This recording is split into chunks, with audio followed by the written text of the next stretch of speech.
Okay, let's see if can you hear us? Can you see us? Hello, we are live. I see the video seems to work, so we are okay with that.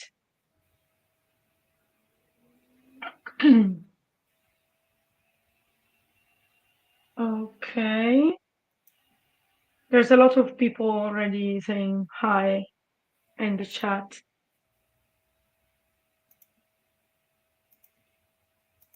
Amaranta is asking, how are we celebrating today? What time is it? I think you have already celebrated, right? Because just Oh, I repeat to me, celebrated. what time is it there? It's 6 o'clock, but I didn't really celebrate. I took my mother on errands, but Oh, around about, I don't know, 4:30, somebody came to my door and delivered a piece of cake, a very large piece of cake. that's great. I It's a figured great out day. It's a great way to celebrate Asexuality Day, actually. International Asexuality Day. so I'm going to eat this enormous piece of cake now. Do you have any idea who sent it to you? It was my best friend. Mm. So it's about a quarter of a whole cake. Is it a chocolate cake? Chocolate. I think it might be a chocolate mud cake. Mm. Hello, chat. Can you say hi? Can you confirm you hear us? Can you confirm you see us?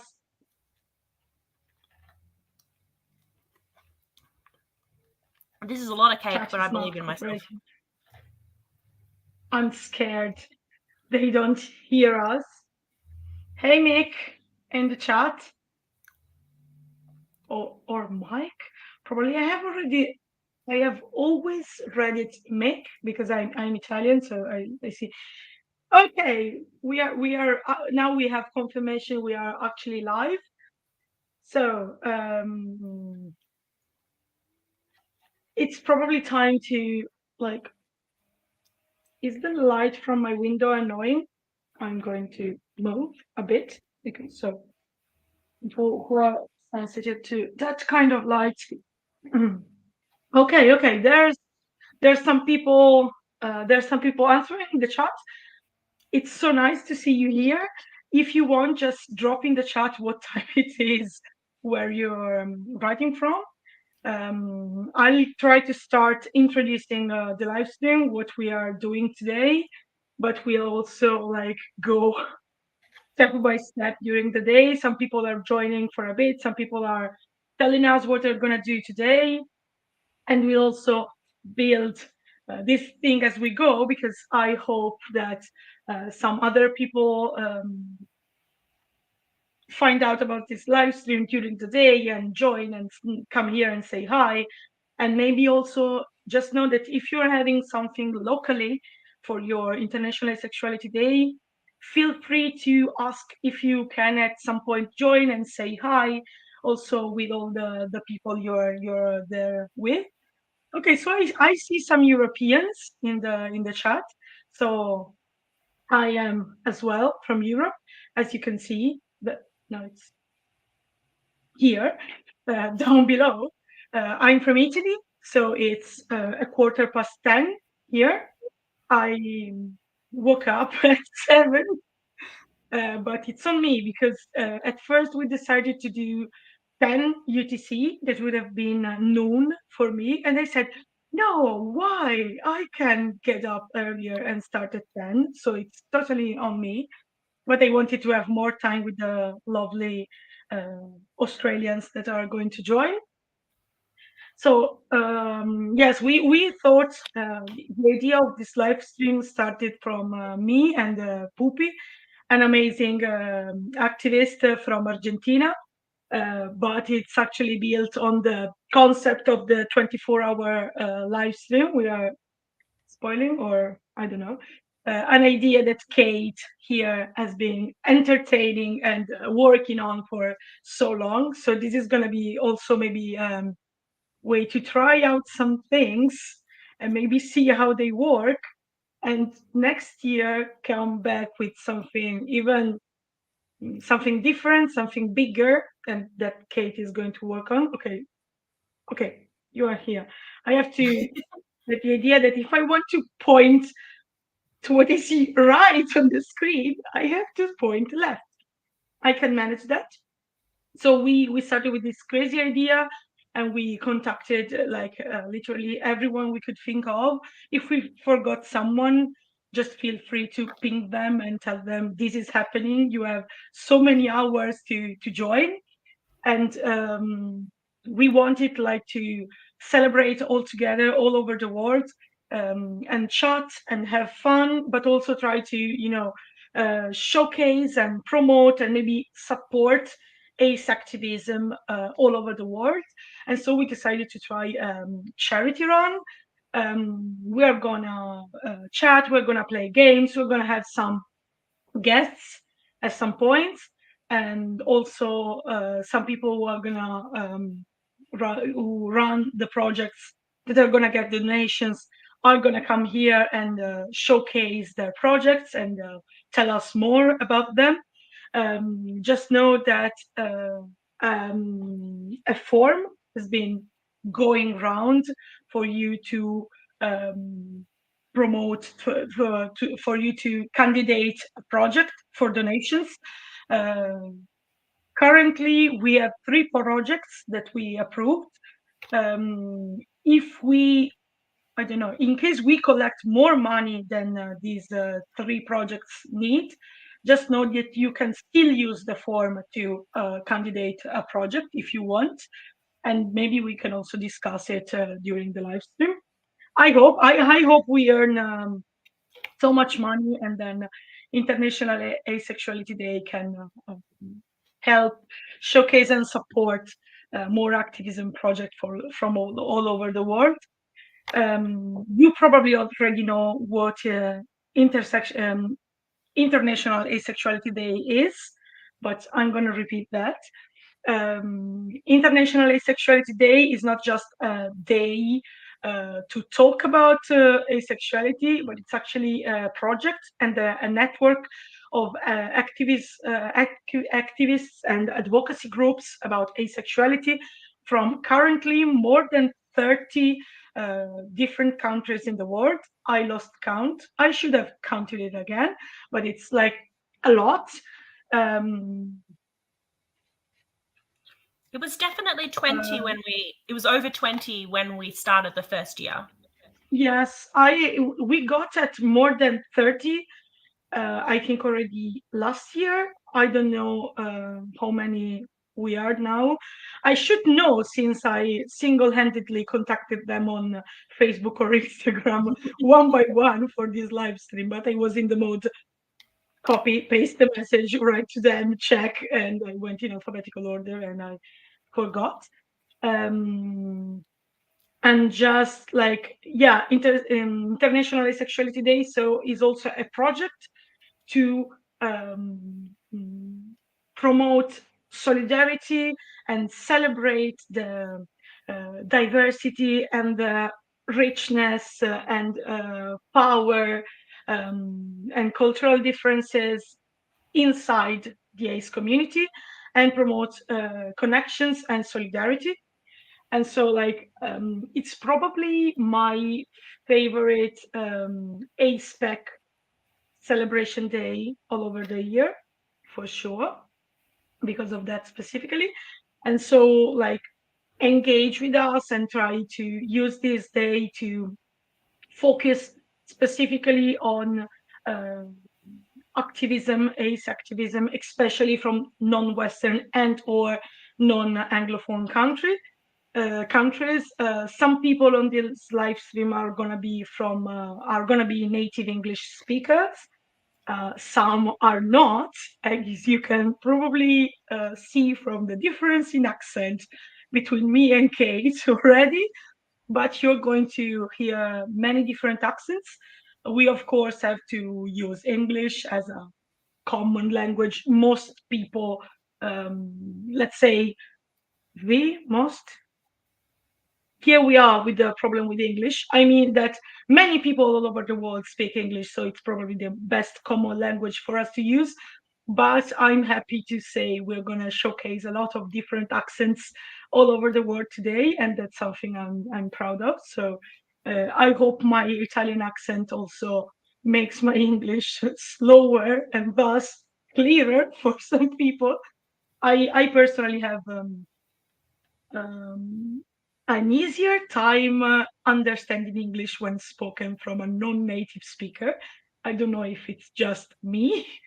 So yeah. So this is International Asexuality Day, and also Meg is saying this later on today. Okay, today we're gonna have a lot of events actually. So we said we're gonna stream indefinitely. That's true, but we cheated a bit because we're gonna have some breaks because there are other live streams that are happening throughout the day. And you can find everything you can find all about them on the IAD social media pages, but we'll also showcase them here and talk about them here.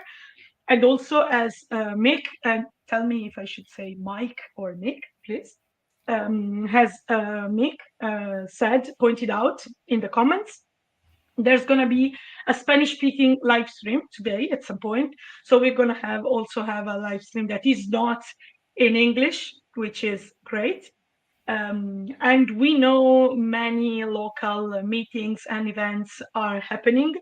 And we are proud to and very happy to say that a local event happening in Italy, organized by my advocacy group Rete Lettera, but most of all by Arono, a great Italian activist, Italian ace activist, is gonna jump in the streaming at some point to bring us the greetings from the people there.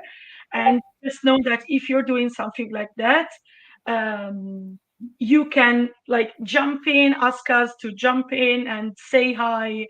Also, if you're a group, if you're together, if you're in a meeting, just jump in and tell us what you're doing, tell us how you're having fun, how you're celebrating this day, how you're celebrating this community.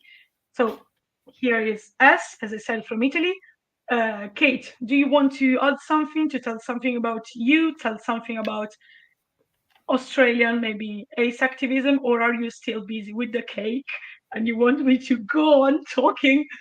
First challenge of the day, 10S talk non-stop until that piece of cake is completely finished. I'm doing a good job with the cake, but I think I need a drink before I can get any more of it down. Yeah, but I will do it. I will achieve eating all of this. I'm actually a teacher, so apart from ace activist, so I'm probably able to like speak indefinitely, like for hours. But I don't want to try that now because I think people would. I can talk for a long time. So I come from the Ace and Aero Collective in Australia, and what I do mostly is I'm a researcher. I'm the research director of ACAO, and my research is mostly into discrimination, violence, hate crime, that kind of thing. It's a fun hobby, yeah. So recently I released my report into discrimination, violence, hate crime. We completed surveys. We had 1,600. So we looked into those kinds of dark subjects. And you should read it, but I won't talk about it now because it's kind of a downer. So yeah, that's mostly what I do. But I also help. I co-run the local group in the town that I live in, and we just do a lot of social stuff, work on art projects together, and just kind of we just hang out and have a lot of fun together. So I really like doing that as well because what I do in the activism space is so what's quite draining, you know, whereas yeah, I really like just getting together with the local people and just doing something that's like fun and chill and just all hanging around in a cafe and talking to one another and kind of taking a break from that other activism-y kind of work that I do. Okay, that's very, very nice. Thank you. And also, like, we are going to be joined at some point by someone else from Australia as well. And also, at some point, I think the first guests we're going to have today are Nepali us, but I'd probably need to check that. I'm going to have to, like, be here and check things and do that. So I don't think sleep is gonna be the problem for me. But yeah, oh god. Okay. So I brought a As friend. soon as I saw a dog, an animal, Italian came back to me. I didn't even have time to like color my whole face in the Ace colors as I was planning because I had so many last minute things to do for the stream. And there's something I wanted to share with the people in the chat who are getting more and more. So hi, hello to everyone. If you come by, feel free to drop your time zone if you want. Tell us what time is it there, what time it is there, where you're from, and we are going to try to do as many things as we can, like chat about different topics and play games if we can. The first thing, I'm not sure well, we are having issues with where the GoFundMe link is, so I'll probably have to have a look at that. Hi, Dio. I have no idea where you're Adele? from, so I have no idea if Adele. I have no idea That's if how I I'm. pronounce it here. Adele. Yeah, I think it depends on where this person is from because we have that name in Italy too, for example, and it's Adele. So yeah, the pronunciation is different. Hope I didn't butcher your name. And yes, I probably need to look into this problem with the GoFundMe link, which is not up yet. But before, there's something I wanted to share. Um, we wanted to set like some kind of milestones for the donations. So you that are in the chat or at any moment, feel free to suggest something goofy or silly you can have us do as we reach different milestones. So like rack your brain. Oh, you're Italian, so uh, it's Adele after all. So I didn't butcher this name specifically because it's in my mother tongue. It's so nice to see some Italian people here. The presence of Italians is probably related to the fact that, like, this morning I spammed the event from all the my advocacy groups socials. We have people from the Netherlands. We have a lot of morning. How do you say that in English? Morning people of Morning. morning people from Europe. So we have Serbia.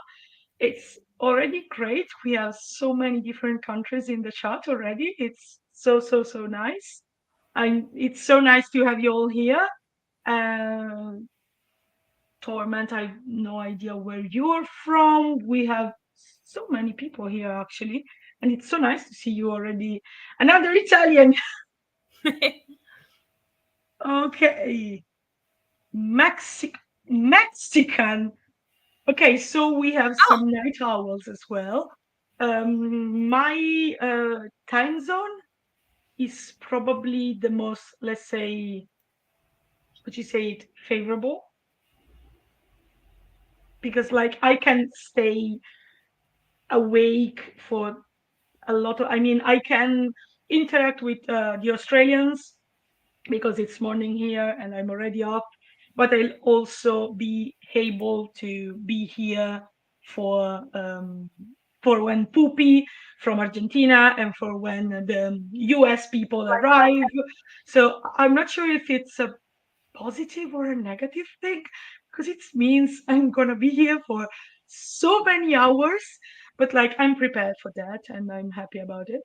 So let's have a look at the chart as I was doing. So Serbia, Netherlands, some Italians, Mexico, like you are the, the absolute best.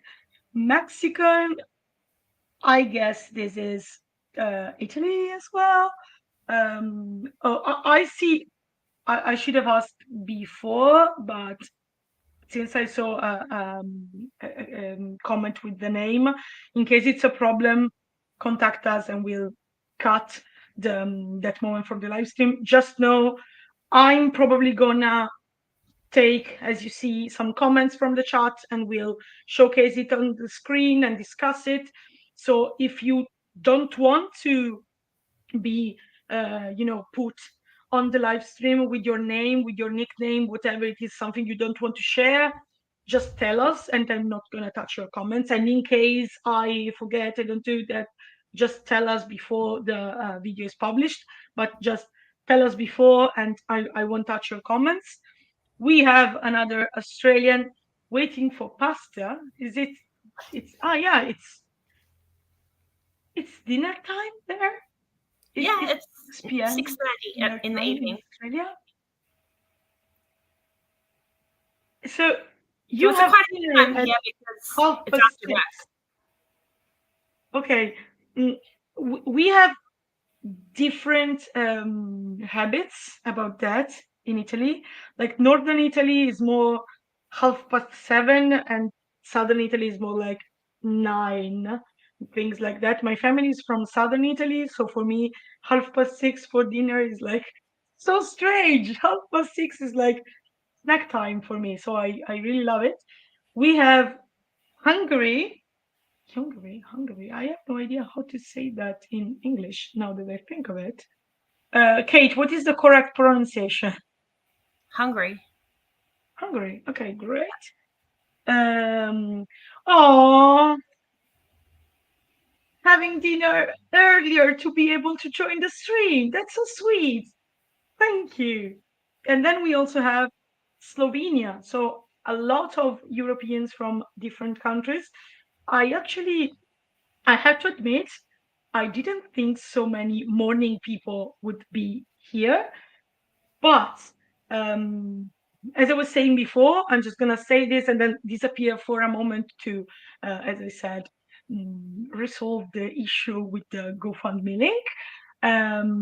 But we wanted to set milestones for the donations. So if you can think of something goofy or silly, you can make us do as soon as we reach, I don't know, $50, $100, $1,000. Write it in the chat and I'm writing it down. And also, I was thinking of having like some small, silly little questions about our life and experiences as ACEs that can be fun as a chatting team, as a chatting topic. Sorry, you say tema in Italian. So here are the false friends. But you're gonna hear a lot of me not knowing how to say something in English and going crazy about it. I'm sorry. But yeah, we're gonna like have a list of questions and every small milestones we reach in the donations, we're gonna like unlock another funny question to discuss together and also to ask to our guests. So if there's a specific question you'd like, you can also candidate your question. And if you want to be able to ask one of those questions to the guests we are going to have, you'll just need to, spam the GoFundMe and help us reach reach the milestones as soon as we can. So I'm leaving just for 1 minute. Kate, feel free to like eat your cake or interact with the chat.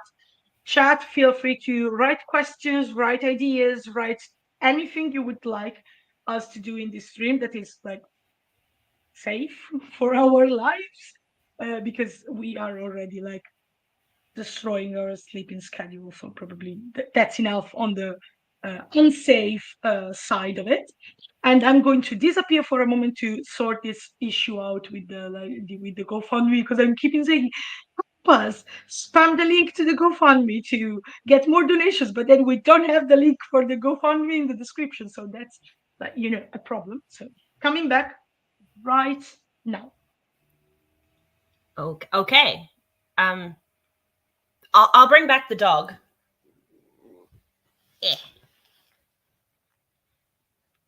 This is Archie. You can't see his eyes, but he does have eyes. He is a schnoodle, which is a schnauzer and a poodle. Asexuality in Australia is, well, if people have heard of it, they are either accepting of it or it's usually ignorant rather than deliberately bigoted about it. Some people can be really uncool, but yeah, a lot of the time people just don't understand or know what it is, but once you explain it to them, yeah, often people will get it. Where I live, like in this town, we're really kind of accepted and are really a part of the local queer community, which is great, but that's just here. It's not necessarily the same everywhere. So I guess it really depends on where you are. But yeah, we're covered by some of the anti-discrimination law, but that's because we went and did the work to make sure we were covered. So yeah, we had to be proactive in making that happen. He is so cute. Thank you very much, Amarantha and Branka. He is adorable. And he knows that he is adorable. He's aware of this. He's always telling me that he is. He's just been to the vet and had his checkup, and he lost the weight that he needed to lose. So he's now healthy. Yes, it is like aspec assemble. I'm very excited about it.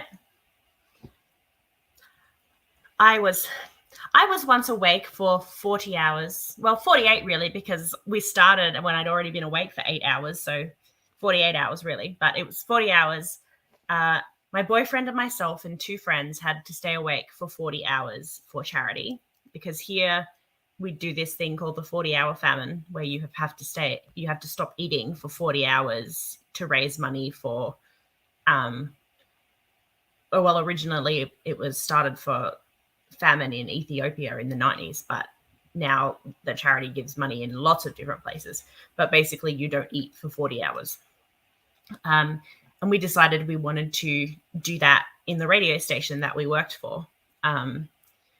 But we couldn't because we worked in a uni radio station, and the campus security wouldn't let us sleep in the radio station overnight. So we couldn't do like a full 40-hour broadcast and do the famine at the same time. So we said, okay, then we will not sleep for 40 hours, and therefore we wouldn't be sleeping in the radio station overnight. We would be awake broadcasting the entire time. And they couldn't really stop us doing that because we were not sleeping. So we spent 40 hours broadcasting all the way through. And by the end, well, afterwards, they introduced a ban on broadcasting if you had not slept, because we were basically broadcasting just mouth sounds, really. Yeah, just people going blong, blong, blong, blong, and giggling hysterically. At one point, I had a beanbag on my head and was just walking repeatedly into a wall. It was a time. Do not recommend. But hopefully you'll be fine. You'll be fine.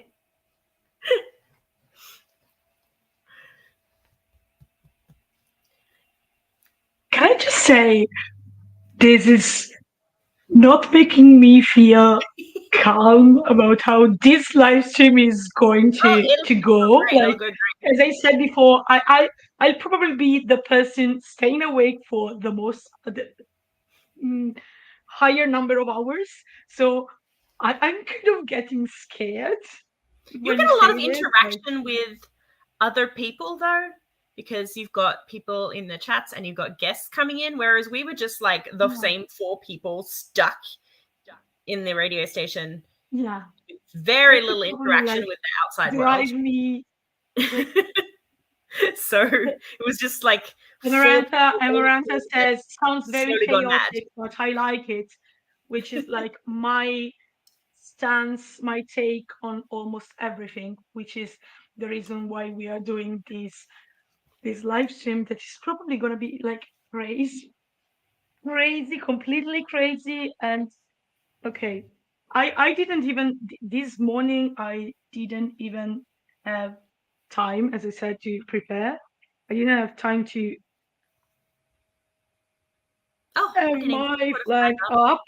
I have two. I brought 2 flags with me, but I didn't have time to add a single one. But you'll just have to bear with me. Hi, chill bro. You want to tell us where you're something from? to help me wash down the second half of the cake? Yeah, that's a great idea. And chat, I'm sorry, it's just me and you people, and you're gonna have to keep me company while I get prepared for the live stream. And you can say, you maybe should have done it before. Yes, but I didn't have time. I needed coffee. I normally don't drink coffee, but I thought like 15 minutes before the live stream started, I looked at my girlfriend and said, I'm so sleepy. And she looked at me like, you're going to start like probably 12 hours or more live streaming, like 15 minutes. Like, it's not nice if you are sleepy now. And so I got some coffee, which is a problem because I was stressed these days and I haven't drank enough water. And people from home remember to stay hydrated. I forgot it. And so now she brought me water here and told me I should drink it frequently. Branca asks, how is asexuality treated in Italy? This is probably a good question to ask the different guests from different countries as soon as they come here. I'm just gonna put these on my face and then I'm gonna answer. And okay, it's so confusing that the image is mirror. Like, it confuses the heck out of me. I'm not that clever. I guess. So, am I okay?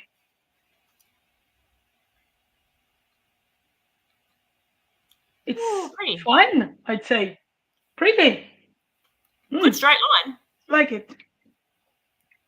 I so hate the fact that I don't have this in the aromantic colors. Like, it would be great for my advocacy group, but also the problem is that these small brushes have like 6 lines to do the different colors, and the fact that the aromantic flag is 5 makes it very difficult to put on something that is divided in 6 parts.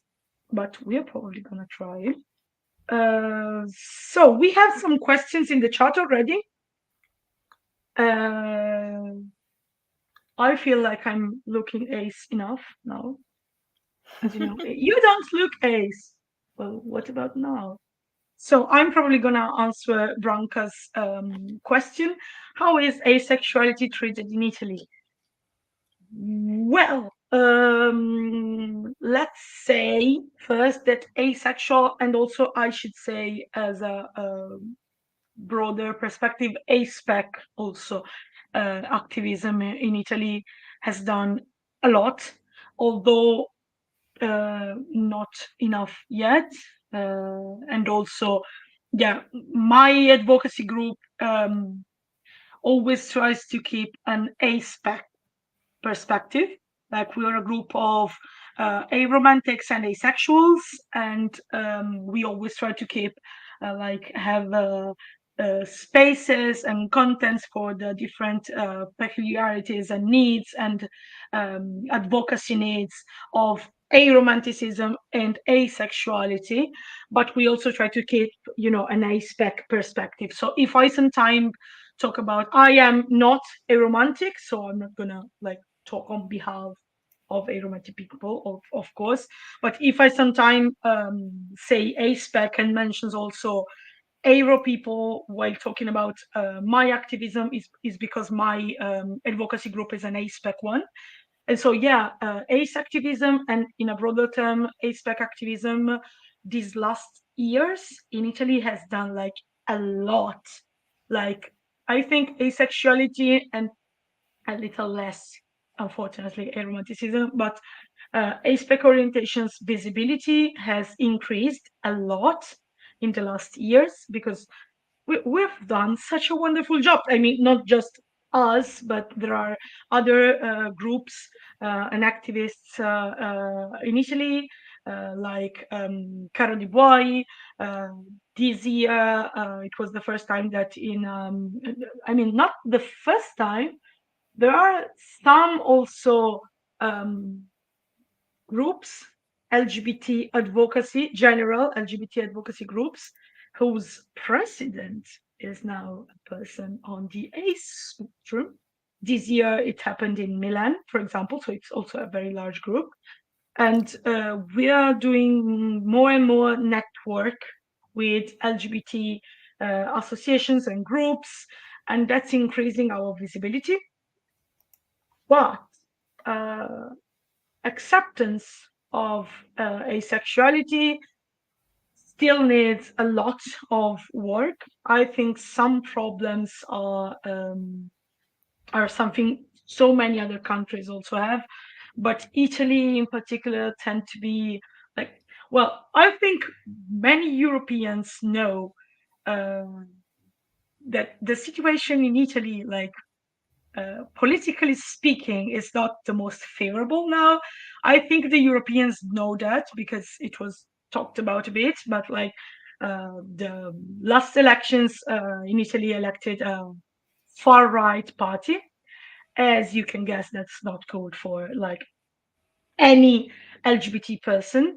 And asexuality has the problem of invisibility. So when protocols are put in place, or when we try to put them in place, projects, services, also grassroots projects and services promoted maybe also by the LGBT community, asexuality and aromanticism are always left out. Like always, it's so difficult also in the LGBT community, sometimes in Italy, to start to make people understand that, yeah, we need visibility, but we don't just need to, visibility is not just, we did a live stream on our page in which we talked about what is sexuality, what is asexuality, what are 5 myths about asexuality, what are the 10 things ace people are fed up to hear.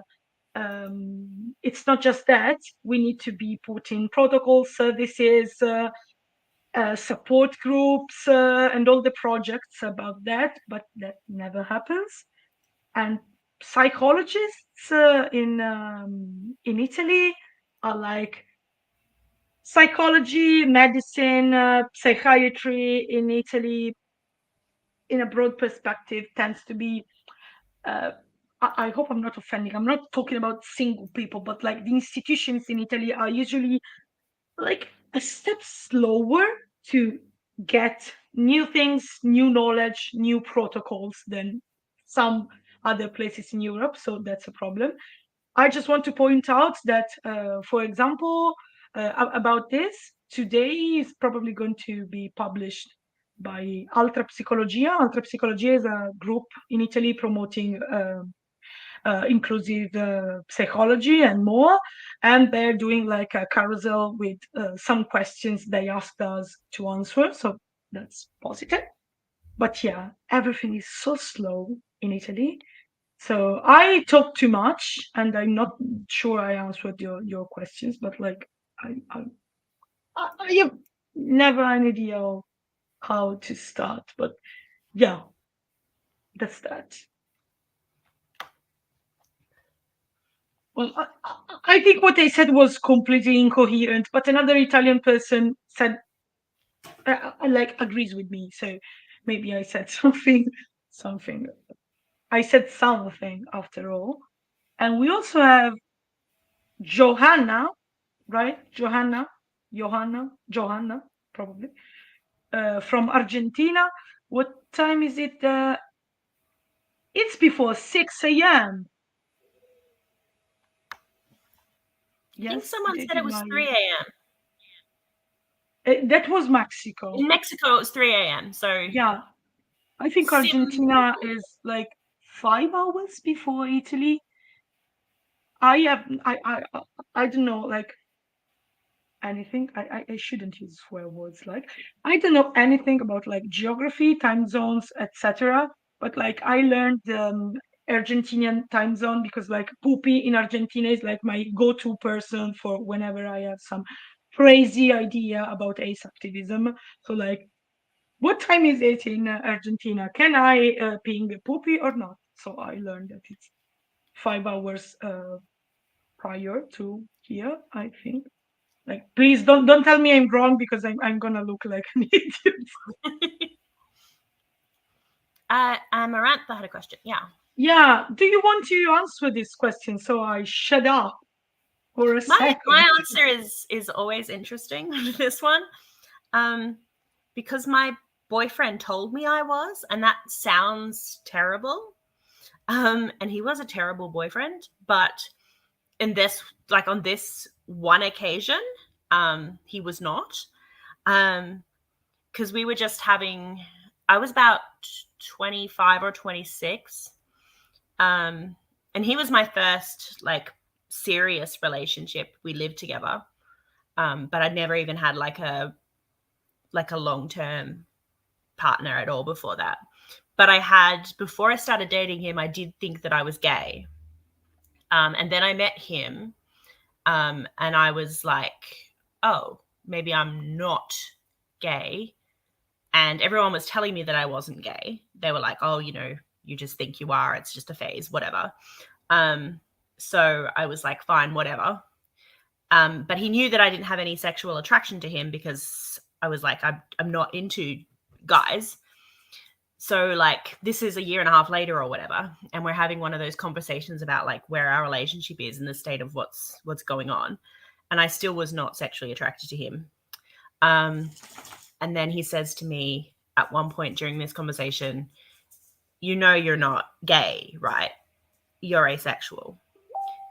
And I just immediately started like sobbing hysterically, because I knew that he was right. I just needed somebody to tell me what I already knew, basically. Because I already knew about asexuality. I was aware of what it was. And he really didn't know what to do. He's kind of like, oh, this is an unexpected occurrence. And I cried for 6 hours, I think. Like, it was because I really wanted children. And I thought at the time, like, that was never going to happen. If I'm asexual, be quiet, phone. Like that wasn't going to happen if I was asexual. I couldn't have children, certainly the usual way, because I was even more sex repulsed then than I am now. I'm a lot better now. yeah, so actually I don't like that word better. I'm a lot better now. I'm less sex repulsed now. The trauma's a lot better, which has made me less sex repulsed. So yeah, that kind of what happened there, and I just cried hysterically. But after that, I identified as asexual and as queer instead of identifying as lesbian but dating a man. Yeah, so that, and after I left him is when I got more into like hanging out with other asexual people and doing more asexual activism though, because we were living in a small town when I came out, so like there was just no one else. And then I moved here to a city where I met other people. So yeah, I didn't really do much or really understand much about the spectrum or anything else until I kind of met other asexual people. And so now I know kind of that I'm also aromantic and what kind of asexual I am. Sorry, I had to throw a hedgehog for my dog. I'll answer the question too, and I'll try to be like fast and short this time. It's actually quite funny because like I had yeah Mick has answered to you. Like I'm going back to the question now. Okay, when did you realize you are on the ace spectrum? I use the word asexual most of the time because of like because it's my word, like it's my word, it's my community for political reasons, blah blah blah. I'm specifically gray sexual, and that's relevant to what I'm going to say because like I had like an inkling to say I had an idea. I don't know. I had like thought about it from time to time, but I couldn't put like a word on it. Also, I've always been like, no, I smidged my flag. Like, how long did I manage not to do that? 10 minutes, 15 at best. It is gonna happen a lot throughout the live stream, but I'll touch it again later. What I was saying, like I had an idea, but I never like explored it. And also I was quite sex favorable when I was like younger and a teenager and experimenting a lot. And so it never crossed my mind that it was something like I had to look into, but I felt something like that. And sometimes other people said things I didn't relate to, and that made me think, but I brushed it off. And then the fun fact is, I realized I was probably on the ace spectrum when I did feel for the first time and only time sexual attraction, because it was a moment like, okay, so that's what people are talking about all the time. Okay, so I guess I haven't felt that in like 24 years of my life. And so that could probably make me on the A spectrum, right? And so I started exploring it and blah, blah, blah. And I was still confused. And so I started like, I'm not proud of that. I did only two friends, but like I started pestering them with questions. It was completely consensual, but it was like, can I ask you some questions about like things that are maybe not for everyone, but can be different for races, like fantasies and things like that. How do you see yourself in fantasies and things like that? And like I was so precise with this question, like asking everybody like it was a survey, that I actually like at some point had a note, a small uh, sheet of paper where I put all the answer in anonymity, and like we started doing different calculations and what was more likely for ace people and what was more likely for allosexual people. And then I found out later, years later, that some of the ideas I had were confirmed from some researchers. So that's how I learned I definitely was. I started hanging out with ace people and said, okay, I'm on the ace spectrum. I'm finished. I promised I would be short, but I'm not gonna be, because I have to tell you also a follow-up about this, because it's really funny. Like 2 years later, I met a friend of mine, like an acquaintance, let's say, and they asked me, and how is your PhD going? I was like, I'm not doing a PhD. So what are you talking about? I don't know, like your PhD. I thought it was a PhD. Your research you were carrying out. It was like, what research? Like your scientific research, that one on fantasies. And I was like, that was not a scientific research. It was me having an identity crisis. But I'm happy I was so precise that my data looked like scientific data. I'm not sure how, since we mostly discussed it while we were like out at night on a Saturday evening with my friends, but fine. Apparently, I have a PhD on pestering allosexual people about with questions about asexuality, which is a PhD I'm very proud of, but unfortunately, it's not true.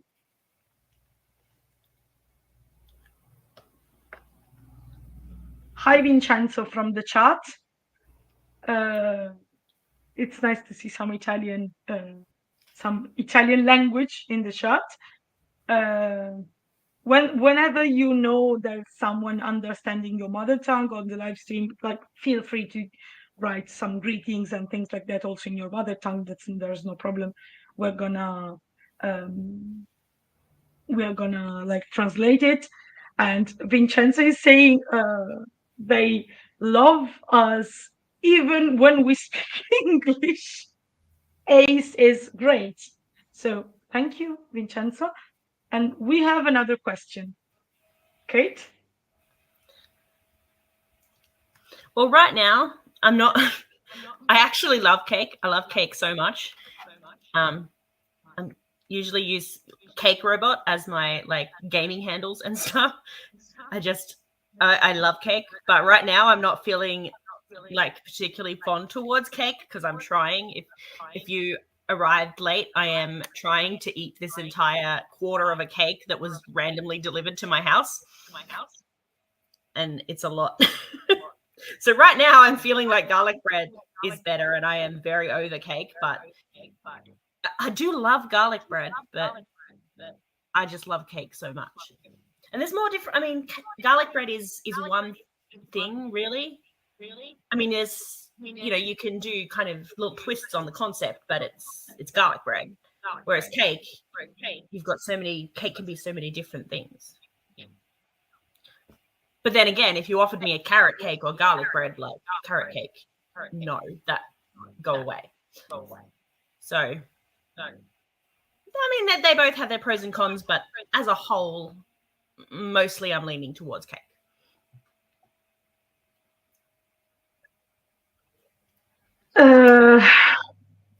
I know people. I'm sorry. I don't have the ability to like answer yes or no to stuff. I can't shut up for if my life depended on it. But like, it's kind of an elaborate question. I know you don't think that because you're like, I literally asked you cake or garlic bread.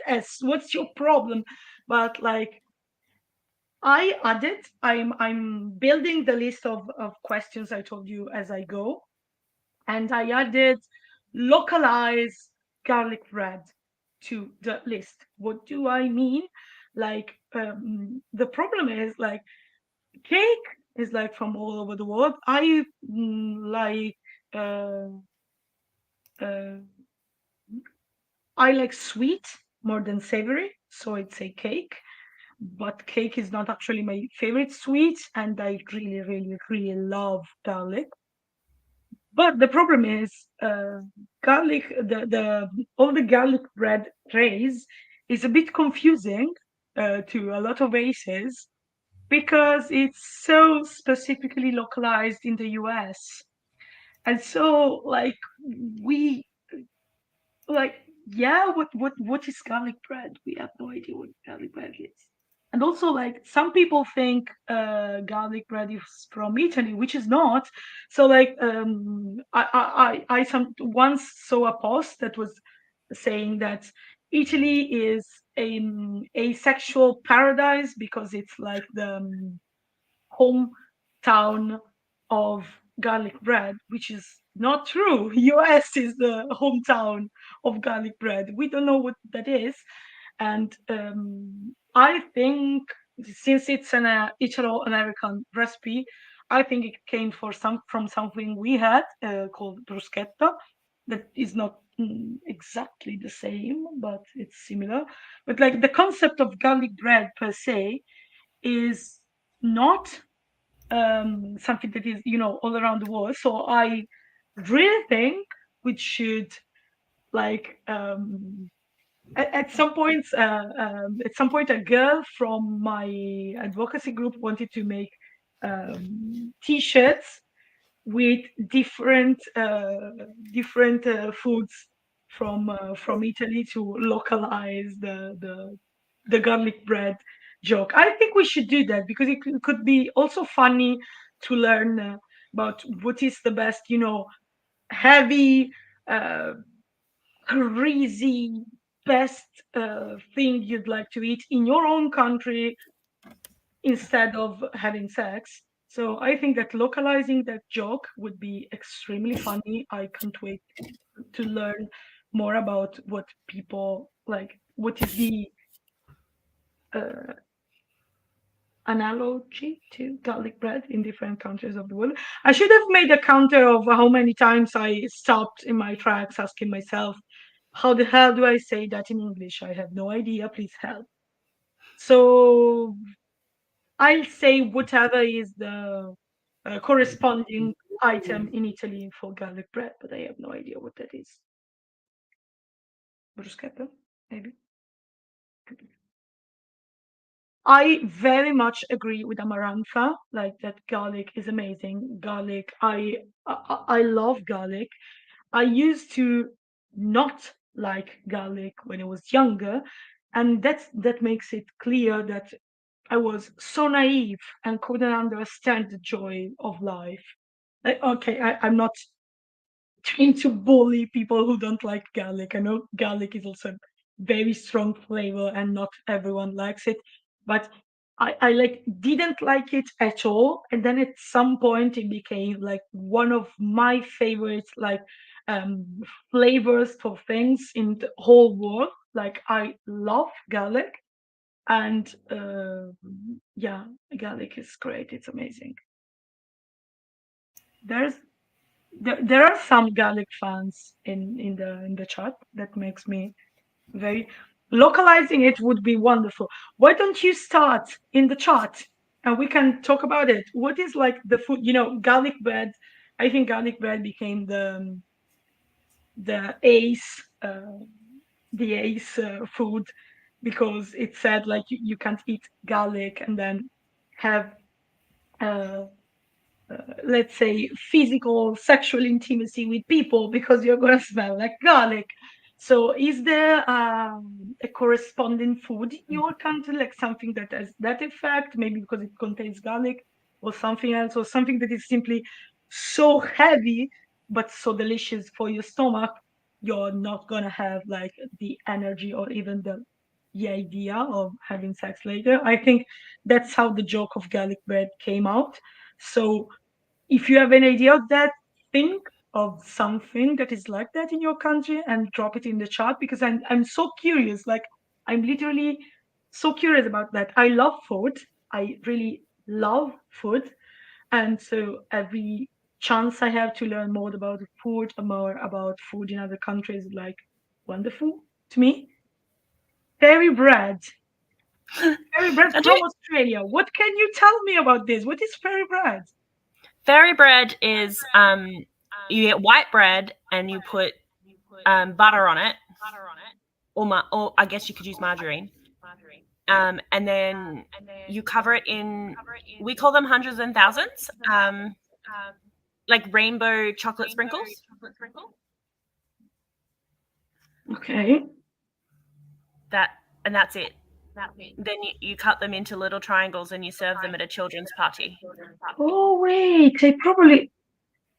I mean, it's like literally bread, butter, and colorful sugar.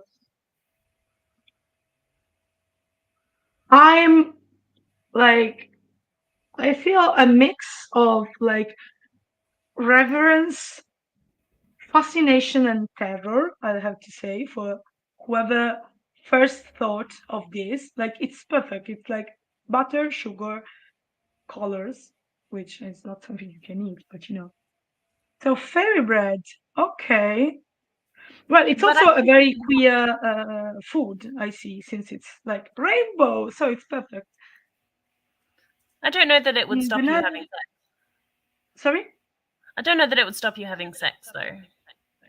Yeah, probably Although not. you are at a You'll children's have to eat party, a most lot of likely. butter for it to be like stopping your stomach from It's very working. inappropriate to have sex at a children's party, so maybe yeah, it does work. Yeah, okay, but I don't think that's something we want to turn into an ace joke because you know in the Netherlands most people are very fond of cheese. So maybe cheese, and I know what cheese is, but what is stroopwafel? Okay, I'm gonna check it on Google and maybe stroopwafel. Ooh. Okay, you have to. I have no idea why, but when I looked for stroopwafel, a lot of like wait, can I? Ta-ta. I can like slide. No, I can't. Yeah, I can share my screen. No, I don't want to because this is not my computer, so I want to be sure that I'm not showing things I shouldn't. So these will have to wait. But I don't know the words like hammers and screwdrivers um, appeared when I looked for stroopwafel, and I have no idea why. It's so funny. So, what is it? Did you know about this cake? Kate, I sorry. had I had to Google it as well. Yeah, what is it? It's I like a see syrup. there's a lot of melted butter here, so I think we're going a lot with like the heaviness given from lactose products, so butter, milk, and things like that. Thin round Okay, waffle cookie soup made from 2 waffle is layers. like two pieces of thin cookies with caramel in between. Amaranta writes. Yeah. Okay. Uh, Okay, like I love this comment so much.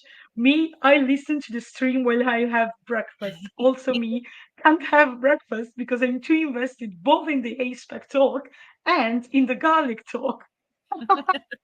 Wait, why don't you like have breakfast with garlic? That's gonna be a great idea. Garlic breakfast. Uh, in Germany, Döner. Okay, like okay, that's do we have like Garlic Donut. garlic bread. Tell me, as I said, Italy is not actually the hometown of garlic bread, so maybe I'm saying something stupid. Like Is garlic bread is vegan, right? no, because it's got butter. Oh, right, butter. Oh, that's so Donut strange to me. donut that I know is um like doner kebab. Yeah, I think so. Like in Germany, it's very, very, very like how do you say? You don't say spread. Spread is like when you I don't know words in English. How do you say it in English where something is, you know, prevalent and there's a lot of it in the country? I have no idea. But there's also a lot of Turkish people, I think, living in Germany, if I remember correctly. And so I think that's why Donor became so um, loved in Germany. But yes, we should also think of the vegetarians and the vegans.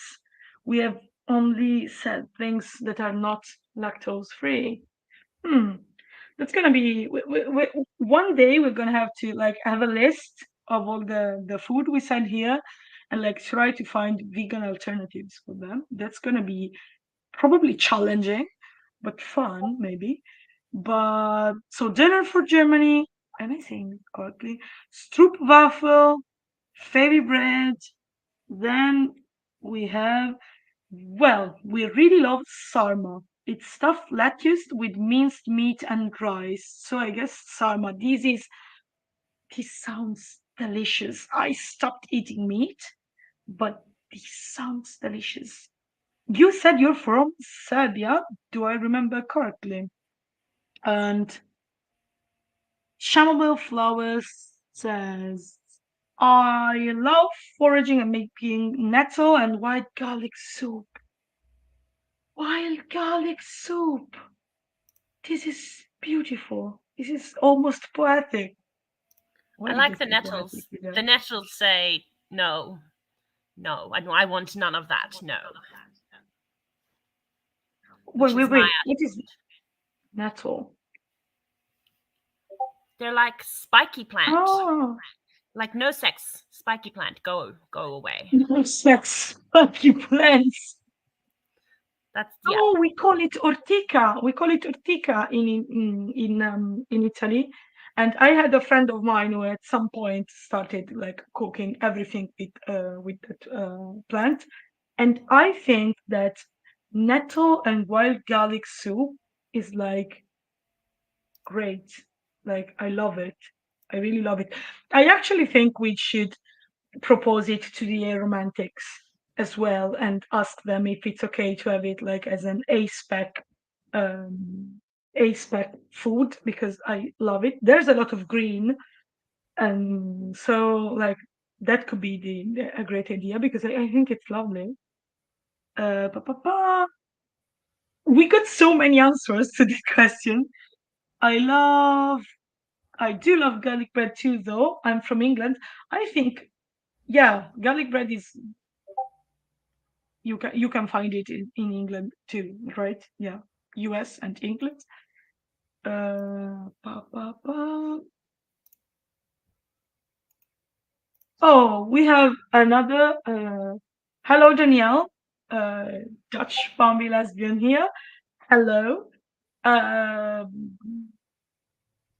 we are talking about, in case you were wondering what the hell we're talking about localizing the garlic bread joke. Like, what is the food in your country that you love so much and it is maybe, heavy or in other way hindering sexual intercourse?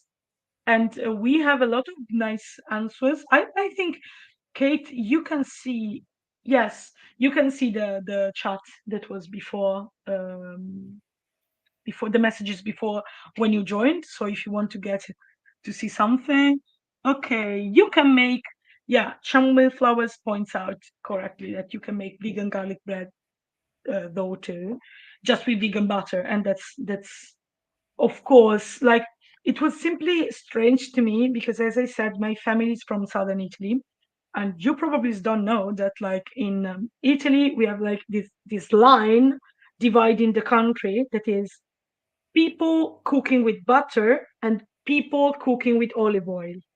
And my family is from the olive oil part of Italy.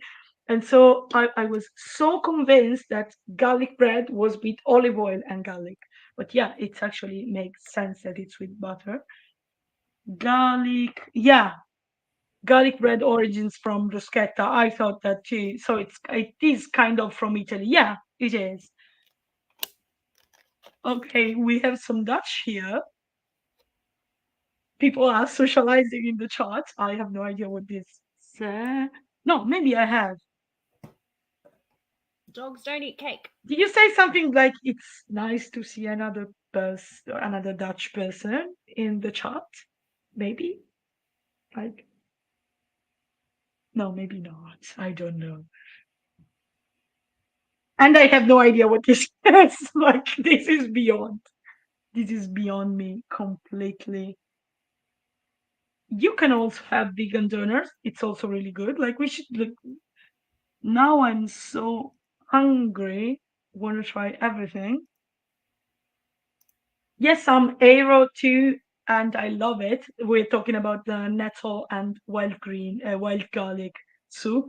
I love it because of the green color too. So yeah, I really think we should have an aspec food, but this is something to not to discuss here, but to discuss also with the aromantic pulse. But like I was talking about this with my sibling like the other day. We need more aspec symbols. Like we only have asexual and aromantic symbols, asexual and aromantic foods, and want more aspec symbols. Like I want the ace and the aro symbols too. But I want aspec symbols as well. We don't have that much. So like we are gonna have like one day we're gonna have a focus groups with Aero activists, Aero Ace, Aeros and Ace and like discuss what could be our symbols. I actually think another thing I want to propose to the Aeros is that the axolotl should like I think some people already use it as a spec and not ace. I think that should be generalized, because the axolotls are so damn cute, so damn cool, and also they kind of come in green too. I actually found out while researching because of this, because yes, I spent my time researching can axolotls be a spec, that it's actually the violet that comes from like um, breeds doing done it in lab. So like in nature, they're like a kind of gray greenish color. So like it was actually aromantic before it was ace. So I think it's a perfect aspect candidate also because aerolotl sounds so cute. And so yes, I'm gonna come to the You're a lot. aromantic community and say, how about axolotl and nettle and wild garlic soup?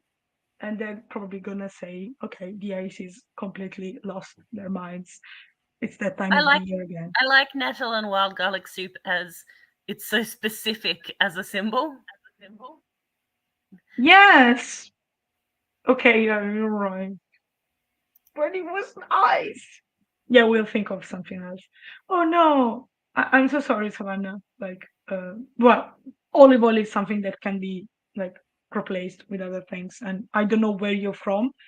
If you were from southern Italy, that would probably be like a problem because we use olive oil a lot, but in other places it's not. Okay, yes, axolotls should be aspec. So we're gonna ask the AROS. Of course, if there are AROS in the chat, feel free to give your consent to this. But I don't. I'm not sure. There's probably not gonna be many allosexual aromantics here in the chat right now, and we should ask them what they think. There's also a specific breed of axolots that has kind of the um, allo arrow flag colors. So that's something we should keep in mind. But this is for another moment entirely. Uh, Axel should be a spec. People think they are strange. Yeah. Chilbro said, Shalas, which is like sexual. Damiano, I see you have name and surname in the chat, so I didn't do that before. But before sharing on the screen comments made by people with accounts with name and surname in it, I'll ask you if it's okay. So like, tell me in the chat if it's okay if I share your comments too. Like people are saying yes, the axolotl and yes, the soup. So like axolotl and arolotl. Okay, so we have some ROAs. Like we just have to consult the Allo part of the community, but that's for us to do in another moment. We have another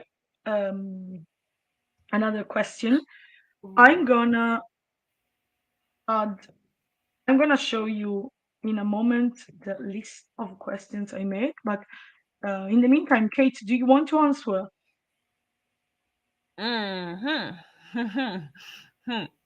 So I have a super specific form of social phobia, which is an anxiety disorder. And my fear is this exact question. Like telling about my personal life in front of 2,000 people, not an issue. Public speaking is the most common phobia. It's more common than death. I have no issue with public speaking.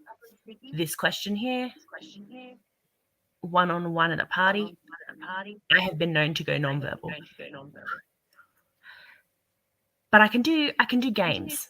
Games doesn't worry as much as TV and movies does. Why am I echoing so bad? So I play a lot of I like video games. At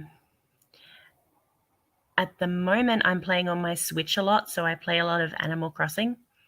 And when I'm on computer, lately I've been playing House Flipper a lot, just because it's super chill. Like you redecorate houses and then you sell the houses. Like there's no like kind of stakes involved of any kind. You're not trying to, and I kind of guess I do that with this. I love The Sims. I play The Sims a lot as well. And I guess I love games like that where there's no kind of like you can't, I mean, you can die in The Sims, you know what I mean? But like you can't do it wrong. There's no way to lose at it. You just do things and you kind of, what did you call it? Like a sort of sandboxy, you know, you just play and the stakes are really low and you've got the kind of freedom to do whatever you want, but you can't lose at the game, basically. It's the kind of thing that I like to play. But I do play other games. Like I love playing Among Us. I play that a lot. Yes, Amarantha, I absolutely love Stardew Valley. I've played it so many times. I've married nearly all of the characters at one point or another, and gee, some of them are a mistake. Yeah. So yeah, I do play other kinds of games. So yeah, I do love Among Us, and that is highly competitive and like highly stressful. Like Age of Empires, Age of Mythology, those kind of games I have played a lot, and I'm bad at it, but I do it. So yeah, there's other kind of competitive games that I like, but mostly I just like a sort of chill game. And out of like computer games, console games, I also like, I do tabletop gaming. I play Dungeons and Dragons. Of course I do. All asexual people play Dungeons and Dragons. That's another stereotype that I've started, because pretty much every time I meet somebody asexual, they're like, oh yeah, I play D&D. So yeah, and I also play a lot of board games. I go to board game days, that kind of thing. Yeah. But I think I do play a lot of board games, but I like kind of, I wouldn't say I don't know how I can say what kind of board game I like, but I can say I don't like board games that take longer to set up the board than it does to play the game. But other than that, I like pretty much all board games. So yeah, that's my answer. TV shows and movies. Sometimes, no, I'm not in a space. I'm trying to think. Movies I've seen recently that I liked. There's the one on Netflix. It's got the girl from Stranger Things in. Do Revenge. That was good. I liked that one. The one, the two ones with Daniel Craig as the detective, like Knives Out. They were good. I actually like most TV shows and movies. Like, I don't really have a like a filter that says that this is bad TV or this is a bad movie. Like, I don't really care about quality, like the quality of it or whatever. I just feel like there's no really good or bad in media. It's like, it's just, it wasn't to your personal taste. So yeah, I mean, I can watch pretty much anything, and I don't say, oh, this was bad and it wasn't a good movie. It was just, I didn't personally enjoy it. Like, it's like horror movies are not my, like, I'm not really frightened by them, so they don't really, like, what's the point of them to me? But that doesn't mean that they are bad, or that they are not well-made movies. They're just, like, not a movie that I like. So yeah, and that's about all I'm willing to say on that. But music, I'm willing to talk about. I listen at the moment. I'm very autistic in the way I listen to my music, and I mean that in a I am autistic way, not in a ableist way.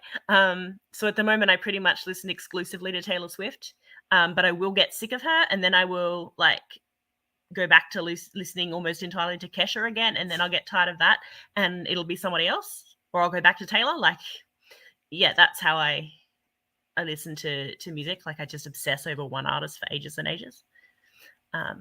So yeah, lately, at the moment, it's Taylor Swift, but it'll cycle back around. So yeah, that's my answer.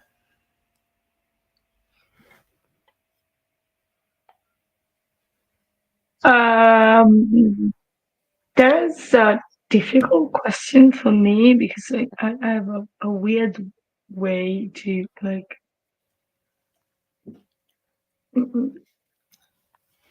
watch shows, movies, and such.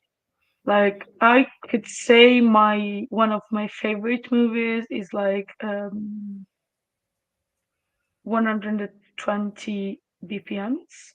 I think that's the title in English. I only remember the title in French specifically, but I'm not gonna speak a word of French here because some French people could be in the live chat and have like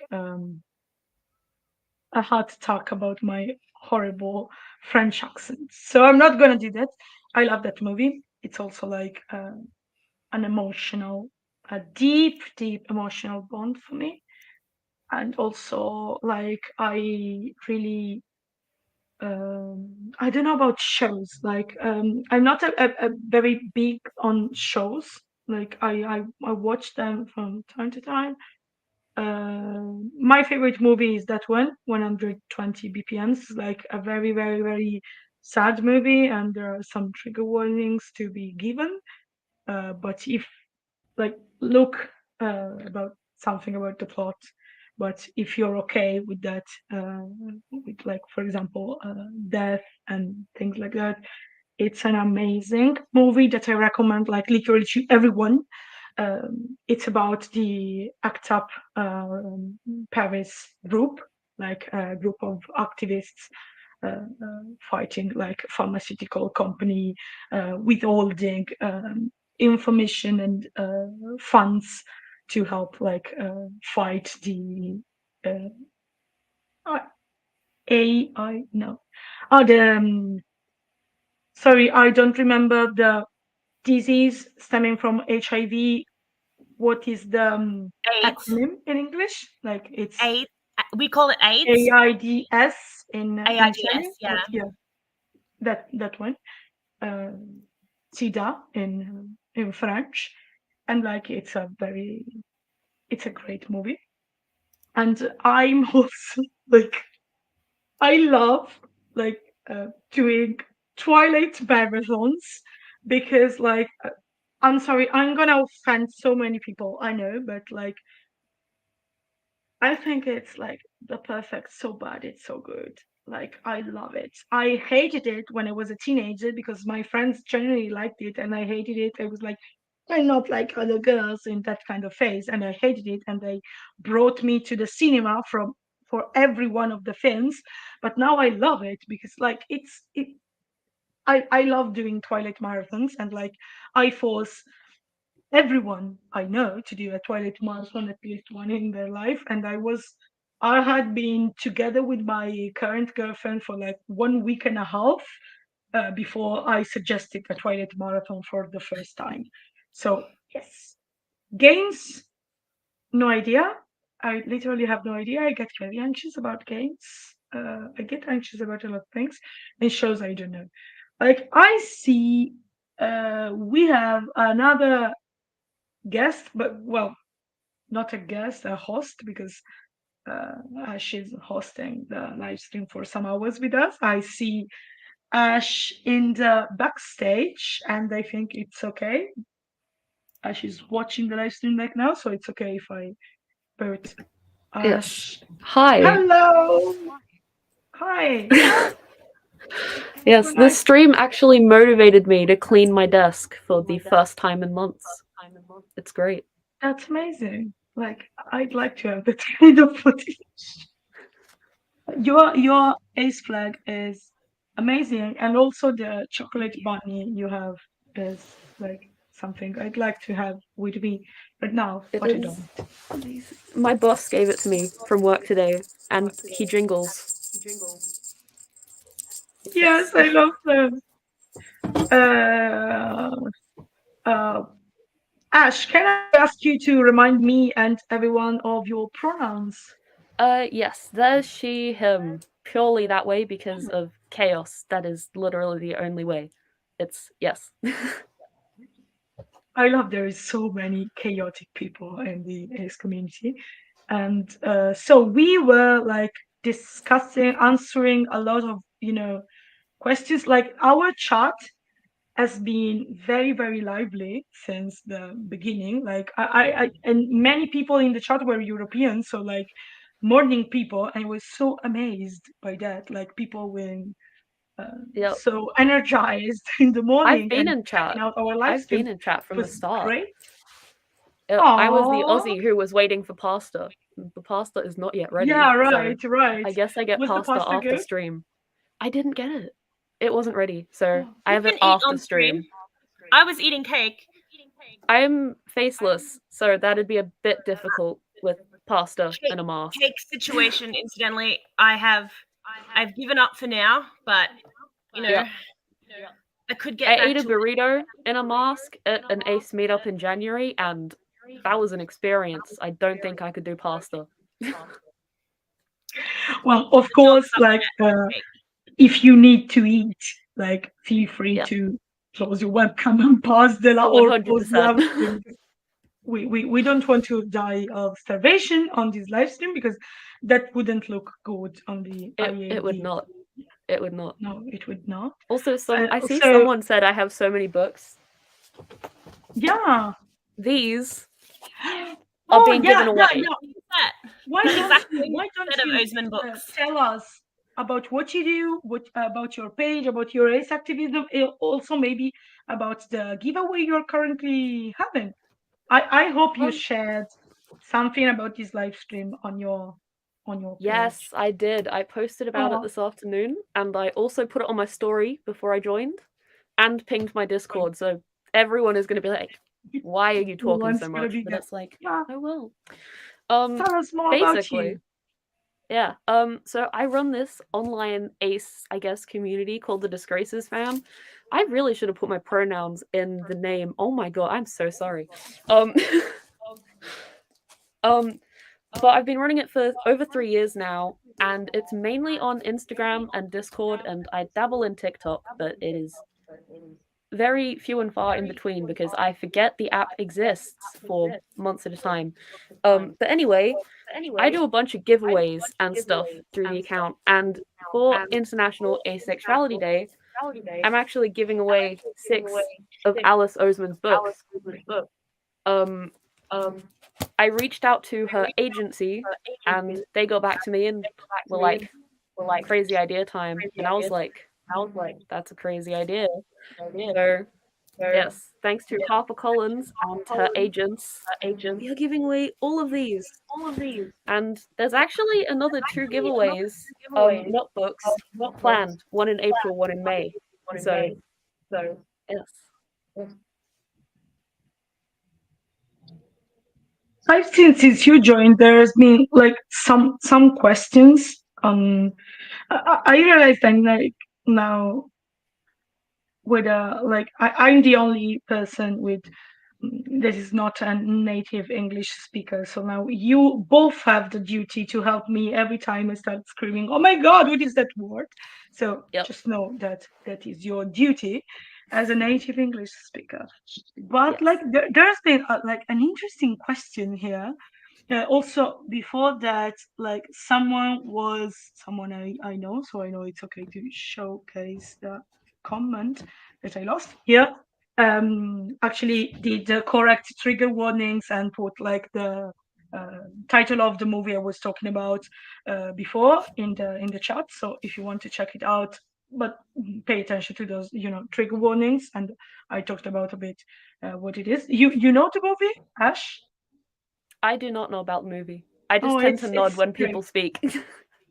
Oh, I love it. It makes me feel like Yep. I would like my students to do that, because that would at least acknowledge the fact that I'm talking, which they don't usually or don't always do. So that would be so reassuring. But yeah, someone asked, vote to make Princess Bride the Aero Ace movie. I have to say, I have no idea what Princess Bride is. Does any of you? Oh, it's a classic movie, but it's very romantic. Mm. Like a romance is core to its plot, but there's also a lot of other plot that isn't romantic. That's the one with the Tell like, us more. my name is the dude, you killed my Inigo father, Montoya, prepare to you die, killed right? my father, prepare to Yes. die. Yeah, that one. Okay. I don't think I've actually yeah, seen it, but I've heard about it. someone asked, okay, Damiano asked, I want to ask a question. In the history of music, which I'm completely ignorant about, I'll admit it first, were there any asexual musicians, composers? And I found it interesting that someone answered to the question, I think, Danielle, saying it's difficult to find ace rap in history because there is a fine line between maybe ace or violently misogynist. I wanted to ask you what you think of this, and also Damiano, if you want to answer to this. If you want also to answer to Damiano's question, I have no idea about that because I'm completely ignorant about the history of music, but maybe you are not. It made me think straight away of Nikola Tesla, who is often quoted as probably asexual. But I mean, if you've read some of the things that he said about women, like, yike. Like, I mean, even like allowing for the time period that he lived in, like it's a lot. So yeah, that's the first person that I immediately thought of when Danielle said that. Yeah, I'm not that comfortable with like naming historical people as being ace or being gay or being bi or whatever other label. I'm just not comfortable with labeling other people's sexuality for them, I think, and maybe that's because I've had my sexuality labeled for me by other people for a lot of my life, and I didn't, that was a bad experience for me, so maybe that's why it makes me uncomfortable. I mean, they don't exist anymore. But I don't know, I think it relies on having to stereotype people in order to do that. But I can say that there are modern musicians who are asexual. Emily Autumn, demisexual, I want to say. Grace Wolf. I think is that her name? Let me check. There's a woman called Dearly, Dearlie. She has a song about being asexual, which is called For Me. Yeah, there is a Grace Wolf Music, Wolf with an E, is an Arrow Ace artist and actually recently released a song called Don't about being aromantic and is in the works of producing one about being asexual. So, yes. There's a band that actually has a song called D&D and Asexuality. What are they called? I know that one. Hang I on. feel like it has puppies in the band name. I didn't know about all these artists. I would have contacted them for the live stream if I had. Let's see. Like, I wrote like to literally everyone I could think of. At some point, I was saying like, I'm gonna write to Aaron Paul because he's not asexual, but like, I don't know if you know about that, but like, well, so many people know he was the voice actor for Todd in BoJack Horseman, and I once read an interview by him saying he was so happy because like asexual people stopped him in the street and said, your character helped me so much, so thank you.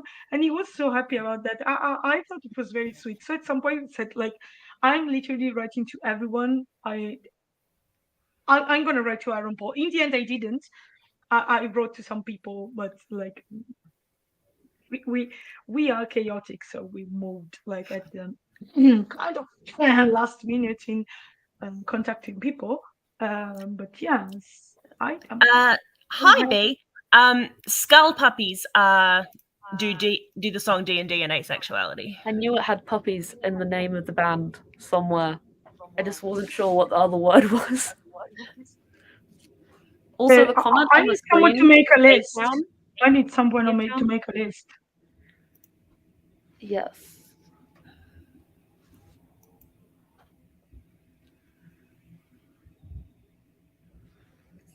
Cape Town has so many good bops. I have so many of the songs just in my playlists. So many playlists. I was actually, oh my god, so today at work, I remembered finally to get started on this playlist, which someone wanted, and I was like, I got you. And basically, it's songs that are bops, but have nothing to do with sex or romance.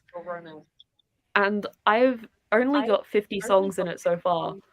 But I was going through like all my other playlists, and so many of them are about sex and romance, and you don't even realize until you're specifically looking for ones that aren't. So, yep. Yeah, we have a playlist that we made for Aussie Ace Week a couple of years ago that has quite a few on it. But like some of them are a stretch. But yep. Some of them work. But yeah, all those playlists. There is also an Arrow Ace playlist on my Spotify. They're all public, so people can easily find them. Yeah, there's also I'm not sure they are updating it still, but also an activist from my advocacy group, I can do it, had an aspec playlist called an unaspected playlist. I think I'll nice.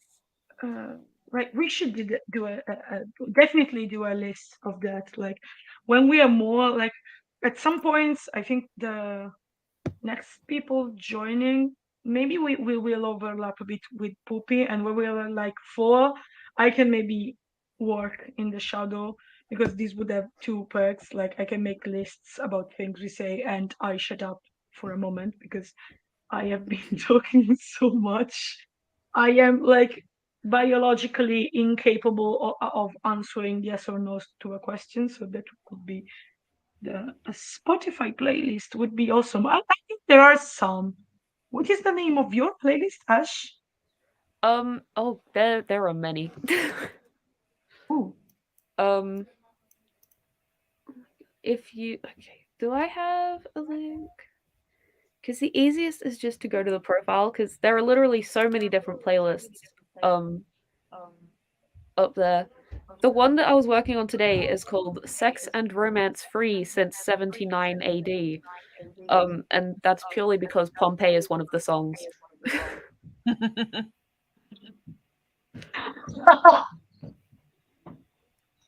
That's yeah. great. Okay, so I think we'll make a list later and like publish it somewhere. Like, let me check so I can specify. Ooh. No. This dog is very upset that I didn't eat all of the cake. It's like, but there's cake. No. Dogs don't eat chocolate cake. Really? Trust me, I'm a zoologist. I can't find it. Why? Why can't I find it? What one? I'm so sad. Are you looking for the one I just said? Because I can send you a link. Yeah, send me a link. You can send the link on the organizing chat for the live stream. So, Sex and Romance Free. Yeah, I agree actually. Like, yes, like I don't think like that, like, for me, one of the song we should like have in aspec playlists, and it's also like could go in a Sex and Romance Free since 79 AD playlist, is like, oh, Breezy Slide by Brian David Gilbert. Like, I love that song, and I don't know if you know about it. Like, I'll write it in the chat. Slide. There we go. I should have sent the link in the organizers chat. I don't know how I could send it in the other chat. So, yep. Yeah, yeah. The problem is, I think I'm the admin on stream. Yeah, I should have you are. made you all co-hosts. If you want, I can still do that. But like before that, Breezy Slide. I really, really want to recommend this, but I also want to write the name of the artists, right? Yep, here it is. Like, I love that song. I don't know if some of you know Brian David Gilbert. He's a content creator on YouTube. Like, I love his content, and he sometimes does songs. And he did this song together with Dong about their friendship, and like, it's so nice and so sweet, and it's not that common to see songs that are so passionate and nice about celebrating uh, a friendship, a relationship with someone that is not inherently romantic. And so I found that like it was so sweet.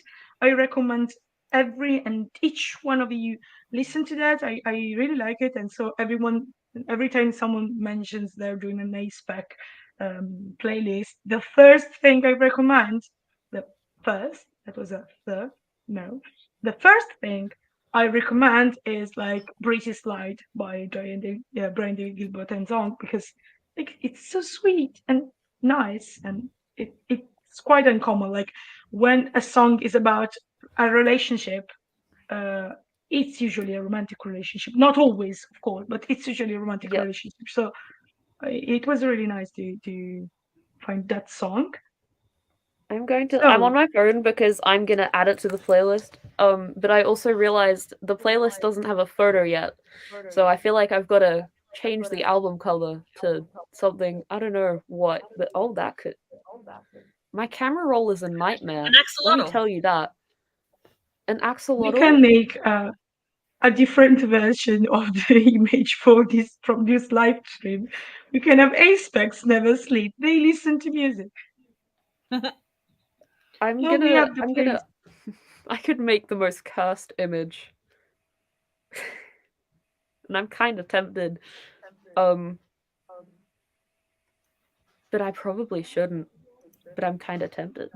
So, We'll see. But I am gonna add that song before I forget to add it because what's it called? Breezy Slide. Yes, by Brian David Gilbert. It is in the playlist. Okay. Every time I open Discord and I saw messages from like, I'd like to do a round of silent applause for Mick, who is helping with a lot of the like most of the technical stuff in the shadow.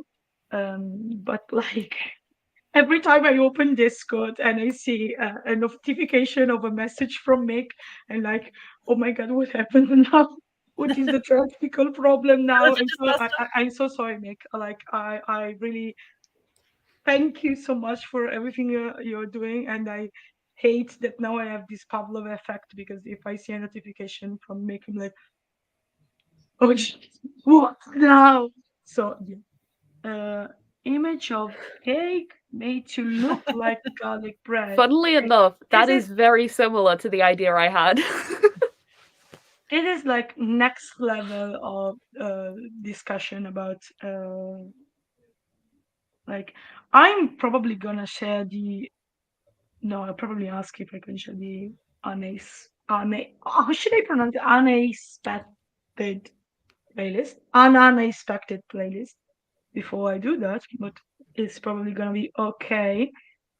Like, I hope at some point some other Italians from my group are gonna join the party and maybe talk a bit more about what we did, since we also are one of the three projects receiving the donations. But like, I don't want to do that because I'm always here hosting. So I hope I think they are away now. It's like noon initially, but yes.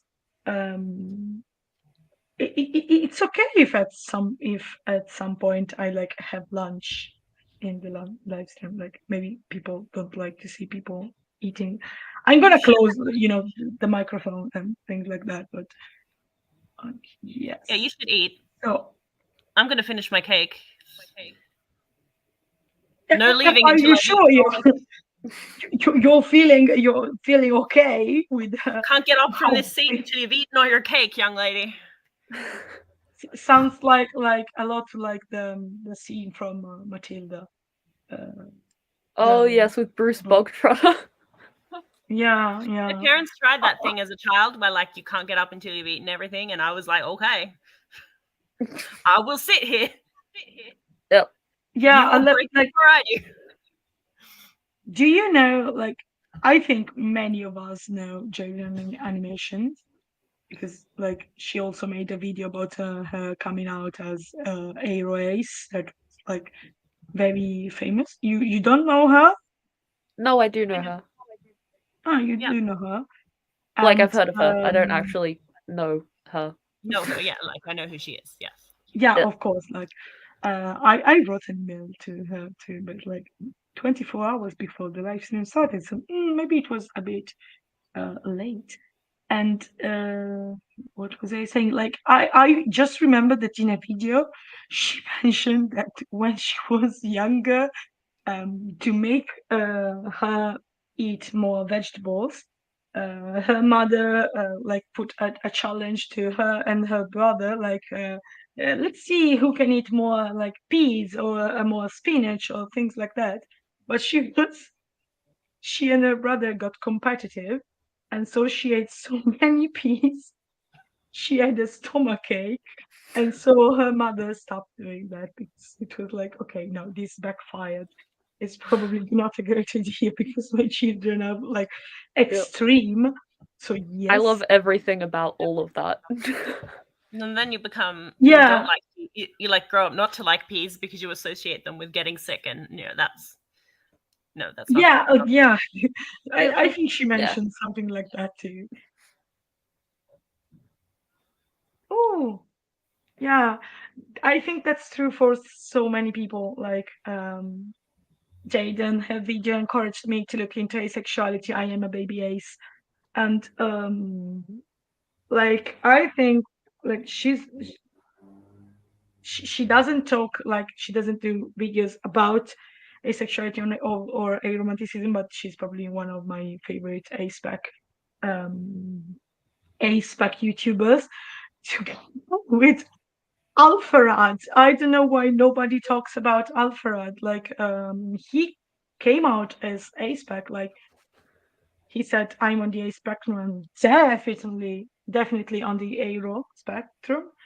And like, I love his content, and I loved his aspec coming out. So like, every time someone talks about famous people or YouTubers, aspec YouTubers, and like, have you considered the person doing like 12 hours live stream about Pokemon Nuzlocke? Because I think that's very important.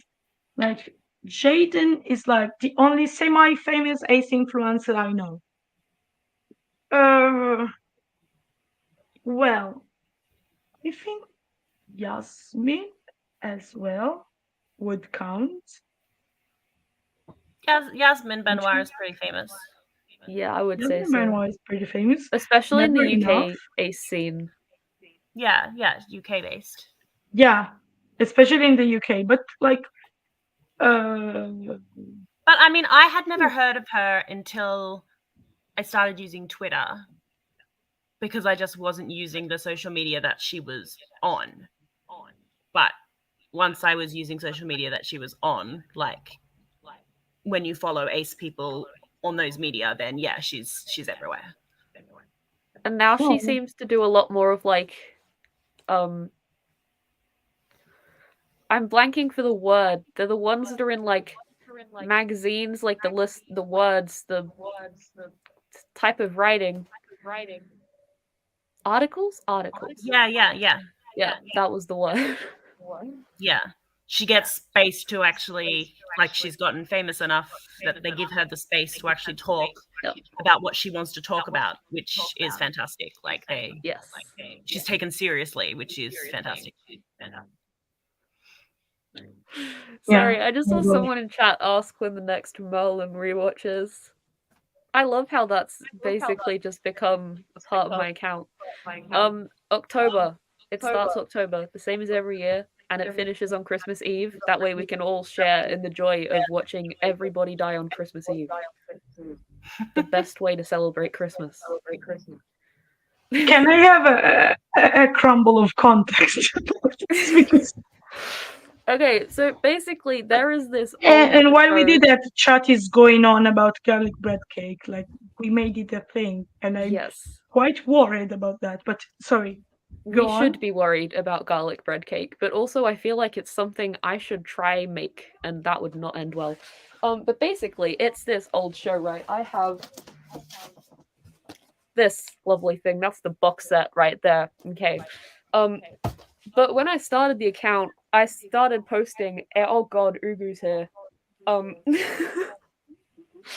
I started posting Ace-themed Merlin memes, and they took off. For some reason, the Ace community as a whole just seems to love the show. And over the past 3 years, I started an annual rewatch of this show, which, you know, ends with everybody dying is the happy ending. Well, one person lives. He's immortal. We get to see a truck in a medieval show. It's fantastic. But yeah, it's just a part of my account now. It's just Merlin. And it's this really weird intersection of like asexuality and medieval show, and it's honestly great. But yeah.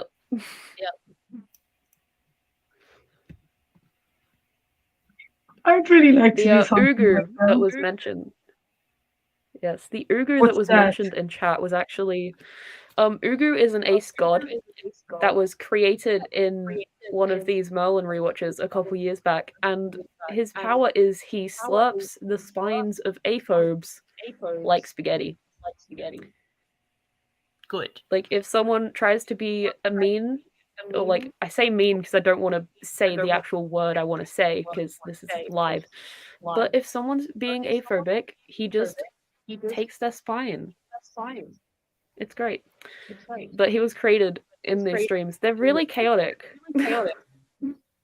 Yeah, do your streams usually and like creating a cult, or was it like a one-time occasion, or are you thinking of trying to go there again? Like, I wouldn't say it's a one-time occasion, but I wouldn't say it's a usually. It's happened a few times, but that's always accidental.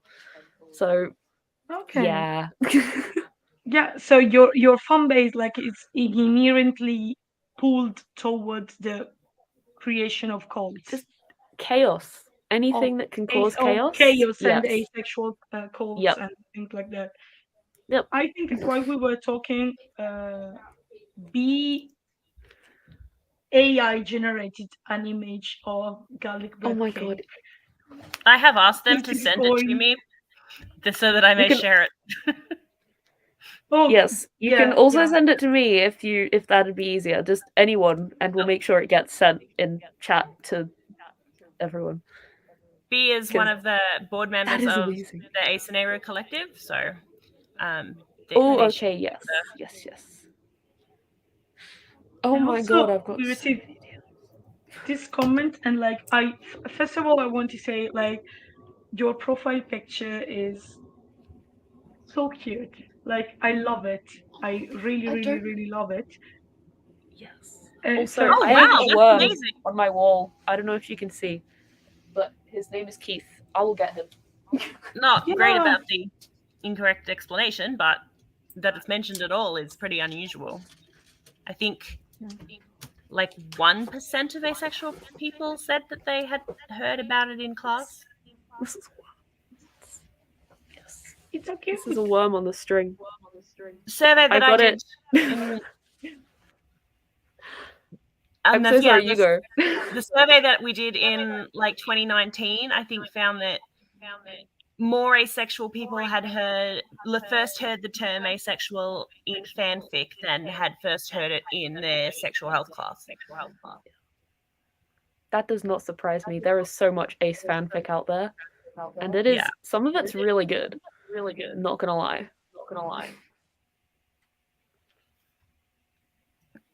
But yes, this is Keith. He is a worm that I got from a TikToker in America for donating to charity. Aww. Ash, I'm sorry. I saw your messages on Instagram now. By the way. Oh, it's all good. Sorry, a little bit late, but that's okay. It's okay. Yeah. Yeah. Sorry, I have been like I'm going around checking if someone else has like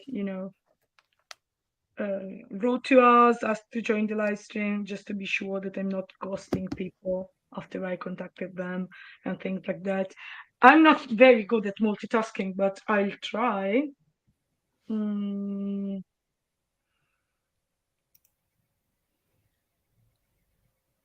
Yep. Share it on my page.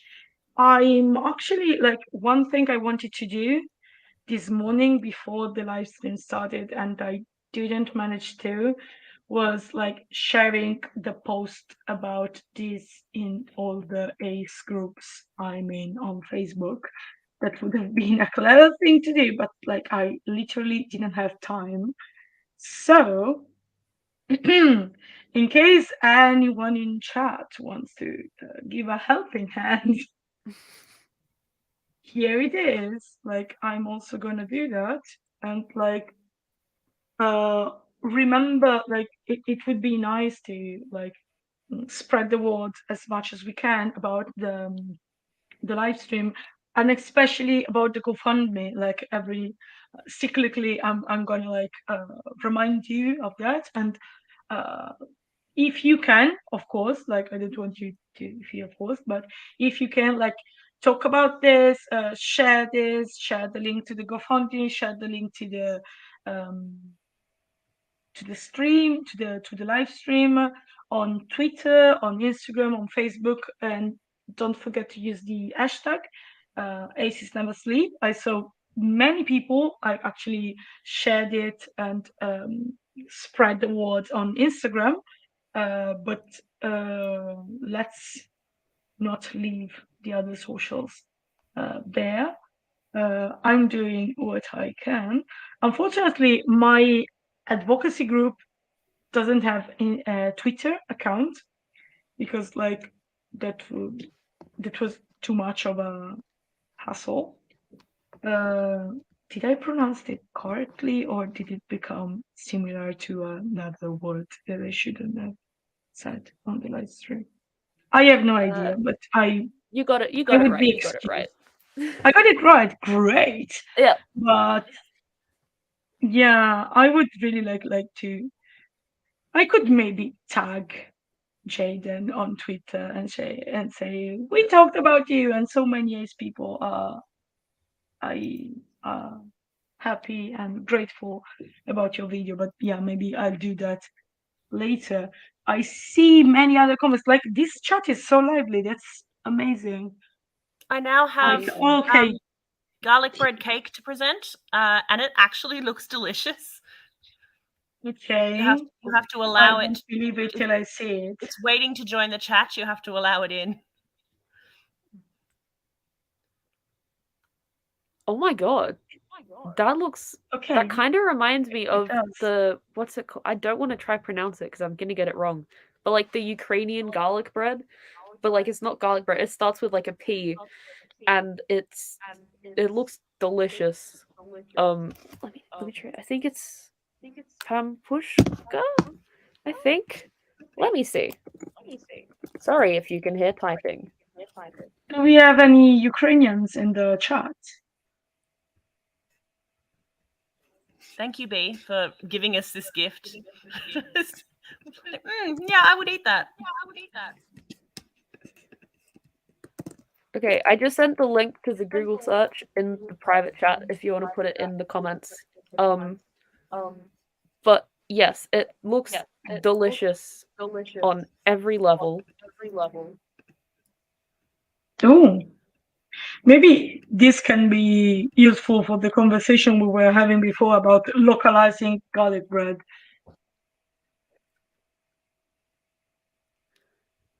I saw someone. Oh no, sorry, the link was too long.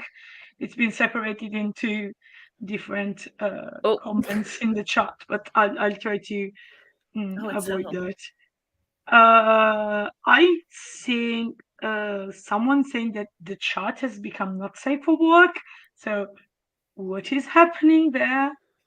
Be nice. Oh, because they were talking about sex ed. Yeah, yeah. They were talking about sex ed.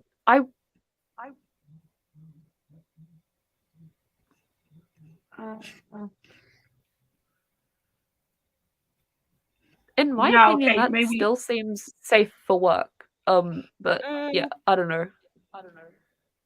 Because it's talking about the sex ed. Types of sex that perhaps. Yeah, let's just be. Yeah, I hadn't read the messages yet. I just saw Danielle's message. Was like, what is happening?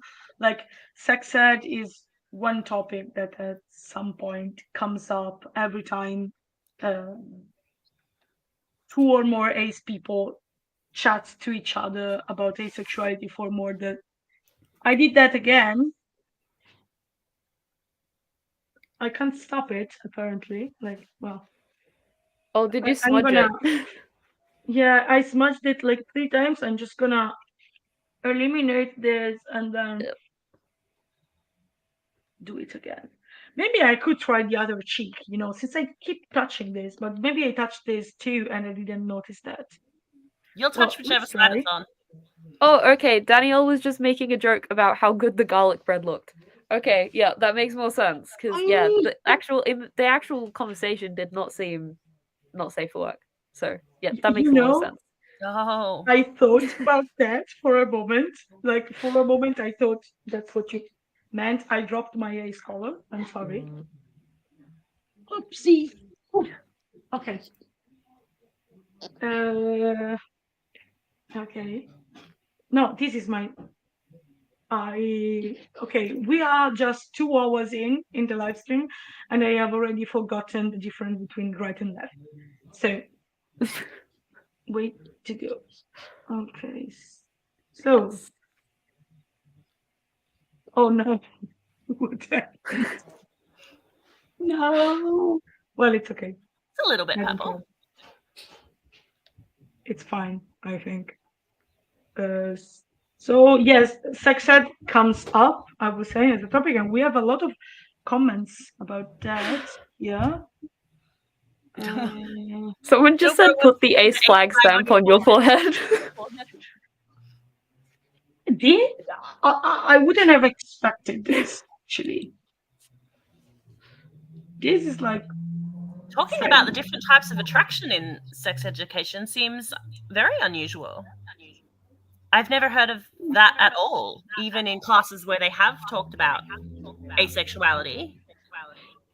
I have not heard of them discussing the split attraction model, so that's very interesting. What country are you in, Rhiannon?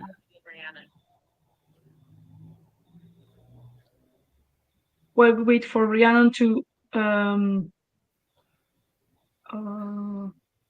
reply. There are also other comments, like you have little good comments, like people saying they mentioned it.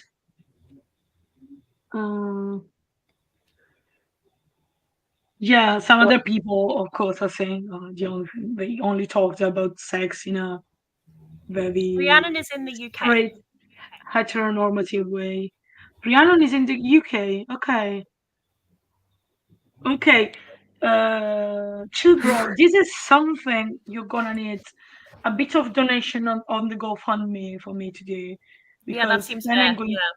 Probably going crazy. So, like, share the GoFundMe everywhere you can. Oh, Rhiannon, that's nice. I can understand why it made you happy. I was just saying to my sister when I texted her today that the split attraction, like discovering aesthetic attraction, made so much sense of my whole life, because I'm like, I wouldn't go around identifying that way, but I'm definitely homo aesthetic. Like, I am just visually attracted to the appearance of other women. Like, I just like to look at them. But I've never felt any kind of like sexual, sensual.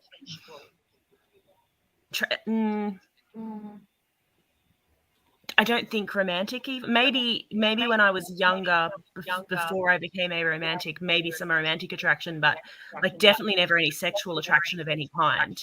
But because I never really knew that aesthetic attraction on its own could be a thing, that was always really confusing, and I think that's why I identified as lesbian for a little while, because it was really the only way of making sense of everything.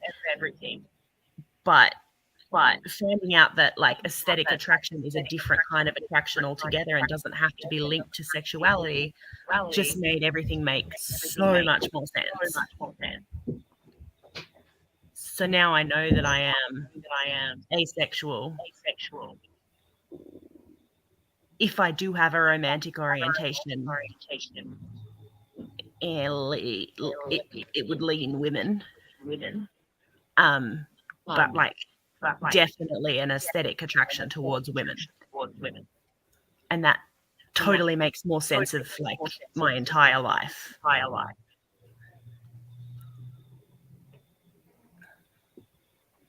I'm seeing more comments about the asexuality being mentioned, and I definitely think it's good that more schools and high schools are teaching about it, because in my PE class, I think it was year 7 or 8, it was mentioned exactly once, and it was on a list on a piece of paper of we had to match the word to the meaning, and that's all we got.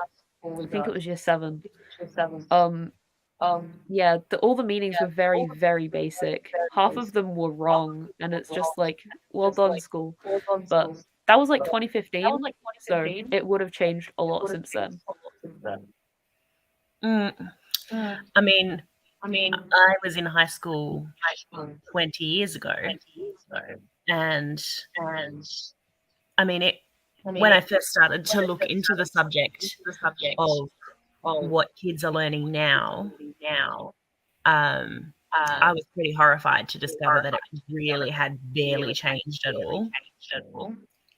Like, to just find out that, and then maybe it was about 5 years ago when I first started looking into it. So, to find out that 15 years later, kids were learning pretty much the same things that I was learning, and that there'd been barely any change at all was just like really depressing. But then I think even in the last couple of years, there's been some improvement. But like what I had was, I was in a public, they call it different in different countries, like a government-funded school. And like, so it didn't have like a religious teaching or anything like that. But it was like pretty much like that in Mean Girls, where he's like, if you have sex, you will get pregnant and die. Like that was pretty much all that we got in the late 1990s. They pretty much had this like attitude that you're all going to want to have sex some point very soon if you're not already having sex, and so you have to learn how to put a condom on, and like that's the only thing you need to know. Like don't get pregnant, don't get sick, and that's all you need to know. And so there was like it was nothing there to help queer kids of any kind. Like that's information is useless for a lesbian student. Like there's just nothing there. And I mean, at that time, there was still this common myth that lesbians didn't need any kind of protection. But also, like for an asexual student, or even any student that just wasn't ready, like someone who's genuinely a late bloomer, like this they had this kind of idea that we were all going to want to have sex like very, very shortly. And so the fact that I didn't made me feel like there was something very wrong with me, because I'd been taught that this is what is normal and this is what is about to happen to you. So why wasn't I having this experience that I'd just been told that was, the thing that's supposed to happen? And all of the other kids around me thought there was something wrong with me because they'd been told that this is normal and this is what's about to happen. And, I just feel like if we just had that little bit of, it's okay if you don't want to have sex.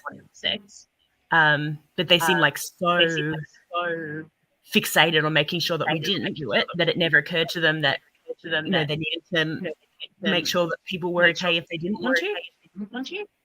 And I won't go into it now, but like I don't know if anyone's heard my history before, but like bad things happened to me because I thought that there was something wrong with me. So they really should have covered this, and to find out that 20 years later they still don't really do much to cover it, although they are getting a little bit better on LGBTQI plus health. They're still not there on the A at all. But they're no longer telling lesbian students that they don't need protection, so that's true. Yeah, for ours, even though they didn't really touch on much on asexuality specifically, they did, at least in my class for my school, they did make sure to touch on that some people don't want to have sex, and that's okay. So they did actually touch on that, but not in relation to asexuality. And I see a lot of stuff in chat about people saying about like how the contraceptives, they only covered the basic ones. Again, maybe it was just my school, because I was in a G&T class, so our teachers always like tried to do extra for my class. But we covered so many. So like at least in some capacity it was there.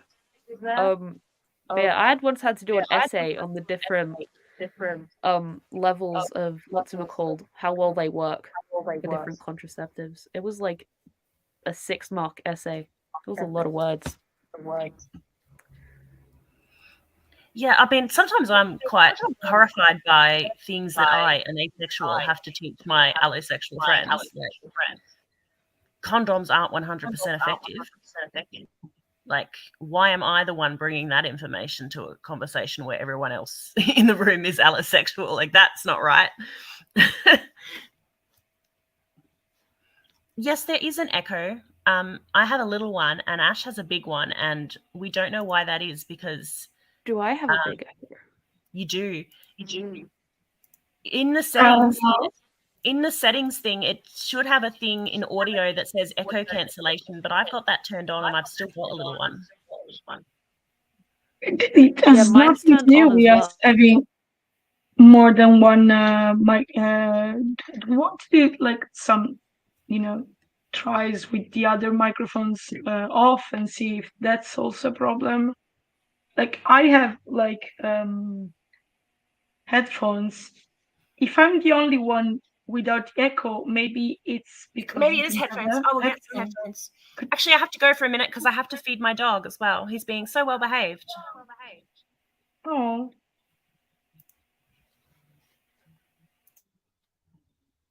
Because I have got headphones on. I've just got. Yeah, so I have no idea why.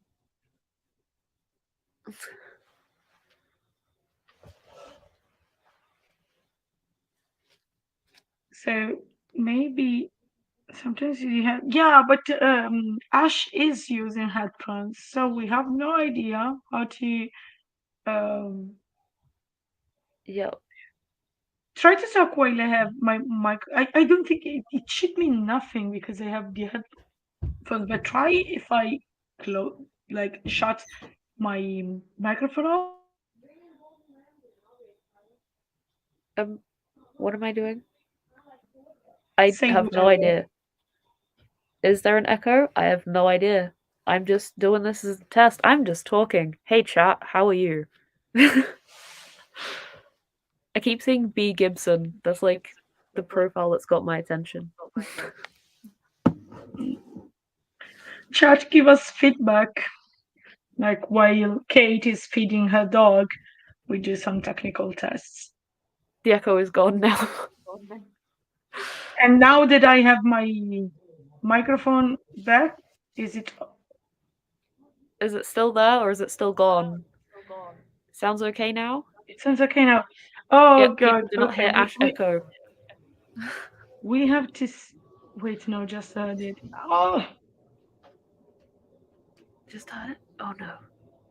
It's there? Okay. I think it was just because Kate wasn't using headphones. But then, how do we explain the fact that a moment ago you didn't hear echo and now you hear it again from Ash? That's a mystery, actually. I have one possible answer, and that is Aussie Wi-Fi. I don't know how, but that could be the Wi-Fi somehow, because Australian internet is so terrible on every single level. It's the worst. Yeah, I hear the echo now as well. Yeah, it's 100% Australian internet. It'll be because we're hearing it on a slight delay from when we're speaking. It's broadcasting back to us. Oh yeah. But I'm still hearing an echo. But I'm hearing myself echo. I'm the only one. I'm the only one not hearing it, and like I'm not offended. I'm excluded actually, but like I'd like I'm to know hearing why. myself echo, but is anyone else hearing me echo? I didn't just then. Okay, that makes sense because I'm the only one who knows what I'm saying originally, and you're just hearing it. Now I am hearing it slightly. It goes like in and out from being there and then not being there. Same for me. That is weird because I'm wearing headphones. So am I. It is. Yeah, I have no idea what's going on. We're all wearing headphones. Yeah. That's strange. Kate is still echoing. Oh! How can I echo in headphones? I mean, they're plugged in, right? Why am I the only one that is like free from desire? Not free from the echo. Like, I have no idea what is the inherent difference between me and you. The fact that I'm not Australian, but I don't think that has anything to do with the echo. Well, it could, Well, because like our people, internet is really a problem, and it is very slow. So we could be having a really long delay between us talking and it coming back. Yeah. Also, on my end, Kate and you keep glitching out slightly at times, which I know is just because of the internet. Like, yeah. This is also a problem when I do other streams. It's just an Aussie Wi-Fi thing. Amarantha says maybe change out your input. I have no idea if that can be a solution in any way, but I don't know. We can try. Like we have all the time in the world, by the way. So like, if chat wants to help us solving technical issues, it's very nice and kind of you. Okay, Chat. give me 2 minutes. I'ma try. Yes, let's try something. What about But this? like, How are we going I now? hear you very, very. But let's see. I think you should talk a bit more for it Talk a to lot be. about, you know, I have nothing of any value to say now that I'm just like put on the spot and asked to. I could read you a dramatic poem, but like my poems are like very dramatic. Am I echoing?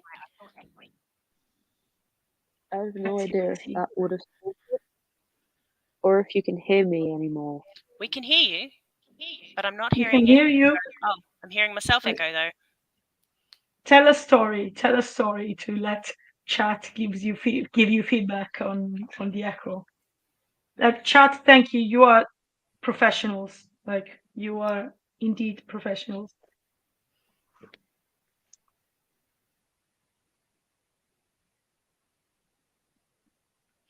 What if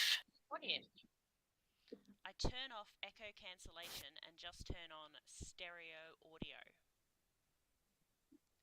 Is it now I better? have difficulties in hearing you because it's just very. You don't say low. You say Because the low. echo The cancellation doesn't volume is appear to very be low. working. So Yeah, maybe if the we just volume turn is it very off. quiet for you. Now my Kate. volume is Quiet. really quiet. Thank you. My volume is really quiet now. Yep. Very quiet. Very quiet. Okay. Is it Someone quiet? said poetry, and now I'm just reminded of poetry. That's the best you could come up with. Anyone in chat who knows what I'm talking about, well done. It's from Merlin. Okay.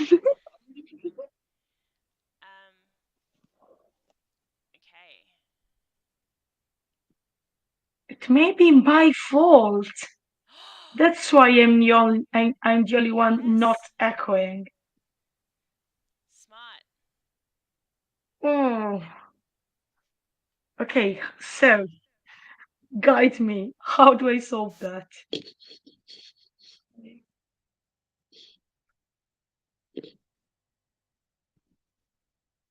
Chilbro mentions we can't hear Kate, but Yeah. if we find out that Can you hear me I'm better actually now? the problem, No, Kate can Kate, you're so also quiet. go back to what it The was volume is before. I so should just low. What is wrong with that microphone? Okay. Kate, I think like you could also like go back to how it was before without the headphones because I think this comment is actually correct. I am the problem. That you might be the problem. Yes. Okay. How do I solve that? Like I have also the microphone put here. I didn't even know this. Okay, here's okay, try talking now. Okay. What if I talk now? And are you getting any? I can't hear myself back. I'm not hearing my own echo anymore. I am a little bit, for you, hearing a bit of an echo. Okay, interesting. This is an actual mystery. Yeah. I'm waiting for chat feedback because, like, if it's my fault, you have been hearing the stream with an echo for like 2 hours and a half. I'm so sorry. I'm so sorry. I just caught sight of the huge tin of Milo I have behind me, and now I'm happy. Got such a big tin of Milo. Ace Quest. It was me after all. Okay. Sorry, It's all right. We've learned. Only 2 hours into the stream, so now we know better for the remaining 30 I'm hours. So sorry. I hope the echo was not like driving you crazy. I apologize for that. I actually thought the microphone didn't even work because like these headphones are not mine, and I found the microphone put here and with these, and I thought it was because the microphone didn't even work, and so was here to keep it out from view, and from like being. I'm so silly. I'm very sorry. No, all the first 2 hours and a half of the live stream are gonna It's okay. be with the It's all good. echo It's all because good. of Better me. to find out now than like 30 hours in. That is true. Well, yeah. It's a good thing I talk so much then, because like a lot of the first part of the live stream is me talking, so no echo. Oh God, I'm so sorry. I'll just stop apologizing because I have a problem of like feeling guilty, so guilty about things, and like I start apologizing and never stop. So I know I have to stop it. So everything okay now, like 2 hours in the stream, like I really want to to thank Tommaso, because you're the only one who pointed to the fact that I was the issue, and so you solved the mystery. So like kudos to you, thank you. Like, you saved us, and you probably saved me from like feeling truly horrible, because like 2 hours and a half, I'm really sorry, people, that you had the echo throughout all this time. It was probably very annoying. I hope it wasn't that bothering, annoying for maybe also people who have like issues with um sound inputs. But like 2 hours and a half is much better than like 10 or things like that, because the problem is I'm probably going to be, as I said, on the stream the most, because I'm in the most favorable time zone to hang with both people from Australia and people from Argentina. And so like it's so good we found out about this now, because if not, we would have had like 10 hours of streaming to then put on YouTube, with this annoying echo of me always being here and always asking, why am I the only one who doesn't have an echo?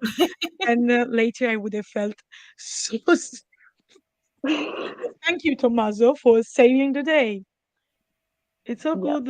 Yeah. I know. And I'm so happy we found out about this now. So we solved it. So thank you all, chat. Like, you are like the most lively and nice and reliable chat ever. Like, you are great. You keep up the conversation. You keep up the live stream. You keep everything up, and also like you keep technical stuff up and running.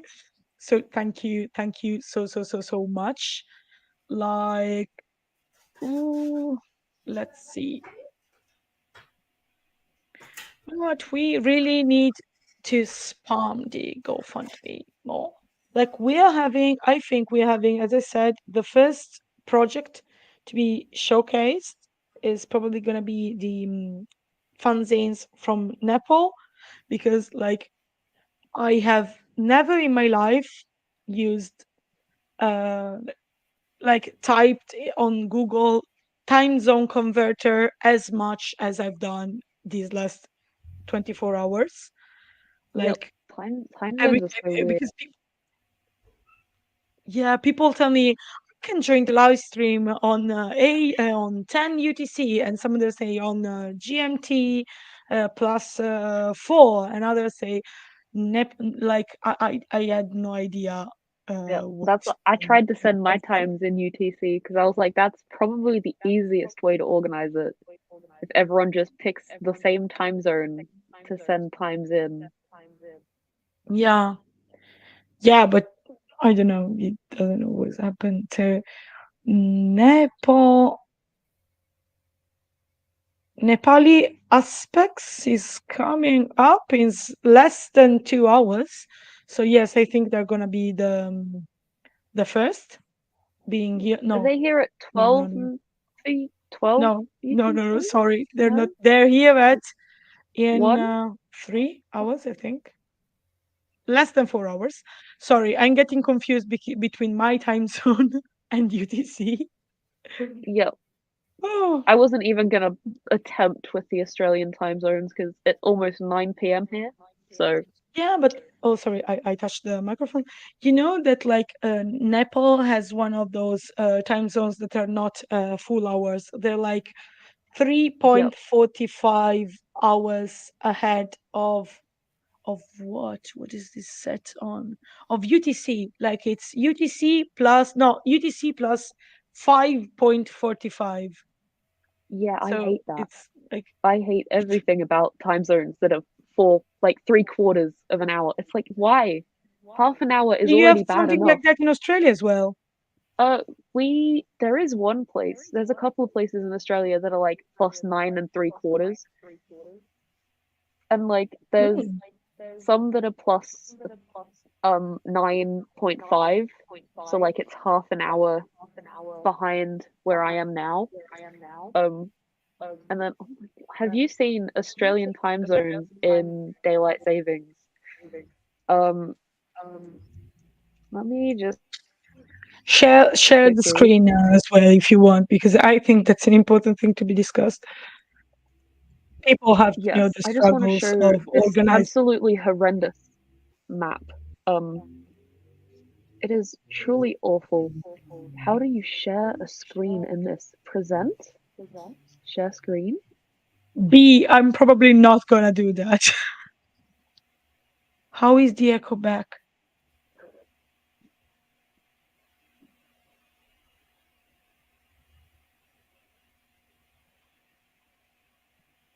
I need to go through so many things. Okay. Well, that's not what I want. What do I want?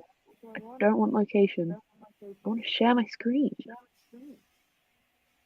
That's what I want to do. That's making me go into my settings to share my screen. Hold on. I think it's down in the with all the buttons you have.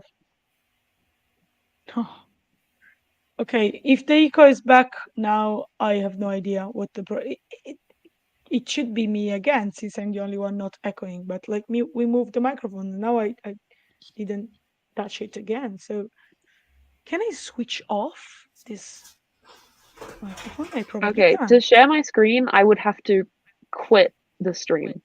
So I'm not Oh, sure if that will work.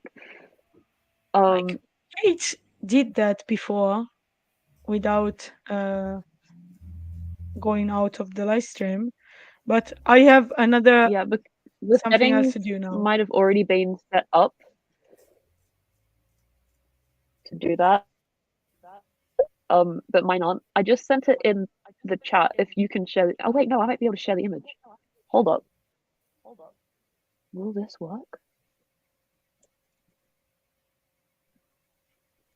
I'll try Sorry for the vague deactivating typing my noises. microphone to see if you still echo. I think I'm at fault. So, but just to verify, and while we're at it, I'm gonna try to switch from this microphone, this cursed microphone, to like the other one. If not, I'm gonna change my headphones. I'm full of resources. None of those is probably gonna work, but I'm full of resources nevertheless. No, I have no idea how. Because if I go into settings, I have no idea how Kate did it.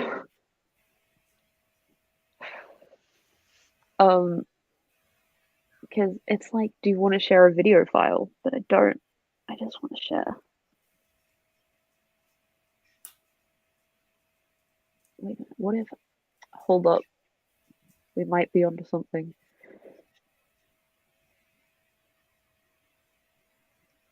Nope, it will not. Okay. I do not know. But basically, the time zones are absolutely horrific. And when you see them on the map, there's like 17 different time zones. Well, not 17. There's a lot of different time zones, and they're all so specific. And it's very not good.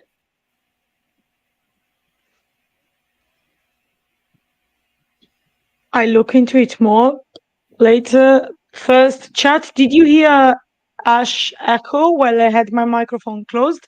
And first, I bragged about having like so many resources and another headset, and I don't remember where I put it. And so now I'm feeling a bit ashamed of myself. Like, so I'm gonna look for it. So just tell me if you still heard Ash's echo while I had my microphone closed. I'm gonna deactivate it now as well. So if you want to chat with Ash, feel free to do that. And also, where the heck is my headphone? Like, or headphones? Do you say plural? Like, you have to think of that Headphones? in Yeah, headphones. plural. Like, Yeah. yeah, okay. Yes. Yeah, I don't like know that. why we say the plural. Probably because there's two I of them. think Because one ear, the other ear, there's two. I think that in many languages, like in Italian as well too, in Italian as well too, uh, when you have objects that consist of a pair of the same part, of symmetrical identical part, you usually use the plural. Also, headphones can also be like two pieces, Yep. and I think you can also use like you can use the singular if you mean one, but like for other objects, like for example, pants. Pants is plural because it's two parts that are symmetrical, Like and scissors, because it in has the Italian two it's the parts same. that are the same. In Italian, we say pantaloni, which is plural because e is the morpheme for plural because it has two identical parts, and also these. In English as well, you Yes, says scissors. scissors or a pair of scissors. We can't say forbice. We have to say forbici, plural, even though it's one object. And if you say forbice, singular, people normally think of the insect. The insect that has the stag beetle. I think it's called. No, it's not. Stag Could be. beetle. No? Yes? Yeah, we Okay. colloquially call those insects like that, like because they have like it's like there were scissors on their head. I don't know. Like Yep. we are clearly strange. Blue, remind me where you're from. What language has it? I'm sorry, I'm a bit fond of linguistics, so I get curious about this. Like people is mentioning they don't hear or they hear echoes, or like it's also like kind of when it wants to happen, it happens, and when it doesn't want to, it doesn't. But it is just a mystery. It is it's just the echo with little TM next to it. That's what it shall be called. It shall be an entity. See, this is what I mean. Like, it's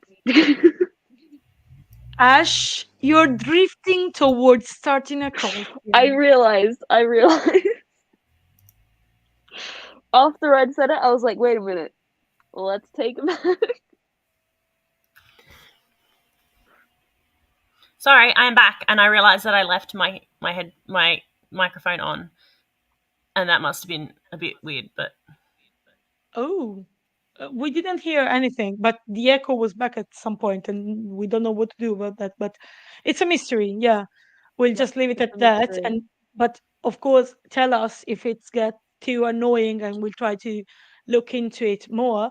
But like, I'm trying to find my headphones, and like now I'm checking my backpack because I have like so many objects. I came here to where my girlfriend lives because we're leaving tomorrow, but like I had to like leave, take the train a few hours after I finished working, so I had so many things I should do, and so I did my luggage like in a very chaotic manner, and I have so many things that I won't bring with myself to where I'm going to spend the holidays. But then I'm not coming back here. I'm going directly where I live. And that's gonna be a problem. Like at some point I should also switch computer because I actually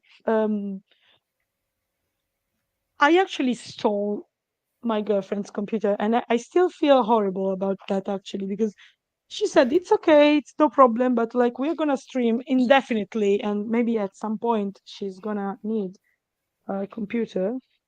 Okay, maybe I found them. Like they're a bit broken, but like I have so many stuff. I have 5 aromantic flags in my That's so many suitcase. flags. I kind of love that. Well done. That that's a good kudos to number. you for the flags. That is a good number of flags. Also, I I'm love the traveling comment. tomorrow. Echo could be a band name. Yes, it can, and yes, it should. I'm here I'd be instead of down. 5 aromantic flag.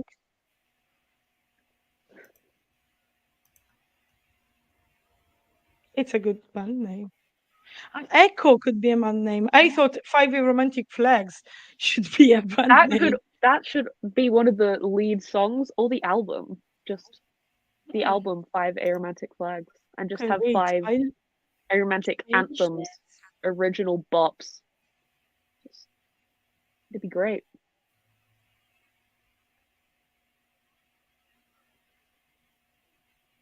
Aerolotto. That's a good track name. Yeah. I don't need to pack now. I can pack in the morning. It'll be fine. It's only like a 3 or 4 hour drive I've got to do. Plus a bit longer because I have to take the little fella in the car with me. I absolutely love that as an Australian, I was like, yeah, that's just a small drive. But I absolutely know. One of my best friends is from the UK. She thinks like a 20-minute drive is too long. Like, Well, I mean, within town, 20 minutes is too long, and that might advertise in which city I live, because we are outraged by a 20-minute drive in this city. But anywhere like intercity, like 3 or 4 hours is nothing. I used to have to drive an hour and a half in the city to get to trainings for sports I did. And I considered that normal. Just normal everyday traffic and training. It was great. Today And I yeah, had to that's drive just my an mother Australian city. 40 minutes from one end of town to the other, and I was like, you owe me. This is outrageous. I once went for a job in Australia, right? And well, obviously in Australia. And this was 45 minutes away by bus, and I was allowed to apply because I was a local and it was in my suburb. And it's like, Well done, Australia. You could drive 45 minutes in Europe and be in another country, pretty much. Yep. Nah, 3-hour drive. Oh, well, they say there's going to be hailstorms tomorrow, so it might be. I might go the way that I don't have to go all the way up the mountain and back down the mountain in those little pin turns. So it might be a longer drive if I go like further up and the safe way. That might be better. I absolutely love that you can go on a 5-hour trip and end up in Wales. One day, I'm going to go to Wales and it will be fantastic. There are so many places in Wales that are just amazing. Wales is so green. My father grew up in Wales. It's so aesthetically pleasing. And also English. The language is so fun. I love it. He learned Welsh in school. My father is English, but he grew up in Wales, but like they were always, even though he was born there, like they were always English. Like, yeah. I just wanted to ask if you hear me well with this headset. I hope you say yes, because these headphones are so much softer in comparison to the other one. My ears were suffering a bit. I didn't realize it before I removed that headphones, that they were like hurting a bit, and these are so soft and comfortable. So I hope these work better, because they are the nicest headphones in the world. I should have used them for starting. The only problem I at first I didn't use them because like so just a little bit broken. She'll be right. Piece in and then keep it in place with myself, and so like it's a bit of it needs adjustments, but it's still so soft. I like it, so it's better. I hope it works better, and that we get rid of the eco TM that is going to be the entity overseeing this. It's now an entity. And I also wanted to mention that we received the first donation, and I'm so happy about that. It's anonymous, but whoever did that, thank you. I thank you so much, and I hope it's followed by many others. Don't forget to spam this thing everywhere. Maybe it has also something to do with the fact that I tried to spam it on like on everywhere, literally, actually. I think my sibling is probably following this live stream, because I found a message to me saying, do you maybe need new headphones? And like, yeah, maybe. But I won't admit that, because these headphones were my father's headphones, and they are very good quality, and he decided to lend them to me. And I feel so guilty actually about this, because I destroyed them in no time. I don't know how. I think the problem was it was in the middle of the COVID pandemic. So I was always keeping this to listen to music, but I have glasses, and it was always put your mask on, and then I removed my mask and put these, and my glasses and the mask destroyed my headphones really fast. But I did it again. Like, okay. So, also, I just realized there's been a lot of chat about axolotls, right? Let me show you something. Where is the second one? I've lost an axolotl. It's not a real one. That would be much worse if I lost a real axolotl. I find that. Yeah, like they're all like almost extinct in nature. I've lost the second one. Lose them. Ow, I hit my head. It is fine though, because I'm going to find this axolotl if it is the last thing I do. The second mystery of this live stream. In the chat, you can participate. You can suggest, where is the axolotl? Where should Ash look for the axolotl? Oh God. This one Oh. and a Minecraft one, and they are great. I also have a dragon of these. His name is also Keith, like the worm. Why is that? It is Aw. because Keith. But yes, mini. Nope, he's backwards. I have food-shaped Axolotls ones. I collect are great. cushion-shaped like food, so Squishmallows have brought out several things that have interested me. Are we at the point of showing plushes? Because I can't carry all the cushion-shaped like food in my arms. There's too many. I'd have to get on my phone and then, oh, Teddy. Nice. yes, I'm not sure about his age. I don't remember exactly. It's above 20 years for sure, because it was gifted to me when I was very little. And like, because my sister already had a blue one. This was originally purple, but like the sun and like time made it almost white. But yeah, it's originally ace colored.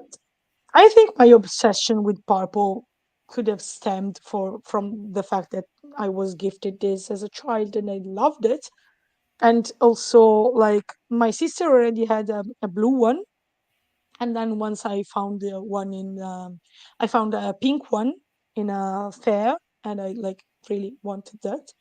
And so I have three of these, but this was the one gifted to me. And if my sibling is following this live stream, it's worth mentioning something. Like, you probably can see that there's a ciao written on this teddy bear. I might as well confess to my crime in international live stream. At some point when I was little, I was gifted some fabric felt tip pen, you know, Oh like, yeah. and as a child, I thought that fabric meant you can use this on fabric, and it's no problem. Like, it's not gonna be a problem, but like that's normal felt tip pen because they are water based, and so you can wash them away. I didn't know that the point of fabric felt tip pen was specifically that you can't remove it if you wash it. And so I wrote on my teddy bear, and I wrote on my siblings' teddy bear as well. And yes, I, I don't think I have been forgiven. I have been completely forgiven yet. But yeah, I might as well confess on international live stream that I did this because. But this is my beloved teddy bear, so I wanted to show you them. Kate, you can't bring it like you said they are. There's so many cushion-shaped like food. Are there any nearby? Yes. 1 second. I have to disturb the dog, though. He doesn't like that. Oh. No, I hadn't realized the dog was still there actually. Like, so well He's just behaved. there. Oh, Yeah. Such a so good boy. cute. Amazing. Oh, I keep getting distracted by Keith the worm. He's just like hanging from my laptop in front of me. yeah, I'd really like to have that hanging from the. What They are is great. They're just that? worms on a string. Oh my god, This that's is kiwi adorable. fruit. I also have corn. It's got a little tuft. Oh It's a my little god. tuft of hair. It's so cute. It's so unbearably cute. I love it. I have so I many. I really, have really love 2 it. donuts, like 3 slices of pizza, like a little fast food chips. I think I've got 2 different burgers, cherries, a little milkshake. Just so many. They make so many cushion shaped like food. And oh, I got 2 avocados and an avocado on toast. Just because I was like, avocado. I need avocado. That's why I don't own my own home, because I eat too much avocado. So I Cannot relate. Avocado is not that good. I am sorry. We are on opposite sides of the avocado war here. Are you millennial? I am Gen Z. I'm only 20. Oh, see, that's you don't have the problem then, yeah. Because that made the international news when an Australian politician said that the millennials need to not eat so much smashed avocado, and that's why they can't afford homes.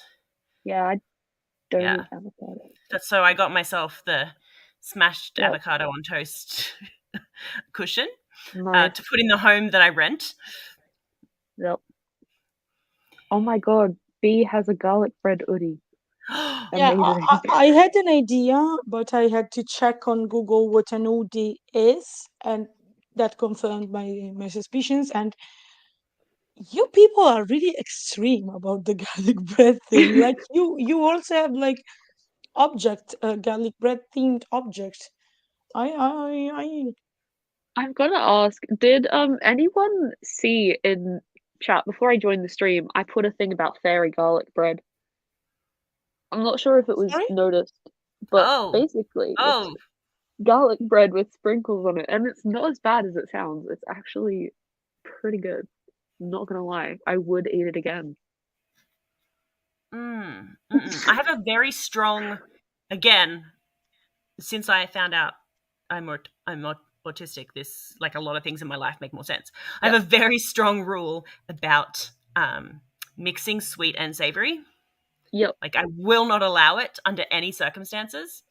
And so, like, sprinkles on garlic bread, no, automatic no, won't even try it. Just no.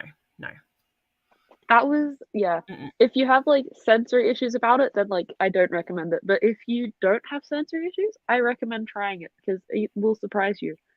It's an experience is the best way I can describe it. It's a taste, that's for sure. But it's not sensory. It's just it breaks the cardinal rule that I have about mixing sweet and savory. I just can't. I can't do it. Chocolate cheese, try no. chocolate No cheese. circumstances, no. I had Vegemite chocolate when that was a thing, and it wasn't too bad. No. Chocolate. What is chocolate cheese? I don't know, but it sounds like another experience. Imagine a dragon made from garlic bread. Amazing. Imagine garlic bread made from I want that.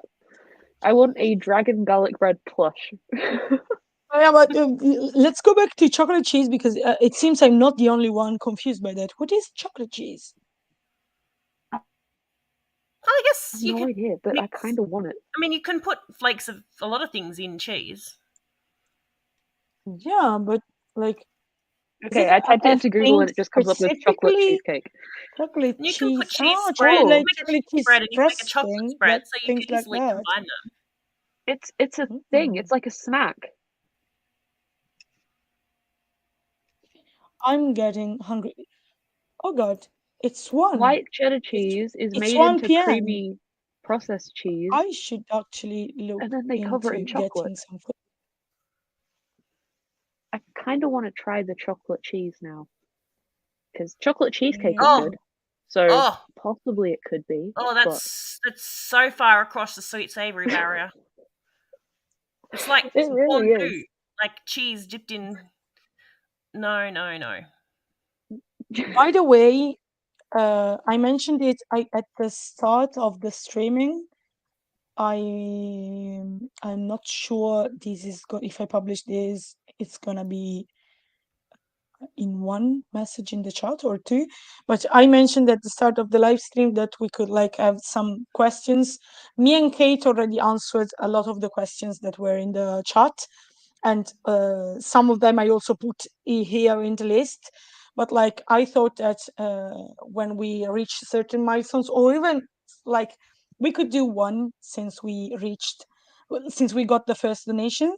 Don't forget to spam the GoFundMe everywhere, but we got the first donation, we should celebrate. And I did like a list. I had thought of like a bit of questions and I added some from the chat. And so I'd say that this is we got the first donation.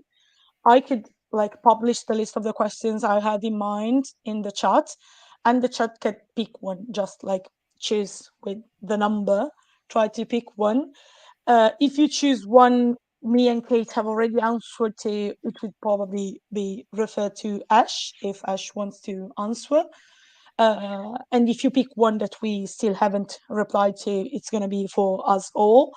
Of course, like I'll think of the questions we unlock this way with the donations as like permanently unlocked, so we can like then try to share our perspective with the other guests that come up. And like I want to be like, I'll do this. Wait.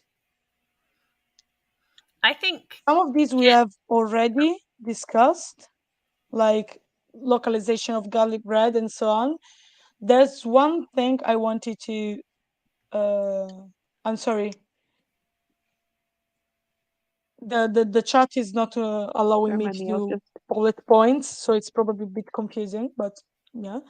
I also thought of a seventh question that I want to be very clear about. That was like, what is, I thought like, tell us an opinion, something you think that would get you fired from the ACE community.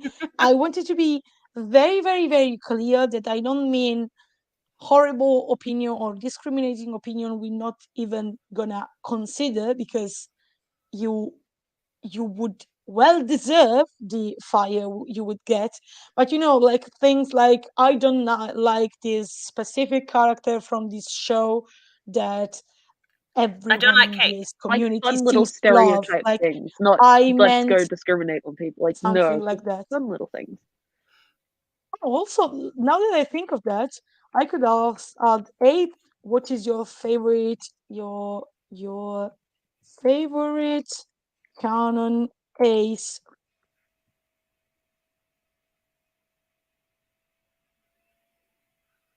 I'll do all Okay, of them. the Quick question. fire. We have ace foods, but what do you think Oh, are I've done ace some of them drinks? already. Yeah, I think My first we'll have to thought think was of a this garlic a bread bit. milkshake, so now I want to cry. Like, I think that like Steven Universe brought like more internationally the knowledge of Uber. That is Uber. Oh God, am I mispronouncing it? Or is Uber? It's Uber. If I look for Uber on, yeah, I think it's Uber. If I talk about, I looked for Uber on Google, and Google said, you're looking for YouTube. No, I'm not looking for YouTube, Google. I'm sorry. Like, because you mentioned milkshakes, and so now I was thinking about ingredients you could use to make a milkshake purple. And I think that Uber is like the best resource. Ooh. Yeah, I'm sorry, Mick. What do you mean we're still here? Like it's just 3 hours in, and we are probably, or you meant you think like other people will.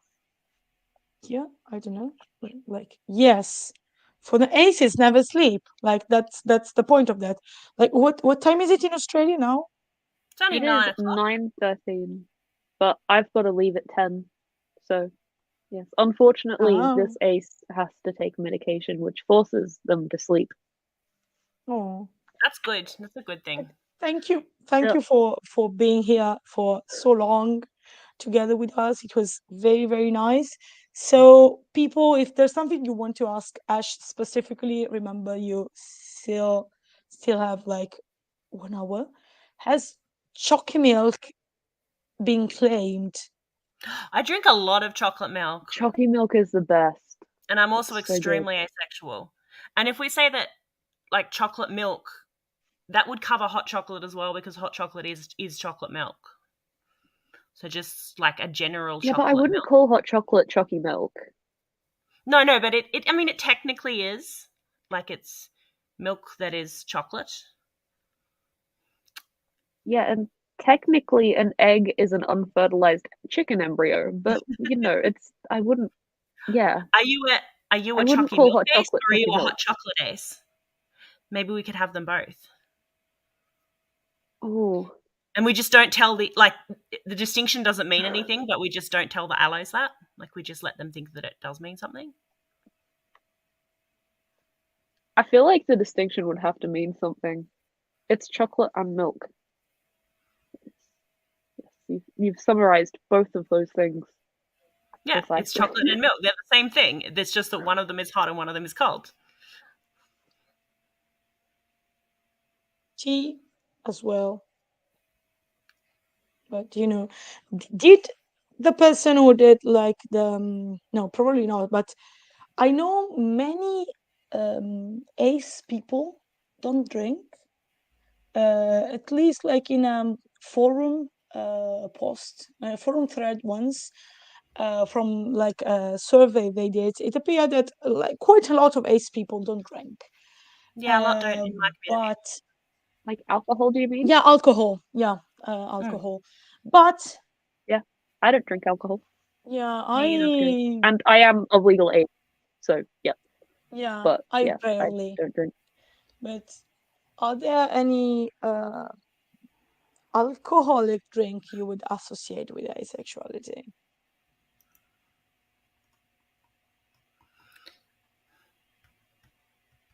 Nick is a fake English person. Oh, that would get you fired from being English. Yeah, that's not I acceptable. drink so much tea. It's so good.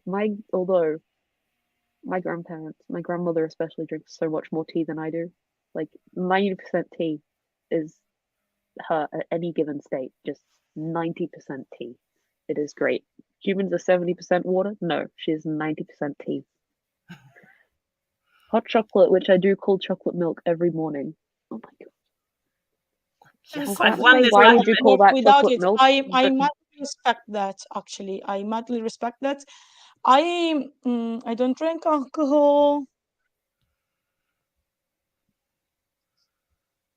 What? I need to know more about this story. Actually, The only time I Wait, ever drink alcohol is like maybe if I'm in my own house to start with and like I'm throwing a party, I might occasionally have like a tiny bit of alcohol, but not much. And mostly not because I actually don't like the taste of it. mm, And I was fairly me too. drunk between the ages of 16 and 18, and by the time I legally was allowed to drink, I was kind of over the whole concept. Rhiannon humbly suggests red wine because we are classy like that. Once in Turin, we had an event about asexuality. We were called to have an event and a talk about asexuality, and they had this cocktail that was, I think it was like actually, I think a person who was at that event is actually here in the live chat, probably, so they can correct me. But I think it was probably vodka, like vodka and lemonade, but with also like a hint of lavender syrup that made it purple, and it was like it was actually quite good, like, and it was like really really purple, and so I didn't want to drink that night, but in the end I tried it because I wanted to like have the purple drink. I really like purple. Like I'm at this point I'm quite obsessed. Like it already was my favorite color, but like uh, after I came out as ace, I started like hoarding everything that is purple, and I don't know if it's something I've seen it and just me, but uh, from time to time I see those articles about an old lady. It's usually an English old lady who at some point decided, I want to have all my clothes and all my house and all my house appliances in my favorite color. Like I remember a green lady for sure and a yellow lady for sure, and I'm going to become that lady probably, but like not when I'm old. Like by when I'm 40 years old, I probably have everything purple, and my house would be purple, and everything in my life would be purple because, like, this last year, like the purple objects I possess, like tripled in number. That is impressive. I'm not gonna lie. Many aces are confirming that they don't drink alcohol, or they don't drink alcohol too much. There's very little consumption in the chat. Yeah. Yeah, it's a thing. So I lost my questions. So I should ask to the list of possible questions to ask to people, what is your favorite? You spell favorite like this. I get confused between British and American spelling. Like British uses the U, and American doesn't use the U's. Yeah. Yeah. British and Australian both keep the U. Canon Ace Rep. Okay. I'll write this in the chat between us as well. And also on the organizing Discord, so people you've got 6 joining twice. later. I got 6 twice. Oops. So there's actually 9. Oh, it's actually 9. Great. Because you've got 2 6s. Discord, where is it? Okay. Possible questions. And Mick, have faith in us. Yes, we can resist. We can do that. I felt a bit sleepy at some point, but it makes no sense because it's like lunchtime in Italy. But I should also at some point think of having lunch. So whichever way is the least phonetic is probably the British Australian way. Yeah. Yeah, that's true. Well, can you not pin messages on YouTube? I have no idea. I actually have no idea. But I have no idea either. I feel like you would be able to. Can I request like a question to celebrate our first donation? I would like you to ask me number 6, please. Which number 6? Oh, the first so number 6. Want the first number 6. 6A. The number 6. Mm. Number 6 is describe an object on your background. Yes, I would like to describe an object on my background.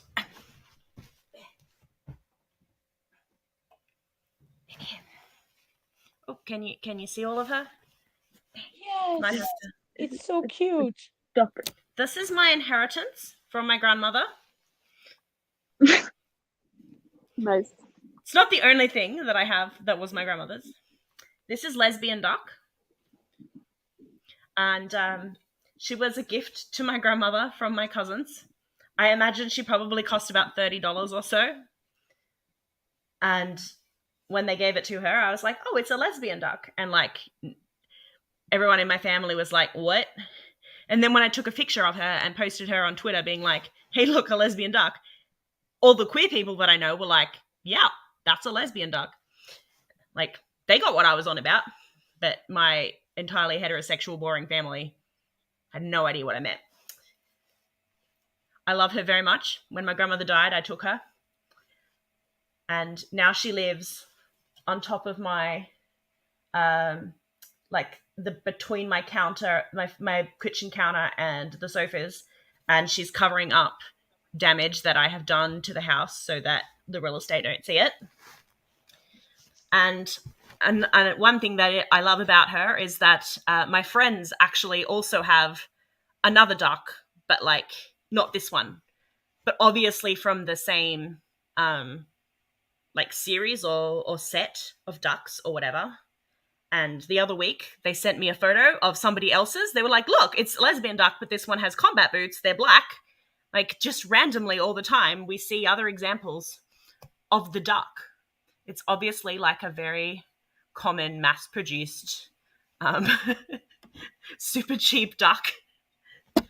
But I love her very much. And just, you can't really see her facial expression, but it's just like That's what a duck's beady little eyes, like, that's what they're like. That's what they do. For an assignment for uni once, when I have my postgrad degree in zoology, so I had to follow ducks around a park for a total of 50 hours once. So I have a connection to ducks, and I won't say it's necessarily a totally friendly connection. They do have beady little suspicious eyes. So that is my duck. In case you can like just see their legs and we're like, what? Why are their legs? I don't know. We could see Yeah, the duck. you can see the whole duck. She's beautiful and like Yep. not just in the background. But I like the pipeline of comments that your duck triggered in the chat. Like that was like duck, Quack. quack. Yes. I want a duck pet. I want an ace duck. And then what happened? Well, what my assignment was we had to like devise our own assignment. I was doing an assignment and I decided to find out like when ducks are in a group of ducks, like do they quack? Do they do more quacks or less quacks depending on how many ducks are there? Like, is the number of quacks you get with 2 ducks going to be, a certain number of quacks per minute divided by 2? Is it going to be the same result as if you have 4 ducks and you divide the number of quacks by 4? Or do they actually quack to each other more if there are more ducks to know in the group? answer. Did you discover the answer? Do they quack more, or is it like the same? It plateaus at 6 ducks. So when you get to 6, so they do increase more. So there are more quacks between ducks, the more ducks there are in the group. And then when they get to 6, it just sort of plateaus. And then 6, 7, 8, 9 ducks, they just stay at the same rough amount of quacking per duck. Yeah. That is a good system, to be honest. That sounds like a good system. Yep. So 50 hours spent following ducks around, and that's what I learned. Valuable information to know, though. As well as the fact that following ducks up and down the creek in the park, A, makes you go a little bit mad, and B, gets you like just a lot of looks. Like, why has this lady been here for 2 straight hours following ducks up and down the creek? She's got a clipboard. Sometimes she must be like that. Right? Nobody could be up to no good if they got a clipboard. Yeah. Clipboards are magic. That reminds me, I need to go to Officeworks to buy a clipboard because I found out today there's half A4 size clipboards, so they're like mini, and they fit half a sheet of A4 paper, and I need that's them adorable. in my life. I don't need one, but I want one. Officeworks is one of my favorite stores. So good. Just love me some stationery. Like, only now I saw the photo you sent me, Ash. The Australian time zone photo. It is awful. Also, I love how someone abbreviated the QPM, quacks per minute. That is amazing. QPM, quacks per minute, it's great, but like, sorry. Ace ducks would be also, adorable. I love how I got a notebook just to write down dragon garlic bread with a little smiley face.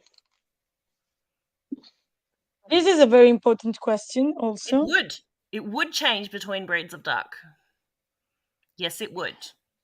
I cannot remember what breed of duck I was doing, but I was always following the same breed of duck, yes. Oh, that's interesting. As I said before, I'm not sure I can, like, I want to be sure I can screen share before doing it because I'm not on my PC. So I'm just gonna send you the... No, I can't. Oh, this is the wrong one. Like, Ash, can you just send it to Kate that before managed to screencast without any problems? Because like now that I saw that image or the image of the Australian time zones, I can't get it out of my head. And I think... I saw that image, and yes, I'm very aware of the issues with, because Gemma my partner Gemma, who S knows, organizes Aussie Ace Week, and we have to organize that to be Yep, it was suitable sent for in the people. group chat. Yeah, it has to be suitable for thank you. people on both sides of the country, and it happens during daylight savings time. So there's a 3-hour gap, and I usually make the timetable. So I have to make a timetable, like 3 of them. You know, like there's 5 time zones, and for me to make 5 timetables would be ridiculous. But I make like the first one and the last one in the middle time zone. Just 5 is too many. 5 is ridiculous. And when we had the International Asexuality Conference, we were only in 3 time zones then, but I still made 2. Yeah, I feel so bad for all of my Western Australian followers because I mainly do eastern coast of Australia, UTC, which covers like England, and then Europe's pretty close to that, and then America, and anywhere else needs to figure it out for themselves. Like, yeah, I think I generally do like 8 time zones. There's Australia, New Zealand because they're ahead, India, like Central European, UTC, East America, West America, and then everyone else just has to do math. Wait, long boy, that really told up. An amazing conversation is going on, is starting in the chat. Like I want everyone to read Mick's comment. Like I want this guide to UK university based on the average number of I love that guide, and I also want to hear more about long boy. That really university. Yeah, and Rhiannon said, have you heard about long boy that really tall duck at York University? And I now want to know everything about long boy. Because the ducks on my campus are famous for being aggressive. Yeah. Oh, there's an article on the BBC about long boy. Tilbro is saying time zones are annoying. Yeah, I'm gonna read the article about long boy later for sure. We still have me. I could do a dramatic reading. Transfer to the. You want me? Maybe it's better if the native English speakers read the article. But what was I saying? 2 things. First, me and Ash still haven't answered the question about describe an object in our background if we want. And Ash, if before going you want to say something else about your page, about what you do, linking it to any people here who may not know about that, or tell us again how your giveaway is going to work or something like that is working because it's already open. Feel free to do that. And also, please let me say that your shirt is amazing. I love it. It's really, really cool. And your look is so perfect, spot on for this live. Did you notice there's ace pins? I got 2 of them on my shirt. I don't know if you can see it. They're so cute. Oh, they're nice. I see you also have an ace flag adaptation to fit better with the Aero one with 5 These are my stripes. other pins. There are so many of them. I like all your pride. Love them. They are, and they're the ones that get given away on my page. I've got another couple of giveaways with those brands upcoming this year. So I should follow your page more. The problem is if you give away something you only send things for the giveaways to your own country, I guess, because sending it is international. How much do you spend? Because of the way it's run, a lot of the time with the pins, I don't have to handle the shipping. And the stuff I do handle the shipping for, usually I get the stuff for the giveaway for free, so I'm not having to spend money on the prizes. Because they're sponsored. Like people will sponsor the prizes. So yeah. Also, Australia Post does this great thing where if you're signed up as a business, you get hella discounts. So I'm technically a business by Australia Post standards, which just means it's cheaper. And that means I can do more of them. So, yeah. But yeah, last giveaway I did was in February, and there were 3 winners, one from America, one from Mexico, and one from Spain. So, yeah, they're open internationally. There's another thing I really wanted to ask you, and I'm probably also using the emergency channel on the Discord organization. I completely forgot about a thing called lunchtime, but I wanted to talk to you. I should have had their pasta. I think I have locked myself in. Like, I could have gone to lunch before because you two were here, but like Ash is gonna leave soon, and so I lost my window to have lunch, right?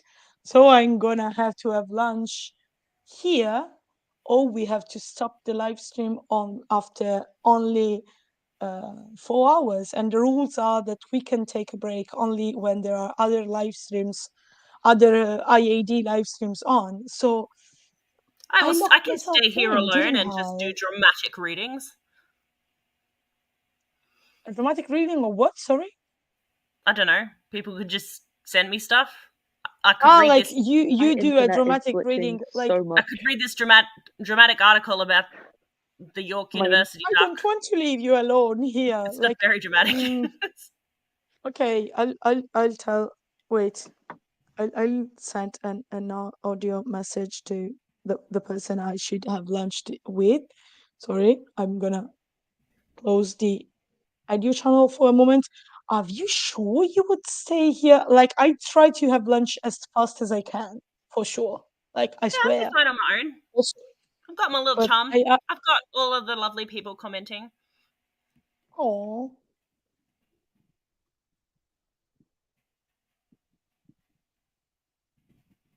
I love how I just got a tab open now about Long Boy. Yeah, it's Longboy BOI. A tall Yeah, duck who yep. lives on the University of York campus has gone viral on social media. Longboy has amassed more than 23,000 followers on Instagram. This was in the 2021. The mallard / Indian runner cross became famous after a post on Reddit incorrectly described him as the tallest mallard duck to have ever lived, over 1 meter tall. But Zoe Duffin, who runs Longboy's Instagram account, said he actually stood at about 70 centimeters. We believed that he had been dumped as an unwanted pet, she said. We started feeding and taking photos of him, coining the name Longboy due to his tall stature. We did feel a bit sorry for him as he didn't fit in with all the other ducks and was being shunned by them. He seemed quite lonely. Over time, he's grown quite a following with York students. He's quite a campus celebrity and has since flourished and integrated with the other waterfowl. I follow Long Boy now. His Instagram is Longboy York and 56,000 followers. Oh, wow. And now I am one of them. Yes. Thank you for appreciating my dramatic reading voice. Fantastic. Yes, the reading voice was great. B. Gibson is heading have done off a Yorkshire tonight. accent, but I was not going to try. I can do a Yorkshire accent, but I haven't practiced it lately, and I do not wish to offend. If I tried to do an accent, I would simply get stuck in said accent. So let's no. But yes, good night to B, who is. Good night, B. Farewell. Oh, B is going to sleep. Kate, I'm probably gonna thank you and get your help and have lunch. I'll try to be as fast as I can, but also like I'll go now, so I'm as fast as I can. Also, I really need to go to the like yes, go. Yeah, I should have done a bathroom break before, but then we were always talking about things and I forgot. I didn't describe anything on my background, so I'm gonna do that really fast before going. And I think the most obvious thing on my background is that it's a banner we made with the feminist group in the city I live in. We made that for the 8th of March. March. Okay, the month and the name are pronounced it the same way, I guess. And it's like actually it says for Brianna, Sasha, Chiara, and for everyone, trans rage. Like it's actually this is not my room. I'm a cis person, so I don't want to appropriate the banner, but this is my girlfriend's room, and like we made that banner for the march, and then we gifted it to my girlfriend, and she pinned it on the wall, and she also like she, I stole her computer. I'm really sorry about that. I stole her computer and I also like kicked her out of her room. But she was the one to mention that this is like an amazing background for a queer live stream. So like yes, uh, it's a really a wonderful banner. Like it's very very long. You can see it's a bit longer than the bed, so like it's very long and very pink, and I love it. So I'm going to, you know what? There's a problem. Can you I'm the admin. temporarily make me like co-host so that I can Yeah. I wanted to highlight do questions? that exactly. And then you can change over computers too. I want to make you. Okay, and then I'm ready to go out and get lunch because I'm already fully dressed and I have my shoes on. I'll just make Kate co-host so you can like change things. I should be able to. Oh no. I fear we need like I made myself oh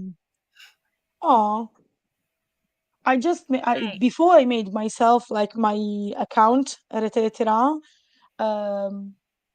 like admin, so I could also appoint co-hosts, but now I don't know how to do that, which is a problem, which is a big problem. I locked myself in, guys. How can I do that? So like, the three little dots on me don't help. No, they don't. Like, the only thing I can suggest is that if Mick is online, Mick, are you online? Please tell me you're online. Brother, friend, savior.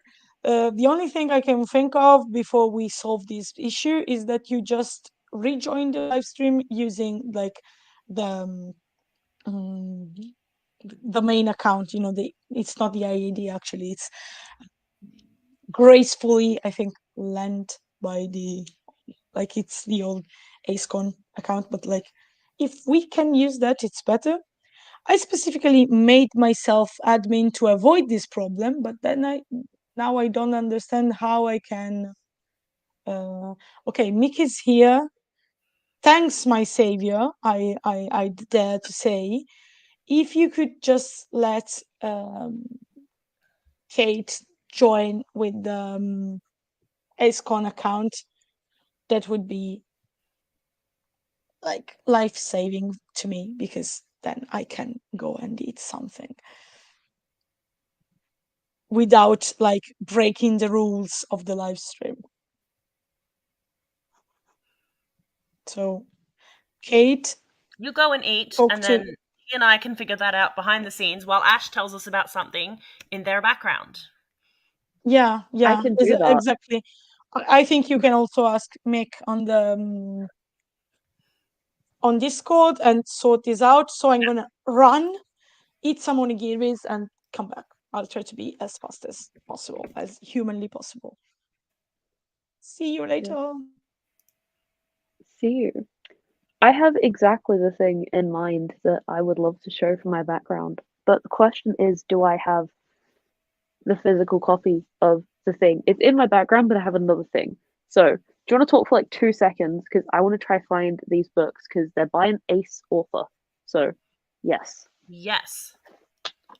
Oh my god, my knees cracked so loudly. Of Amarantha's remark.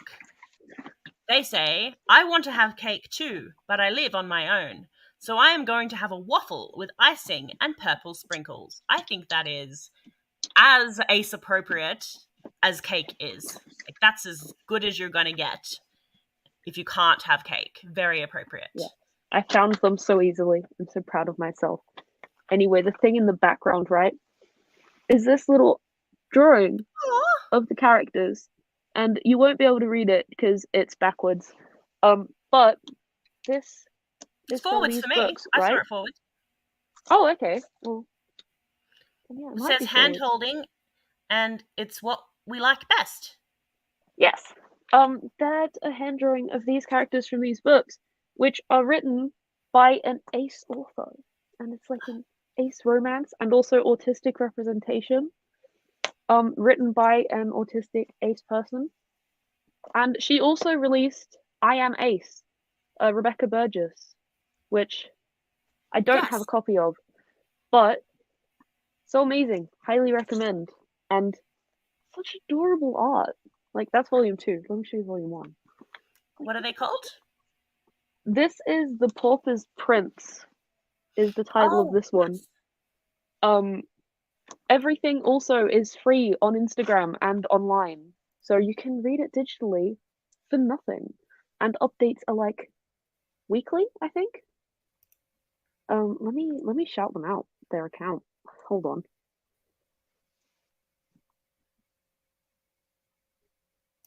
Yes, it is. I don't know if you'll be able to see it. Probably not. But it's the Aura Heart. And amazing. What I'm gonna do is, yeah, I don't know. How can I? Can you talk in the comments? No, I cannot. Okay. But I will be able to in a moment. I just have to leave you alone just for a second so I can log out and back in.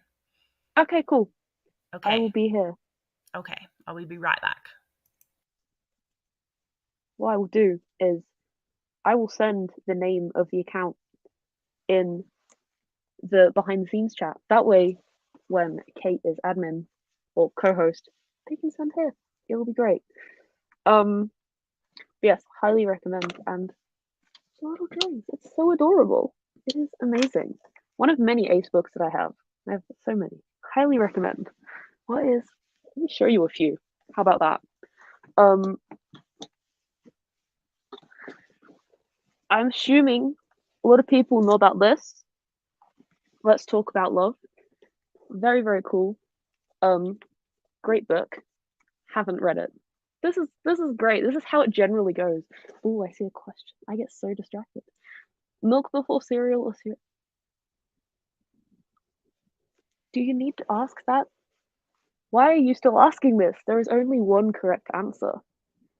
Right. You only put the cereal first. You put the cereal and then you pour the milk. Who actually puts the milk first? Nobody. Nobody does that. The cereal has to go first.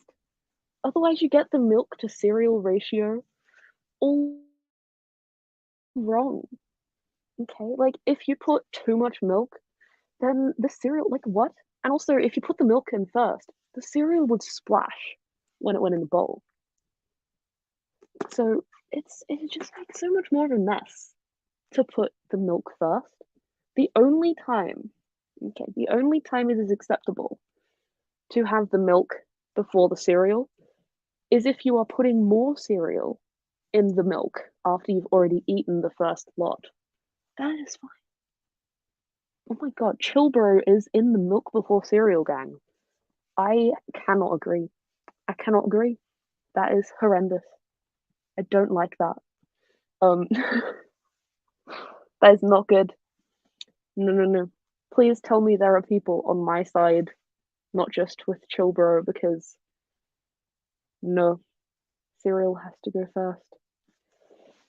CC's Art Crypt is working on some Ace Rep graphic novels, but they aren't up anywhere yet. Well, CC's Art Crypt, if they do go live publicly, let me know. If you reach out, I can help promote them, because Ace Rep is always worth sharing.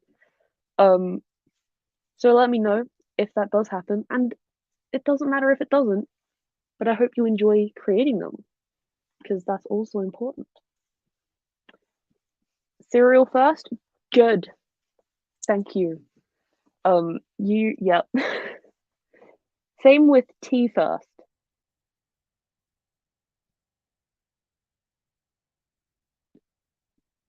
Are you implying that people put the milk before? What? What? What are you implying there? I'm terrified. That is terrifying. Yeah. Tea first. That is implying that people. What? I have no idea. What? That is terrifying. You've terrified me.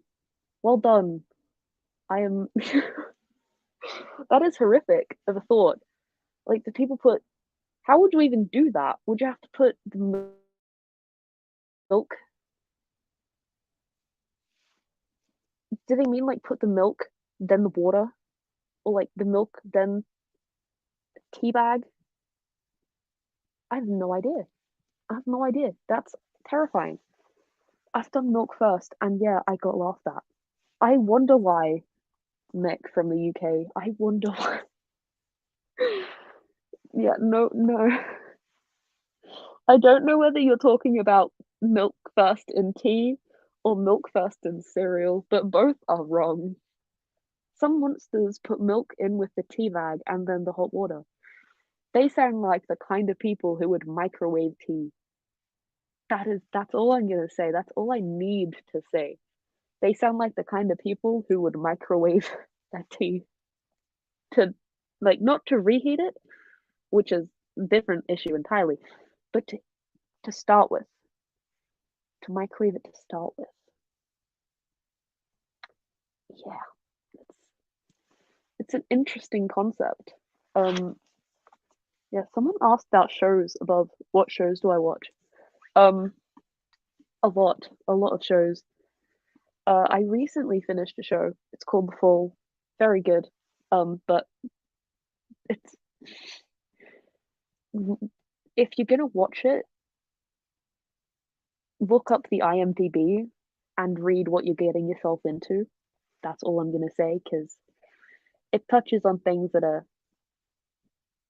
of a higher rating of a show. Let's just say that. Otherwise, that is number one. That is the main show. Just to have it here.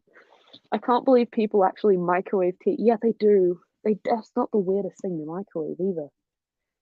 They microwave peas, like frozen peas.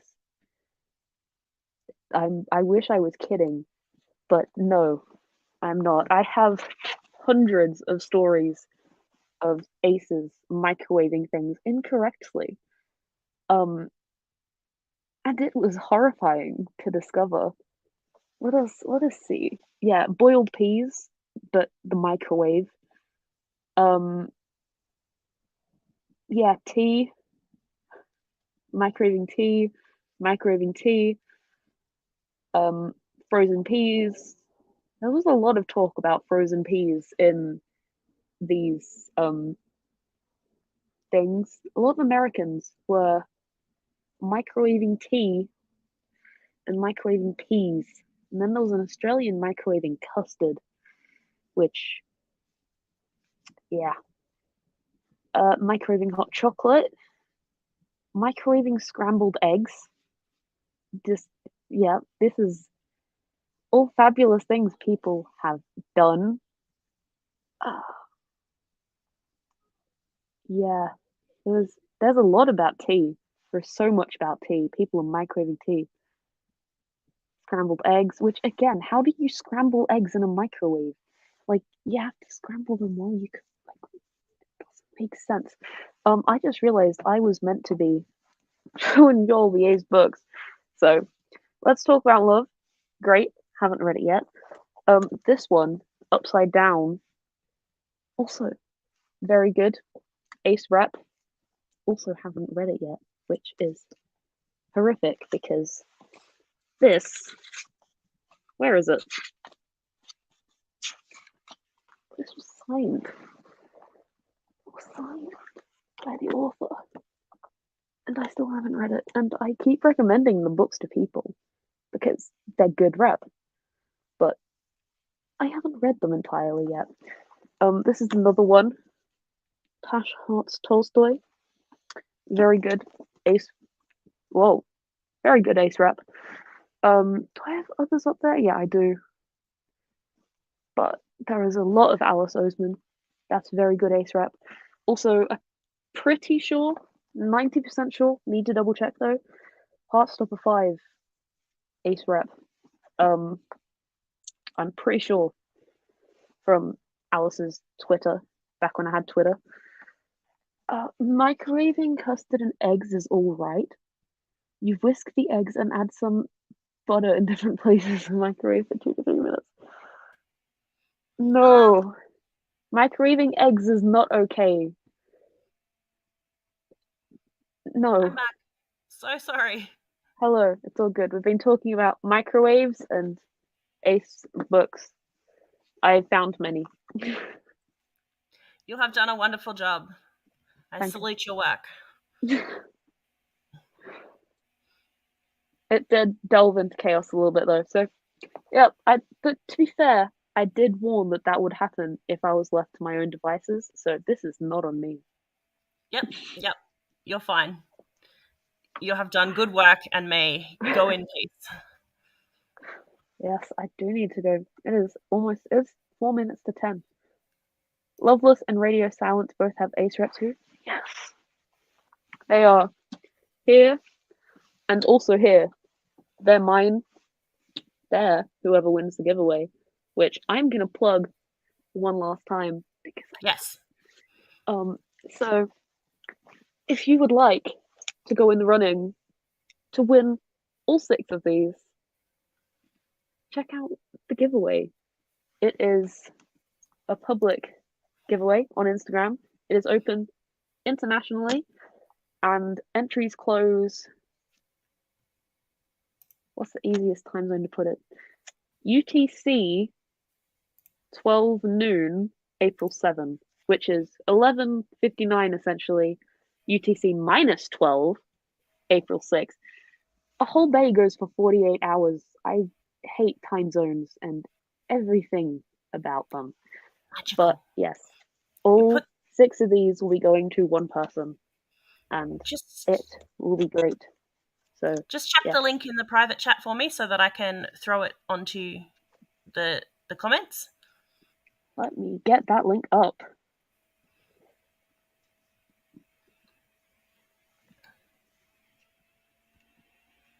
I'm gonna just do the easiest way to do it is to just link Instagram because it is pinned post. So consider yourself in. Put the Instagram in. There we go. I am International Asexuality Day now. Nice. I am IAD. IAD is me. Yes. Yes. Was that it? I feel like, is there anything I'm forgetting? I don't think so. Go ye in peace. Thank you so much for joining us. I'm going to go have some pasta. It is tortellini, and I hope there is leftovers. If they didn't leave any leftovers, you'll probably hear my screams from wherever you are in the world. Like, yeah. I really hope they left you leftovers. They better. Otherwise, there's spaghetti in the fridge. So, like, either way, it's pasta. So, but yes, thank you for having me here. Thank you so much for joining us. And thank you to everyone in chat except Chilbro because you put milk before cereal. That is unacceptable. That is no. I'm kidding, of course. You're chill. But Also, I'm not kidding. Please put cereal before milk. That is. Yeah. As long as it doesn't break the savory sweet barrier, you're all good in my book. All right, farewell. Okay, there's the leave button. See you guys. Alrighty, we may have a few more friends joining us. I will await confirmation from them. In the meantime, here I am. Chilbro is being harassed, persecuted for their views.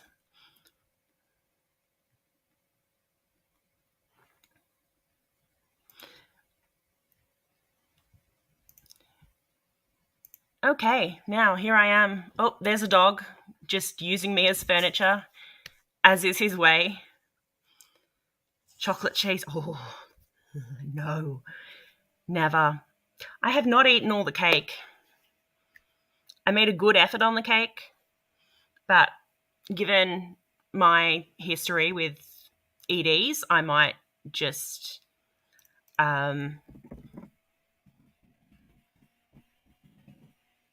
I might just not try to force myself to eat cake that I can't fit. Maybe I'll take it and give it to my partner tomorrow.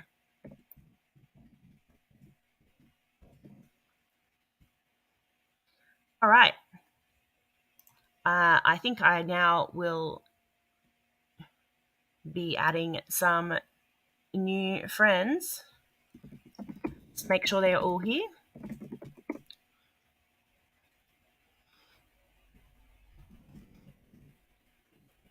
Alrighty.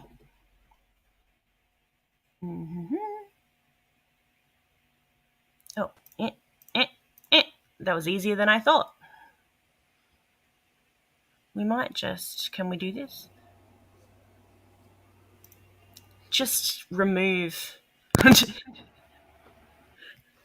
S gave me some power and now I've just removed her altogether from the stream.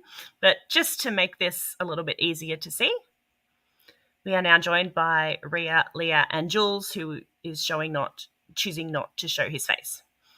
They are from the Philippines. Yes, hello and mabuhay.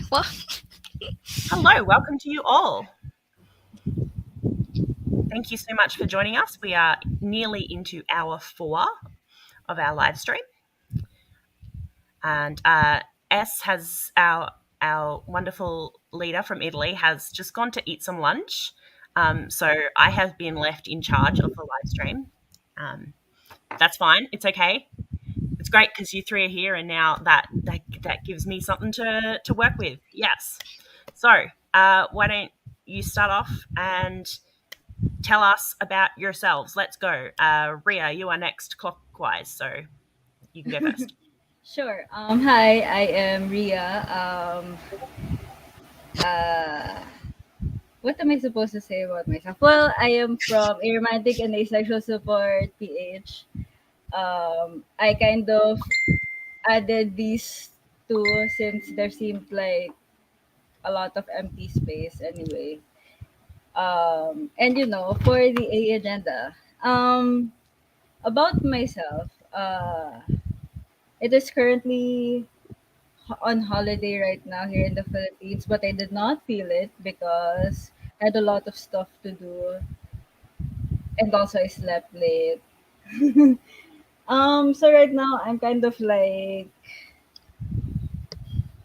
operating on half capacity, but it's fine.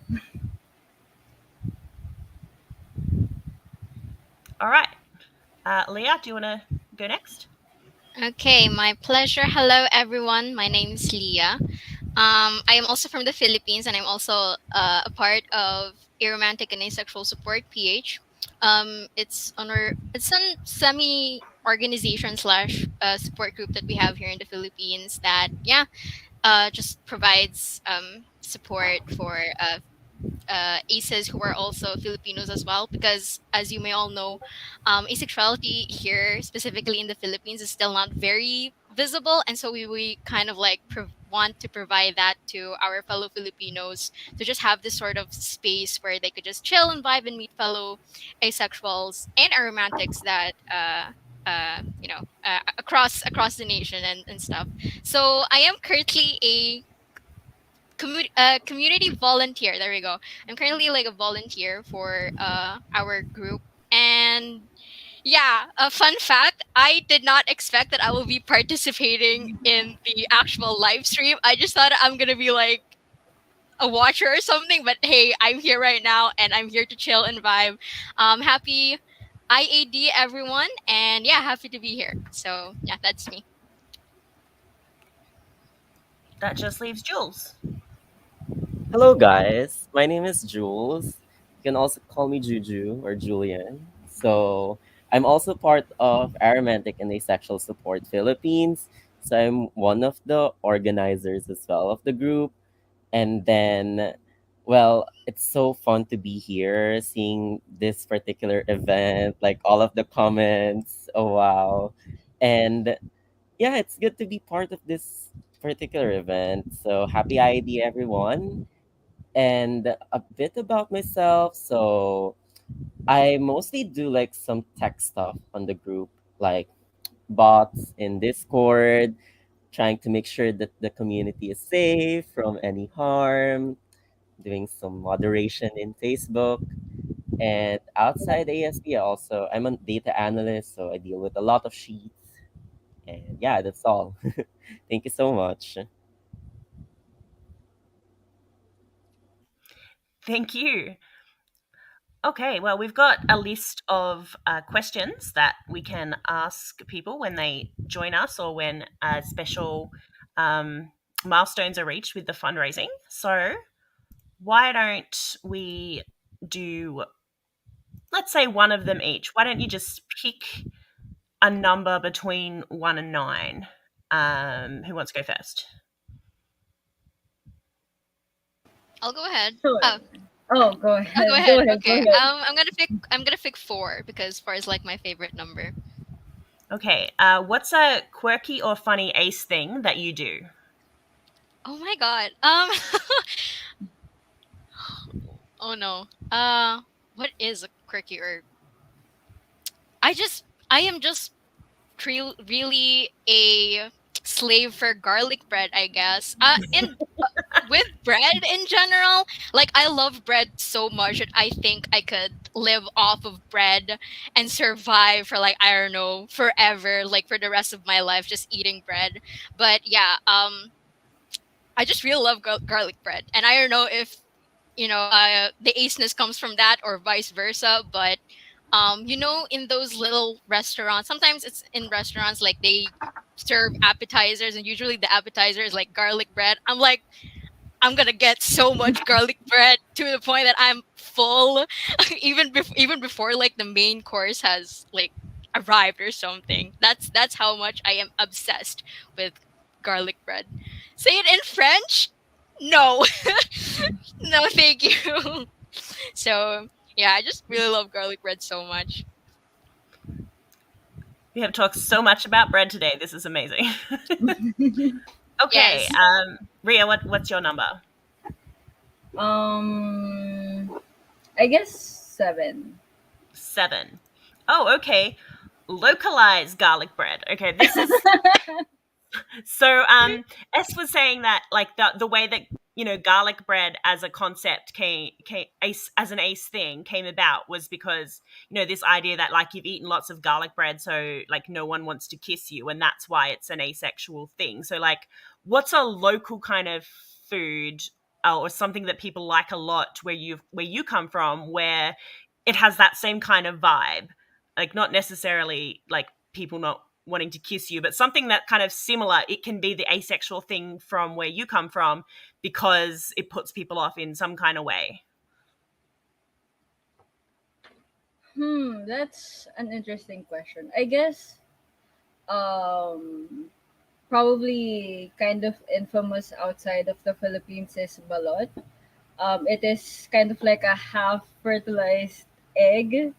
It's like um so like how like the eggs that you buy in the supermarket are not fertilized. This one is, and they're like almost fully formed. So they are definitely a big turnoff for people.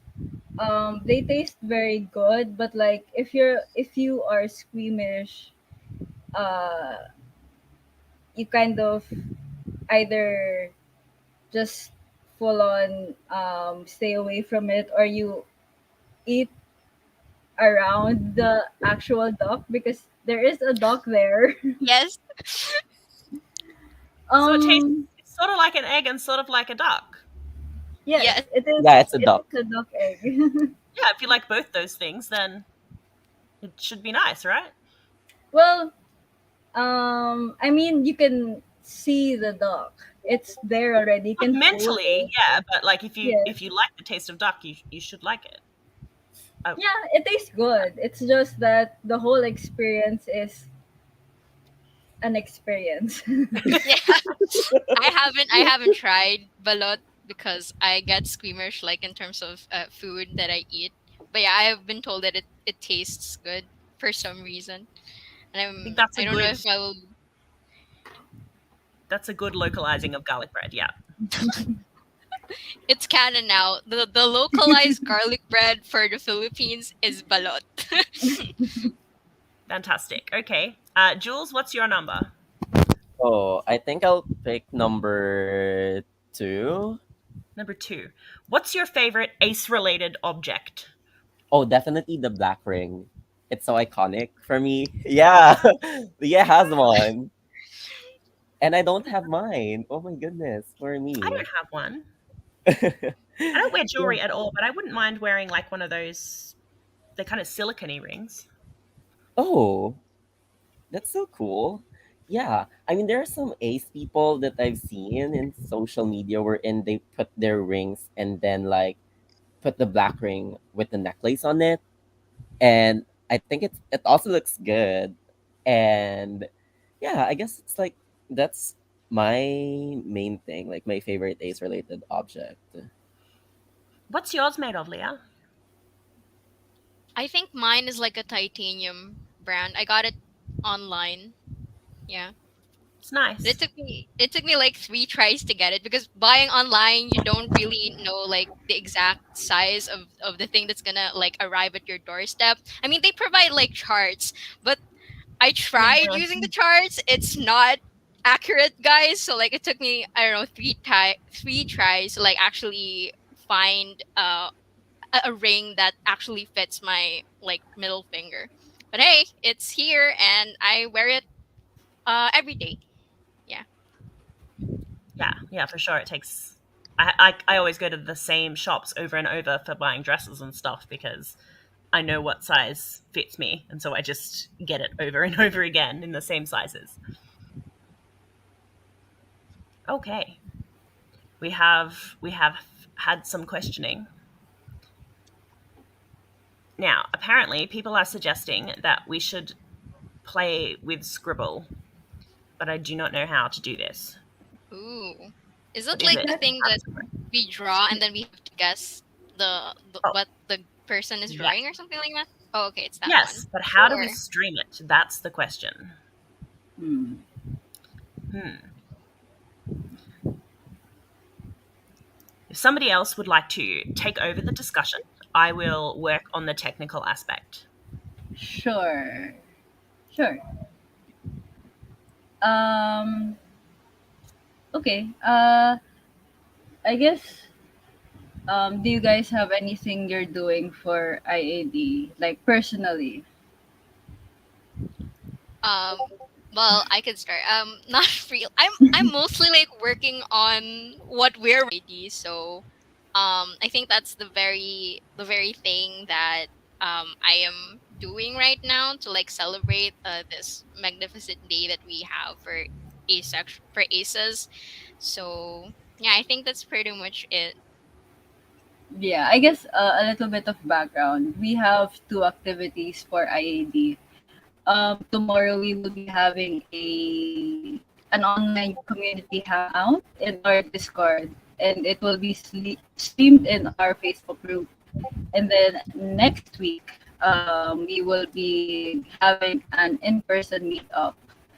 We can't do it this week because this is a largely Catholic country and it is currently Holy Week, so a lot of people are in vacation.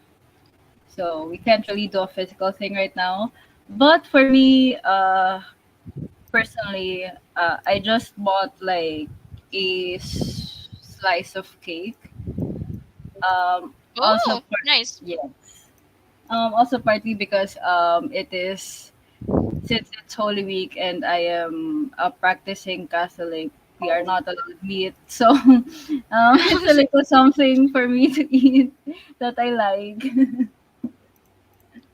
Good for you. At least. Oh wait, someone asked a question in chat. Question: chocolate or vanilla? Oh, that's I'm a hard assuming this. question. I'm assuming this like for the cake question. Well, Uh, I guess it depends. If it's for cake, I'm not like a huge fan of ganache. I like the chocolate cake itself, but like usually they come with ganache on it. It's like it's too thick for me, so I generally go for other flavors. So it would be vanilla cake if it's a cake. mm, yeah, I think I'd much prefer vanilla over chocolate myself. Like in general, not just in cakes. I also like vanilla ice cream more than chocolate ice cream, that kind of thing. I find chocolate too sweet for my tasting. I'm so sorry to y'all's chocolate lovers out there, but I don't like chocolate that much. Oh my goodness. That's weird because it's the opposite for me. I don't like Oh, chocolate because it's too bitter. oh, okay. Maybe you've been That eating like dark chocolate, Ria.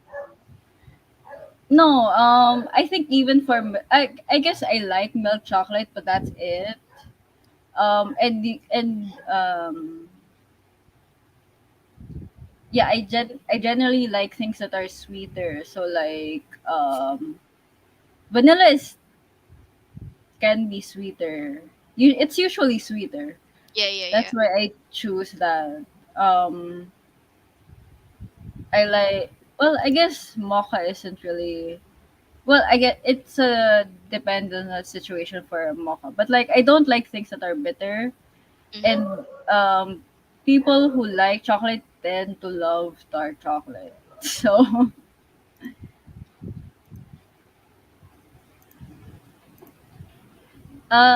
do you have a preference, Rules? I'm more into.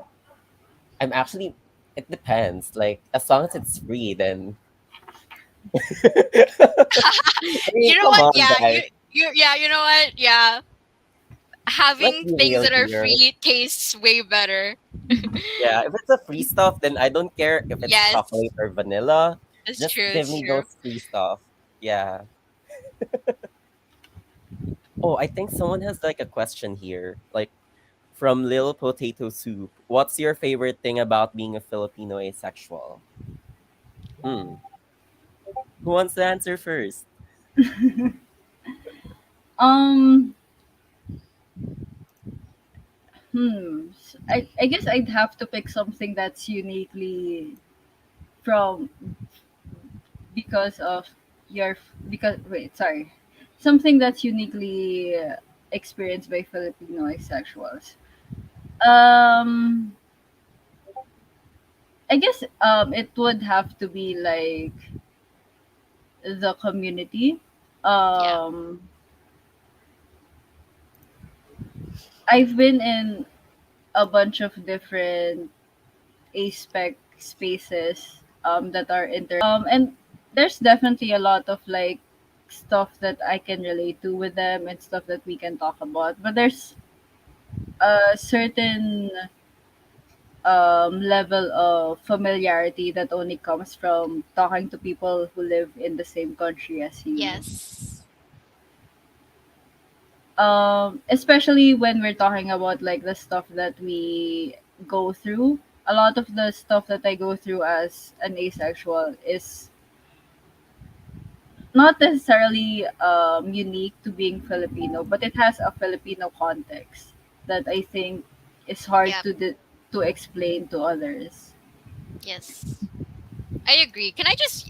I'm just gonna copy Ria's answer that the most favorite thing that I have, like being a Filipino asexual, is really having a community that are of asexuals that are also Filipinos, because that those two identities kind of like intermingle with one another, and of course that affect each other, and making experiences that are um entirely unique to being both an asexual and a Filipino. And yeah, having people to have that connection with, especially people that you can talk to in your own language. Sometimes it's just English is good and all, I guess. You're able to like communicate with people internationally, but still having that connection of being able to like talk with your fellow Filipinos in your own language about this kind of experience is like very, very cool in my opinion. I think it's the favorite thing I'm gonna say for that. Yeah, I just wanna say it's so hard to not just say sana all whenever Yeah, I talk to international Yeah, people, sana because all. sana it's all. so hard to explain. Yeah, exactly. Like the Um language. Yeah. it's basically like it's translated as, it's even hard to translate. It's translated as like The um translation is like paano ba to? It's like hope that everyone gets the same thing. See, it's like super long of a translation, but Yeah, in Filipino or in Tagalog, you just say sana all. And everything that you want to like express is in those two words already. that's true. Sana all. Sana all. Sana all nga. Oh, we have another question here. Hot weather or cold weather? Very, very what do you call this? Very,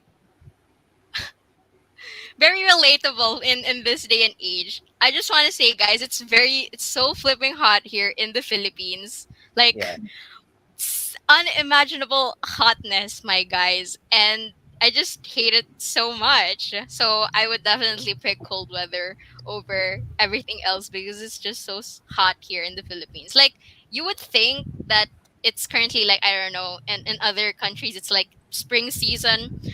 But no, it's like for us it's already summer. It's that hot here.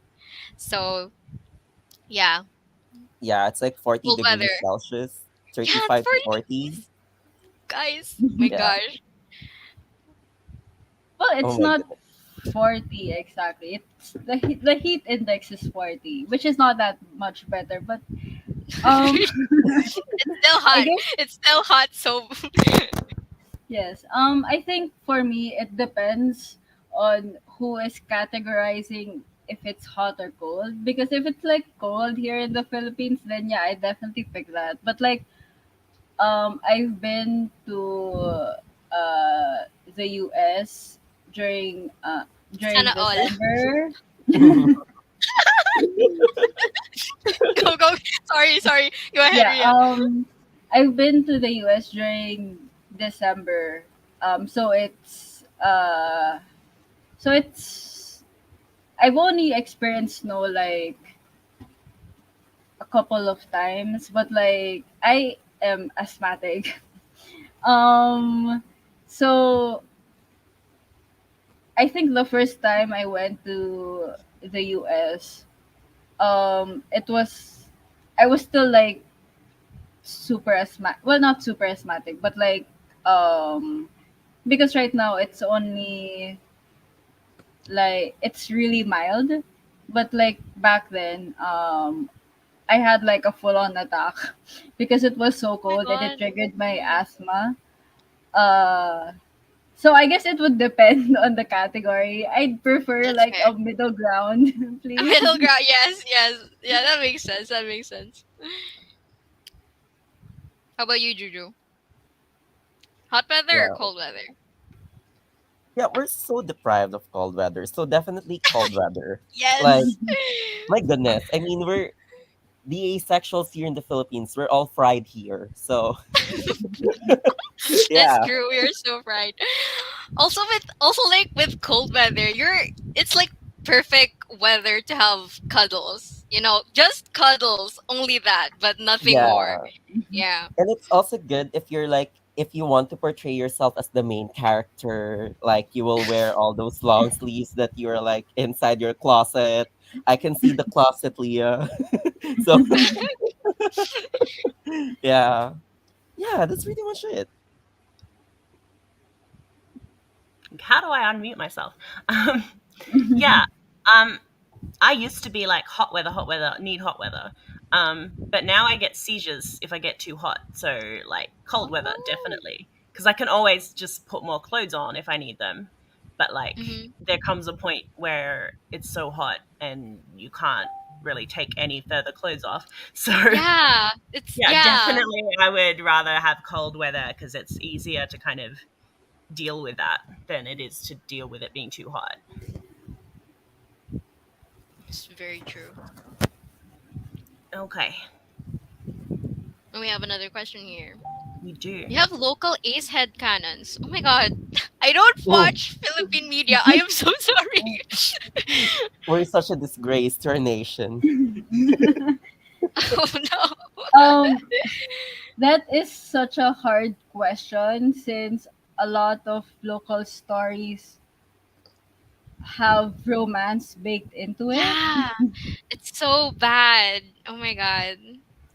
I think the only times where there isn't a romance subplot or even a main plot is if the ca- if the characters are kids, and even that isn't like uh it's not a guarantee. Half the time there's still going to be like at least one or two couples in that Yeah, like group. Philippine media is like very into what do you call it? Yung couples love teams. There we go. Like love teams. Like Yeah. sometimes yeah, sometimes Lovebird. it even goes to like the actual what do you call this?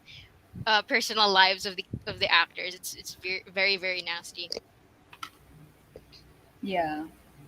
And I guess it's also hard to like see how sexuality plays into like the romantic relationship since we are still kind of like we don't really have any media that tackles sex unless it's Yeah. specifically geared towards adults. We Mm-hmm, don't even mm-hmm. have like a YA like category for stories. So it's also hard to like see people who may be romantic but asexual because we don't they don't talk about sexual Yeah. relations. But The Philippines is like a still very much highly conservative country that sometimes sex like as a concept is still very much considered as a taboo here. And so, you know, people don't really like talking about it or addressing it, and you know it's like a subject matter in media that is also like you know something that they really don't want to dabble in too much, kind of like that. Are there anywhere you could maybe headcanon them as being kind of like demi-sexual or like grey asexual? Because, you know, like this is the only person that they've ever had the feelings for. Could you kind of, Again, I don't know, I don't like canon it I that don't way? remember ph media that I've consumed. Oh no. um Because I often have to find myself doing that because there's just so little ace representation yeah, and agreed. like so much like just sex in everything that I'm like, okay, well, fine, they're having sex, but this is the only time they've ever been sexually attracted to someone. So yes, they're like very sexually attracted in this scene. It's clear that they are. Like I can't headcanon my way out of that. But this is the only person they've ever had these feelings for. So yeah, they're still ace. They're just demi, but they're still on the spectrum. Hmm. Hmm. Sure, why not? I'll headcanon Ding from Darna as is. I have no idea. So for everyone's for the context, Ding is a character from like a hit franchise called a superhero franchise called Darna, and like Ding is sort of like the teenage sidekick or teenage like best friend of Darna or something. I don't know. I mean, I don't remember enough depictions of Darna to recall if there's someone that Ding has like someone that Ding is like romantically or sexually paired off. But yeah, it's my head canon now. Ding from Darda is Ace. Apparently, he's also just got like that I don't know, Jughead vibe to him as well. So I don't know. I guess I will go with um national literature. So I want to Wow, that, say Oh wow, we're Crisostomo getting there. Ibarra. wow, Chrysostom. Oh wow, not not not the Philippine literature. Just kidding. Okay, so Crisostomo Ibarra is from uh No limitang heredia. yeah. I'm trying to categorize it. What do you want to call it? Classic Filipino novel I guess literature. I guess it is it's a classic Filipino book written by our national hero Jose Rizal. And Crisostomo Ibarra is like the main lead, and he's only ever had one romantic interest, which is Maria Clara. The Aha. Yes. And basically like the sequel, El Filibusterismo, is when he's kind of turned rogue, largely because of being separated from his love interest. So I guess that's kind of like he's not, like he has only ever had one true love, I guess, and Mm, even when I don't remember if he ever like gets together with Maria Clara at the I don't think so. I at don't think they yeah, did. I don't think he does. But even when they're like separated, well, I mean, on the other hand, he's like uh too caught up with um freeing the Filipino people. But which I guess is kind of like an ace thing. Yeah, yeah. you, For you, real, for real. you have to you're too passionate about something that Yeah. Yeah, uh, exactly. you kind of like don't really have close relationships um where you put like your goals above like having a partner or something. I feel like I'm It's fine, Ria, it's fine. It makes sense. Um um I'm like it's like it's this energy. Like, I'm not gonna bother with like sex or romance. I am too busy trying to liberate the Filipino people. Okay, kind of like that energy to it. Yeah. what about you, Jules? You didn't say anything about this. Hmm. I don't know. Like, I'm not even sure if it will qualify as a local headcanon, but here in the Philippines, like during the 90s, we have this show called Sinisquela. Mm. So, I'm like, sorry, I there'll be am like, too young to know. But yeah, it's familiar. Go ahead. yeah. So, I was like during my grade school that time. So Sinisquela is like a show wherein they showcase about science stuff, and then there will be like these fictional characters, and then there was this character known as Agathom. So he's like, if you will search his name, like Agathom, he's like he has the ability to make himself an atom. So yeah, that's the gist. Yeah, that's the gist. He's a kid that can transform into an atom. And then he has a female counterpart known as Anatom. So there was this time wherein they're discussing about mitosis. And then, oh, we're getting Oh, there. yeah. I get it. Okay. Yeah. And then, because we're like discussing about reproductive system that time. And then my teacher was like, oh, this is mitosis, this is meiosis, like cell reproduction and all. And then I realized that how they portrayed mitosis, which is asexual thing. So it kind of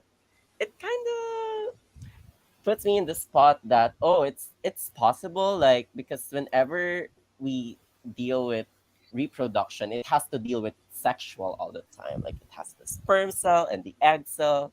But then when they discuss about mitosis, I realized that, oh, it's possible. Yeah, just to like, I don't know, like just to share, I guess. So so he they are asexual asexuals reproducing asexually. Yeah, I mean they're splitting, like they're technically like, yeah, they split. So yeah. There's just one question.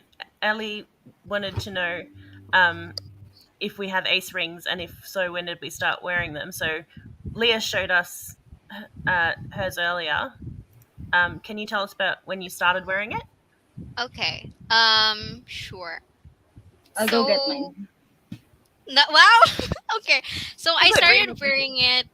I think right a little after I actually discovered or came into terms that I was also asexual. And it was for, okay, so a quick background. I came into terms with being asexual because of ace representation from a podcast that I used to listen to. For people watching, I don't know if you know this. It's the Magnus Archives, and the main character there, Jonathan Sims, is canonically ace. So I was reading like fan fiction of of the Magnus Archives, and that's when I realized that, maybe I am also asexual because like I really related to the experiences that was portrayed in those fics. And then I was reading a Magnus Archives fic one time, and it broached the topic on ace rings, and I was like, whoa, what the hell is an ace ring? And then I started like researching more about it, the same way that I had previously researched about asexuality. And then yeah, I discovered that apparently ace things were a ring. It was only very very recently that I came into terms with my asexuality. And so I was like very very what do you call this, very very excited, and excited of this new identity that I was having. And so I immediately bought mine, um immediately after discovering that ace rings were a thing. Although it did take like 3 tries to get there, but yeah, it's here now. Oh yeah, Magnus Archives. Yeah, it's really cool. At Ellie's chat. Yeah, it was just last year. I believe. No, not last year. 2021, I believe. Yeah, I also love the Magnus Archives, and I love Jonathan Sims. I'm saying that. Okay, so yeah, that's my ace ring story. How about yours, Ria? Since you just you went all the way to get yours. Oh, I think you're muted. Sorry. Um, I don't remember when I started wearing them.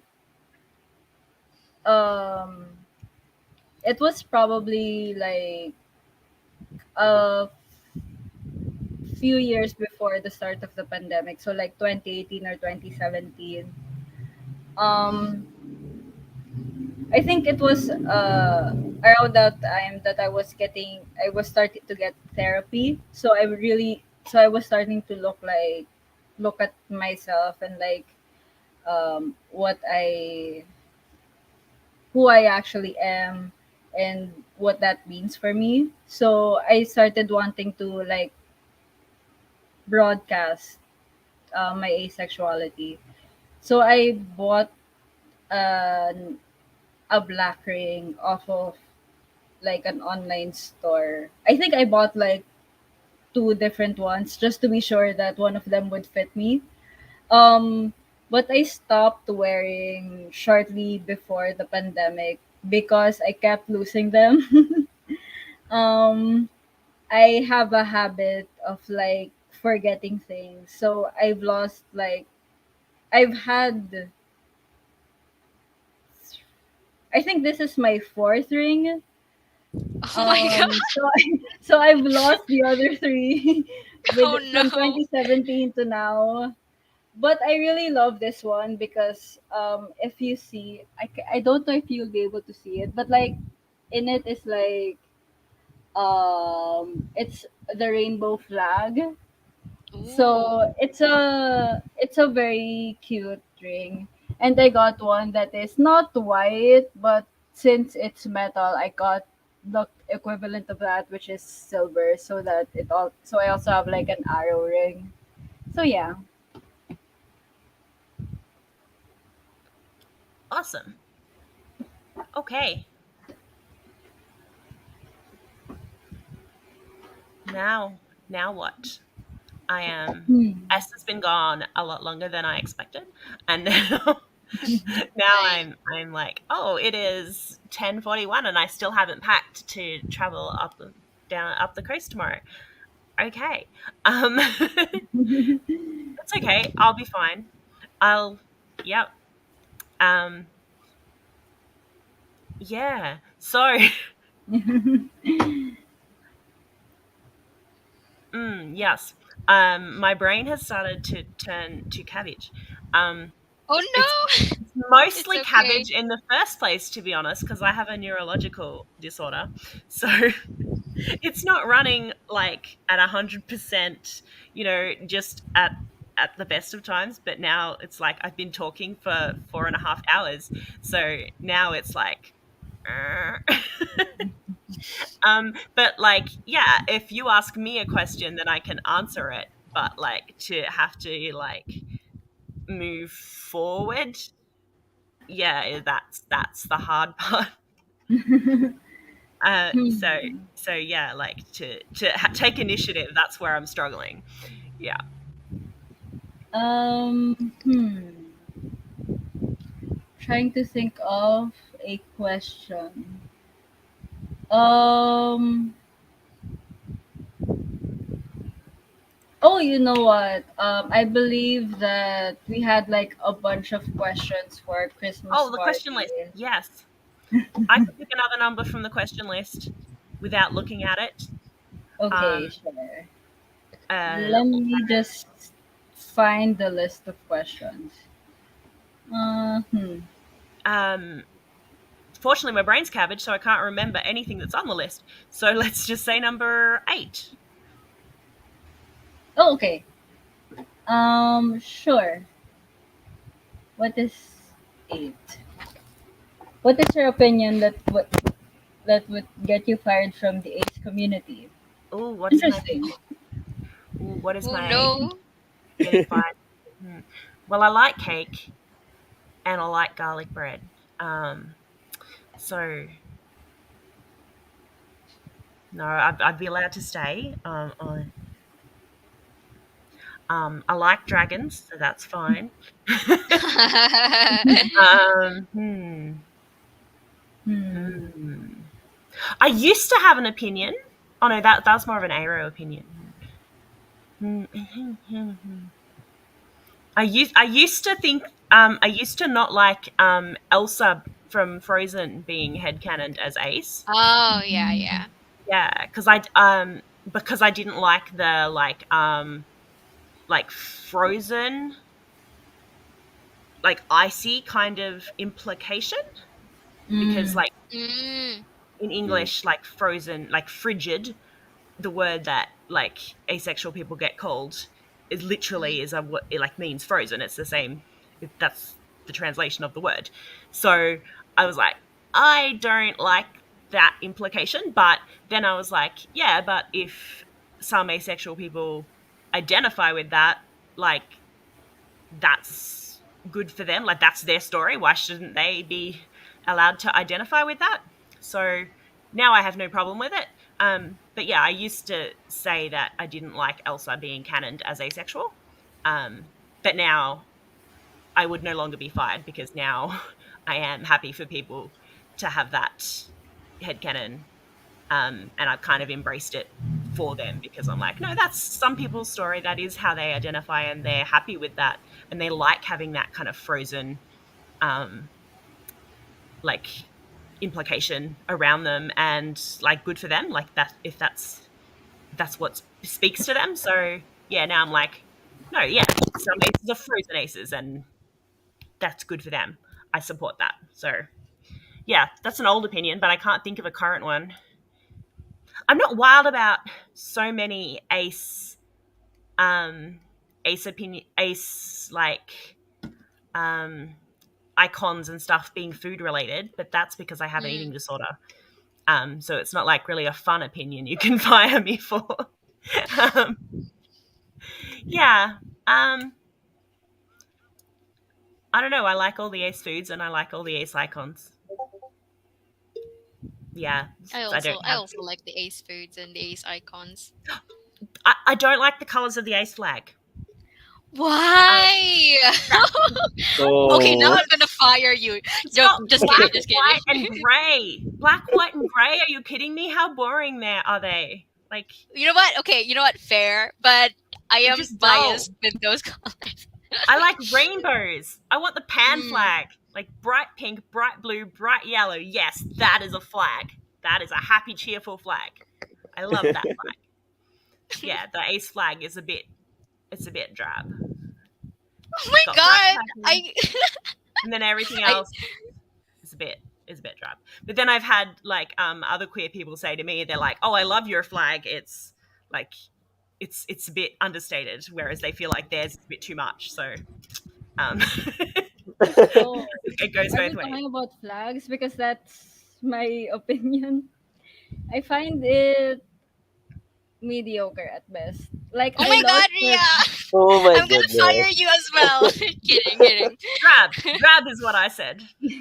like I love purple. I love all of the colors of the flag, but like put together, it's so underwhelming to me. I actually like the Why? ace, the flags of the ace, Fun to it. Where's the razzle because dazzle? Come on now. it has a sort of like, I don't know, elegantness to it. I just love black, white, gray, and then purple. Like you can mix and match those colors in your wardrobe, and you come out elegant and fine. So that's why I love the colors. Like personally, hot Yeah. takes. It was actually hard for me. I had to go and buy specific stuff in ace colors because my wardrobe was so much more rainbow.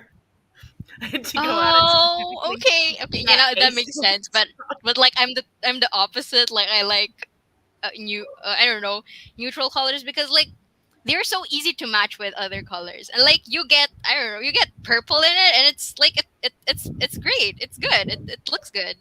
And I kind mean, of I stuff. like them as colors, but like as a flag, I As a just flag, okay, fine. razzle dazzle. I'll accept it, I guess. and I think it's just when you make graphics of it, it's like it's so you can only make you can only use purple and then like um the the black and white range. It's like it's you can't really Anyway, Yeah, like what Ellie said. I like the monochrome with a pop of color. It makes it easy to kind of subtly dress in the colors. Yeah, I agree. That's why I love Your it. your organization is ACE and ARO as well, the same as ours is. And when we were commissioning our logo, that was really hard to do because like ACE is purple and ARO is green, and then when you put them together, like TERFs, like anti-trans women, anti-trans feminists, they use purple and green. Those are their colors. Oh, I did Um, not know that. so we're commissioning a logo, and we're like, well, purple and green. Like, we don't want people to get this idea that like that's what we stand for. So it was really hard to kind of figure out what we were going to do with our logo. And then the transphobic feminists also use the white. Actually, I should just call them transphobes because they're not feminists if they don't include trans women. Yeah. But yeah, they also use the white as well as the purple and green. So we were like, okay, our logo just won't include any white in it. So ACE and ARO flags have grey and black in common as well as white. So we'll use green, purple, grey, and black. And if it's on a dark colored background, we use like our logo is light grey instead of being white. So pretty much it's never got any white in it at all. And we kind of just hope that that's enough to make it clear that we don't stand for the same things, because yeah, it's kind of really hard to do that. And we wanted to make sure that asexual and aromantic were like equal amounts of color in the logo, so it had to be like equal amounts of purple and green. I also didn't know that TERFs were purple and green. This is very good to know. Yeah. Especially since we also make graphics, so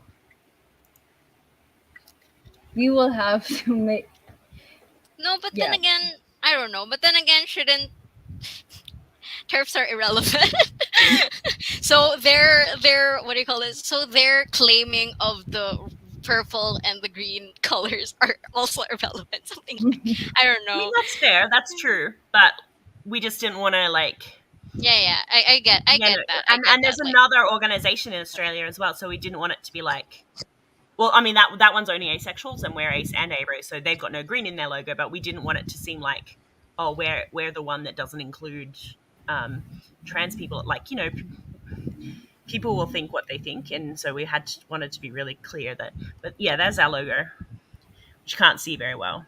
But and yes, as whoever it is watching using our logo, I do not like the fact that there is white in the flag. That is correct. So that was a win for me. We didn't have to use the white in the flag. So yeah. And Ellie is suggesting that we should have an awesome dragon on the flag. Yeah, like You the know what? Welsh. Yes. Yeah, Actually, just yes. like keep the same I flag, agree. but just shove a dragon on it. Yeah, Or that garlic bread cake. Yeah. agree. Yeah, but that would be hard to like to replicate. So you'd always have to have the right image. Yeah, it's kind of hard to like just make one yourself. Yeah. And That's there's true. 2 versions of the ace flag as well, because there's the original one, and then somebody's made one as well that's like more accessible because the white isn't quite as like bright. Mm. They've made Yeah, it like not quite pure white, so that it doesn't blind quite as much when looking at it. Yes. I also said like the flag of Wales. Wales has been mentioned so many times tonight. I do want to say, as much as I rag on the Ace flag colors, my favorite color is brown. And I know how unpopular that is as a color. So I guess I don't really have a leg to stand on. Yeah, well, you couldn't have your favorite color be brown, but like still want your flag to have the old razzle dazzle like I do. Like my favorite colors are pink and yellow, so I'm just I just want everything to.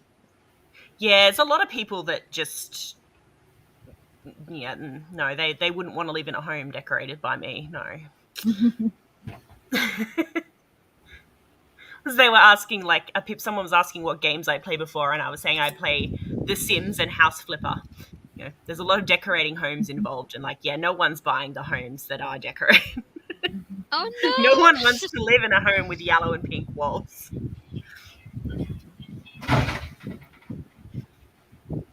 The flag that I do love is the Arrow Ace flag. It's so pretty. Mm. I love the colors. Is that the one that's brown? Sorry? Oh no, it's the one that's orange and blue. Oh, Yes, okay. Yeah, it's the yes, yellow I one, like that one. yellowish one, and then the blue. Yeah, Yeah. the sunset Orange, flag. yellow, and then blue through. Yeah. Yeah, it It's gives the so summer vibe. pretty. But like I can't really use it unless it's in the Arrow Ace context because it's specifically for Arrow Aces. So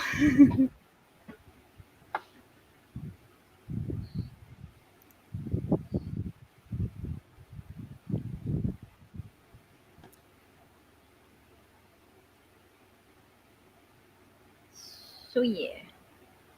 Ah, that will be Gemma then, using the Ace and Aero Collective account, because I know that her favorite colors are purple and teal. Gemma is my queer platonic partner. Ooh, That's so She is nice. one of the board members of ACAL.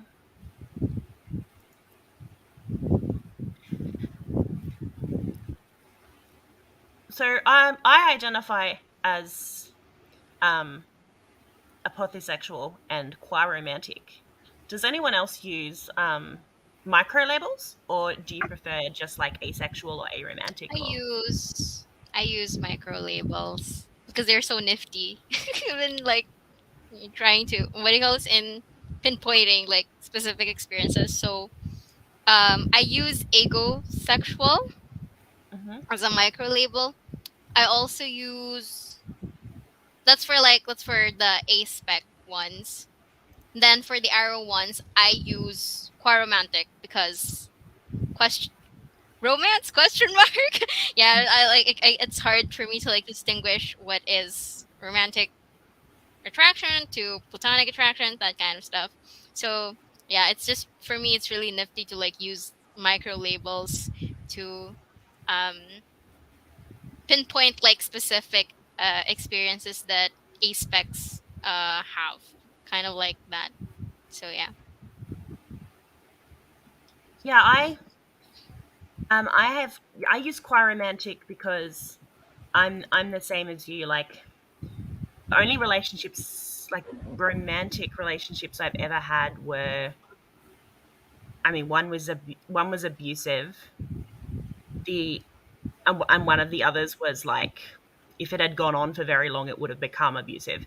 So like, I've had like both my ex-boyfriends told me that like I wasn't very good at romance. Like, did they say that because it was true? Did they say that because they were terrible people? Like, it's really hard with that kind of his like romantic history to really be like and just have a good grasp of what romance actually is. And lately I've also been using I'm not sure how to pronounce it, but like Cade romantic, which is Cade sexual is being asexual because you've experienced a traumatic incident that's caused you to be asexual. And so a traumatic incident is what led to my being on the aromantic spectrum. So because of that, like I just have everything, it's a mess. So I haven't really understood like what a normal relationship, like romantic relationship, is even supposed to look like since I was like 15. So I got no idea what's going on. So yeah, it really just makes sense for me as a label. But like if I'm going out and doing like asexual 101 education with like a local business or organization or whatever else, then I'll just be like, oh yeah, I'm biromantic, I can be attracted to men or women. Like I'm not gonna I'm not gonna go into it with them like what the difference is. So yeah, it's not worth it. But yeah, like within the community, and my mother's always like, oh, why do you need to have so many labels? Like I think that's a real opinion that you have because like you've never felt out of place anywhere. You've never had that. She's never had that experience of feeling like there's something wrong with her. And so that like amazing thing of when you hear a word that describes something that you weren't even aware you were looking for a word for, it feels like that's why we need so many labels, because it even if you don't meet another person that even uses the label, it's like, but that there are other people out there somewhere using the label. So it makes you feel like somebody else in the world exists that has this experience. And I think Yes, that's, exactly. yeah. Yeah, and I Ooh, think oh yeah, go ahead, Ria. yeah, I think the thing with people and labels is that it comes across as over explaining for others, but like labels first and foremost are supposed to service yourself. Mm. So like who cares if it's if who cares if like other people don't use it. The important thing is you choose it for yourself, for because you want a community, because having a label for it is important for a variety of reasons. So like I find it frustrating when people complain about there being too many labels, as if having a name for something is bad. Yeah, I don't really understand why that is. An apothosexual, if case you didn't know that one, that's asexual but feeling like being sex repulsed is kind of part of your identity as well. So I know that some sex repulsed people like wouldn't choose to use that. But like for me, I feel like I am like being sex repulsed is kind of part of my identity at this point. I feel like I would be a different person if I wasn't. Um, but like asexual will do just fine as well. Like it really doesn't matter that much, that one. Little Potato Soup has another question. How can the Philippines be more asexual friendly? I think um well, there are a lot of things that can be done, but I think not the primary, the first thing I think that is important to do is to be open about talking about different kinds of relationships. Um, we are a very community based country, and we put a lot of importance on family, making a family or servicing the family you have right now. But like there is a lot of value with talking about different kinds of relationships with a variety of people, friendships, queer platonic relationships, um,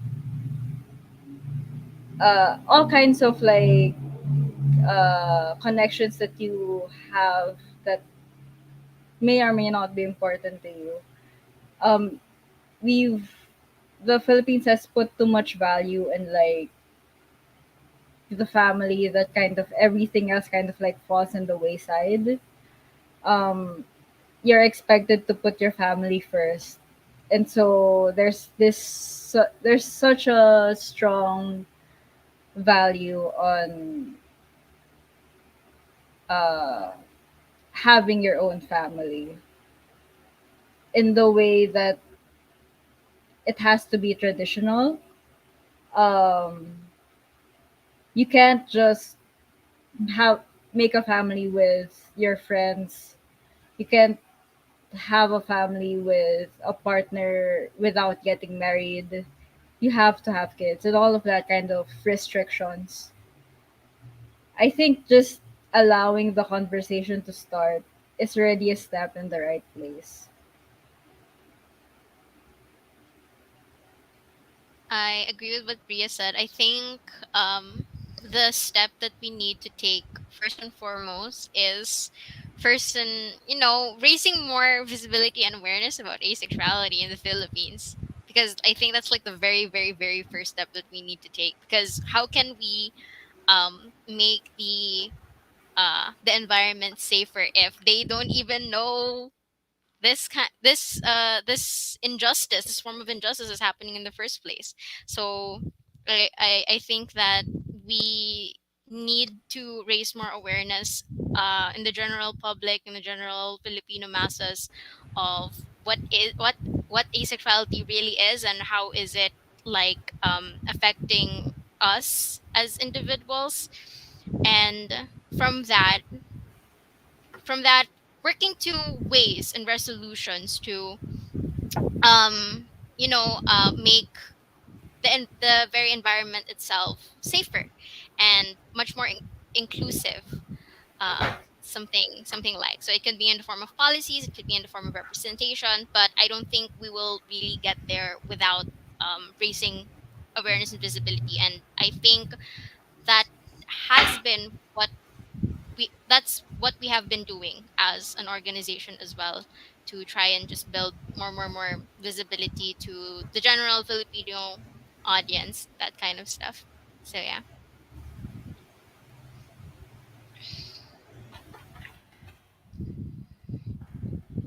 What about you, Jules? We haven't heard from you in a Oh, while. oh yeah, I'm still here. I'm just listening. So I think like if I'll answer that question, perhaps we can start with giving more educational discussions and primers, which is what has Aromantic and Asexual Support Philippines have been doing for a couple of times already.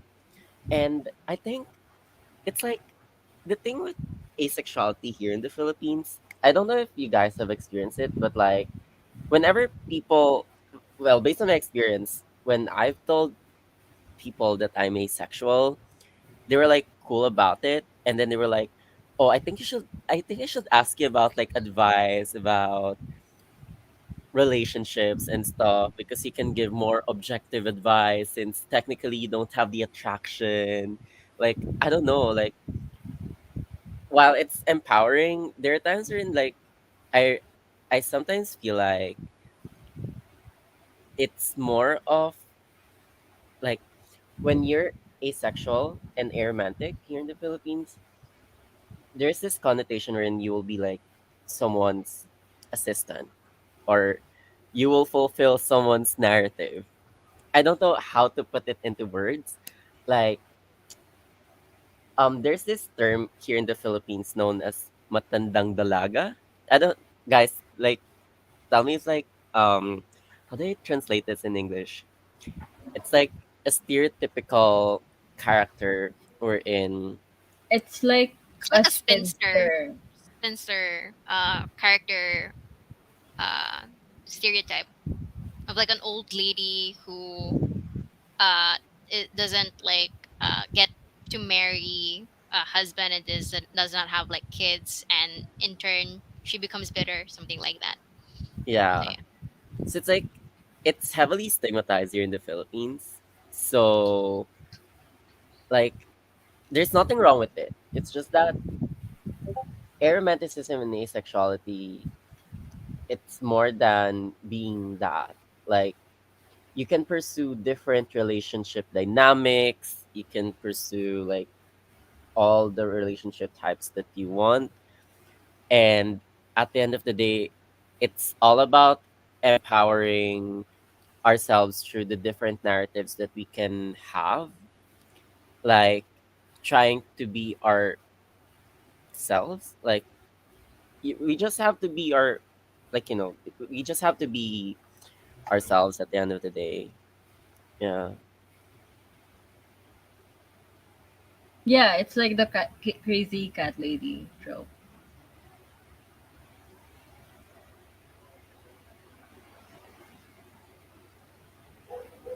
So I got my cake. I haven't been able to eat it because I haven't been able to get a fork. So I I will do that right now. I want cake now. I want cake now. But sadly, we don't have cake. We only have ice cream. Yeah.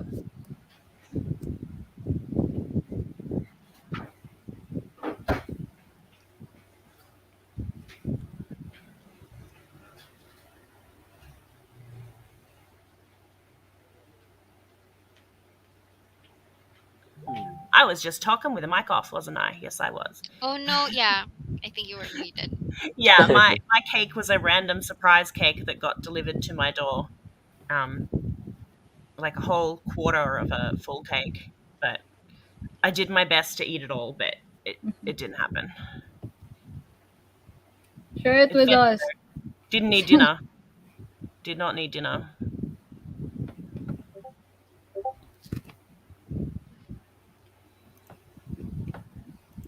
Okay.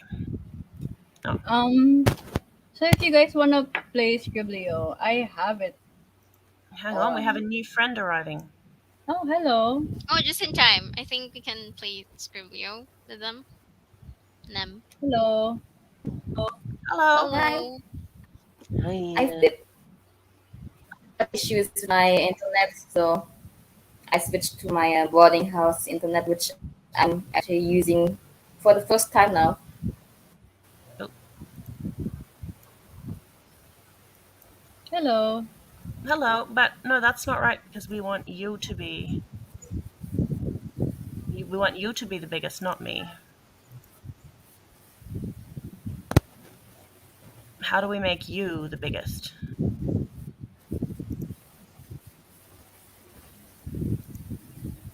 Hmm. I don't know. We'll just leave it like that. So, Children from Indo Mm-hmm. ASPEC is here. Children, please briefly introduce yourself and tell us about you and your organization. So, for those who don't know me yet, I'm Tildron Ninem, and I'm from Indonesia, and I'm also one of the co-founders of this organization called Indo Aspect, which is, well, it's nominally an Instagram platform, but we've been a bit inactive on Instagram itself. So I've been handling the Discord community server of Indo Aspect for now, while because like that's where the local Indonesian aces and the arrows are more active, like chatting and sharing experiences and having fun. So that's where my focus is now, while I'm waiting for the rest of the core team to be done with their various things and we can actually like hammer out a new posting schedule. I think I'll be off cam for a bit just to suddenly drop out from the Oh, like just now. Okay. okay. Yeah, it might be better for your audio. Yeah, that might help. All right, and Children, you get to pick a number between 1 and 9 without looking at the questions, and that's the question that you'll be answering.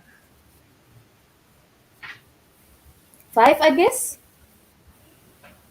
Do you have any pets?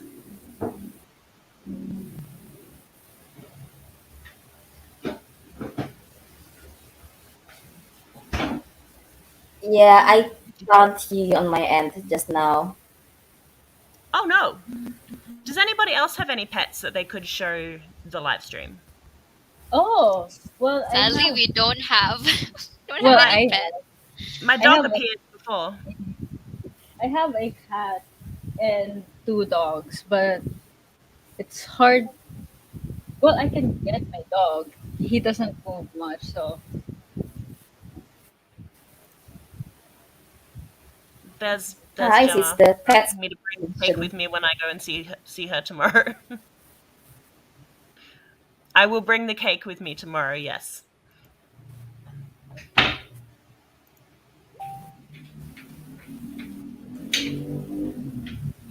this is our dog. He is turning So 15.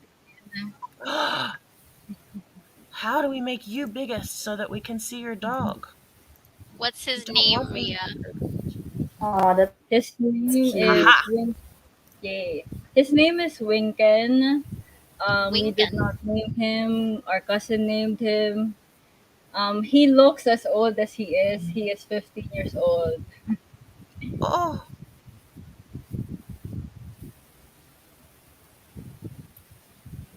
oh, oh! I love him. Oh, he's beautiful. Oh, He is a Shih Tzu.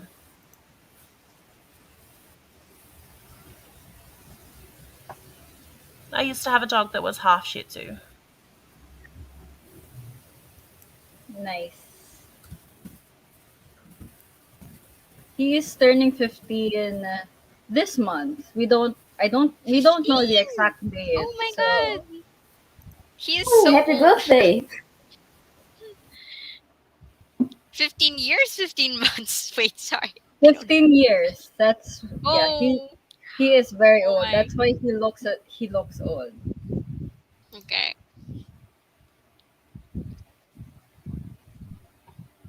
He's actually had like a bunch of issues within the last few years. But we've managed. He is sleeping right now. He's sleeping in my arms. Someone has come back.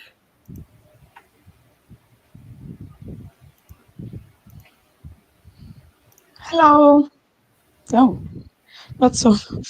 I don't want to occupy the whole screen. Hi, Ria, Leah, and Jules. Hello. Hi. Children is Hi, back. I'm There As. we go. And also, I don't know how to.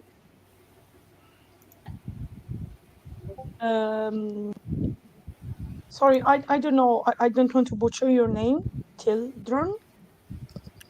Yes, it's children. Christ. I dropped out earlier because of my Wi-Fi connection. Okay. Hello, people. I'm back. I'm sorry it took me a bit more than I thought, but I was told that some people had come to the rescue, and so I stopped like running like crazy. But then I watched a bit of the live stream without the sound on, and I saw you having so much fun, and I started having a bit of fear of missing out. I'm joking, but lunch was great. Like um, I had some onigiri. There's a place who makes them here where I am now, and so yes, it was delicious. I don't know what I'm going to do for dinner. Like I try to avoid leaving people here. Hey, I see a friend in live chat. I'm happy. I'm happy they're here. What I saw you were like talking about pets. I'm not at my house, so I don't have anything to show. I actually don't have any pets. Here where I am now, there is a black cat, a very, very cute black cat, but like it's not my cat, so it would be inappropriate to go there and say, I'm just gonna borrow the cat and show it in the live stream. So I'll avoid that. Hello, Raw Pancake. Hello. Hello. Another Italian. I have now been on air I for also have a cat, but she's at 3 home. hours. Apart from that brief period where I disappeared. So, Are you going to sleep anytime, Kate? well, I haven't even packed for traveling tomorrow. Yeah, that's the thing that I have to do. Um, yeah. So I don't know, I should do that, but I was saying before that my brain has gone kind of cabbagey. Like, I'm okay if you say something to me and I like react or respond to a question, but I have no initiative left. Like, I can't take control of the situation and just keep things happening. Yeah, definitely need to be told what to do. We'll try. But Kate, please remember that aces never sleep is actually a joke. Please do sleep. That's the point. Yes, I actually agree with that. I mean, Well, I Yes. always forget where you live, like your My record is East 76 Australia hours. or West. When it has I am Vietnam your time, I know you should be sleeping. It's now 11:20 here. But I regularly don't go okay. to sleep at 2 a.m. So, like, that's fine. Nice, same. Oh, yeah, my record for no. staying awake is 76 hours. I actually thought it was later. I was a bit worried. Oh yeah, the others don't know, but to go out, I washed off the ace flag, so I'm gonna like put it back here. And I decided I'm gonna donate €2 to the live stream every time I smudge it, and so we're probably gonna get €100 from that alone. But I decided I want to challenge myself a little bit. Okay, it's back, and now I'm not gonna smudge it or touch it or ruin it. I swear. Like, I saw while I was away, you discussed if you have any local ace cannons, and I think it was for the question was for the activists from the Philippines. So Jules, Ria, and Leah, and I'm probably going back to the live stream after it's on YouTube because I was really curious about the answer to that question, and I don't think here in Italy we have like local specific they're telling you to go to sleep, I guess. That's Gemma. Yes, Kate, Oh. please pack and go to sleep. Yeah, well, it's not That's actually good so to much hear the the time. stuff. It's not that it's you have to drive. yeah, but it's not so much that it's 11, like past 11 o'clock. It's more Yeah. like the number of hours that I have been streaming Yeah, for. that should be Yeah, I like guess. You know, very like I'll probably tiring. be awake for another 3 hours more, and I'll be fine to drive. Yeah, it's more that like just being Okay. on for that long has kind of musherized my brain. And I've still got to pack things, but that's fine, you know. Just put a bunch of things in a suitcase, right? Don't forget to pack the dog and all of his precious belongings. Oh. He's gonna come Do you travel. like... Aww. Yeah, he gets to go to the beach. It should be funny. Gemma keeps telling you. Like, it's between you and Gemma. Like, I don't know which questions you asked. I think also Poopy is gonna join us soon. And actually, at some point, I received a message. I don't know how many of you know Poopy, but like, they are my partner in crime. Definitely, every time, as I mentioned before, the only time zone I remember. Sometimes I even forget Italy's my own time zone, but I know that what amount of time Argentina is before my time zone, because like Poopy is no, I'm not gonna do that. Let me have one cheek free. Like before you saw me doing like this, because the problem is I get confused so much by the fact that the image is mirrored, and so I'm like, what is my cheek that is free from the? And I was trying to check. You can set your video to be the right way around for you. I Mine's can. like that. So Yeah, my duck I guess is up, they could, but my duck is up there. I can see it like before I correctly. was always, like Left, right. oh, that's really too. I thought that must be in some, settings, but I was so stressed before about all the things I had to do that I forgot to check that. But what was I saying? I'm going to say goodbye to you now then. I'll make sure the dog comes and says goodbye as well. But I will be back. Yes. We'll arrange some time for me to come back and talk about my research. Because, it's a dark subject matter, so we'll maybe put it at a little bit of a later time. And Yeah. maybe I'll use some of my gamifying techniques to kind of lighten the mood of it a little bit, if I can. I've done this before because when you're talking about hate crime, you don't want to be like it's depressing subject matter, and I'm like desensitized to it because like it's been 4 years of my life studying hate crimes, but not everybody is. So sometimes I like to kind of try and adjust the mood a little. But I'm gonna say hi to Poopy before I go, and then the dog will also say goodbye. Yeah, as I was saying, like I'm waiting. Like I saw a message of Poopy saying they were coming up soon, and so I. Oh, Hi. now And we know the maximum number of people we can see. It's 6. Hi, Poopy. Hello. You're coming in to replace me. I'm tapping out. Okay, sounds good. I've Get been some on rest. 5 hours now, so I'm out. But my dog just has to say goodbye because he's a cute little fuzzy buddy. Archie, come here, buddy. Let me see the dog. You're punishing me, aren't you? First priority. Yes, of course.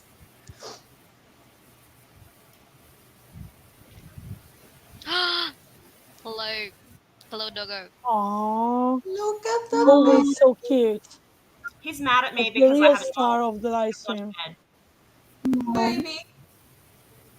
He gets very upset if I don't go to bed at Baby. my usual time of like 9 p.m. because like I go to bed at 9 p.m. but I don't get to sleep until 2 a.m. and he's just used to having that time as sleepy time.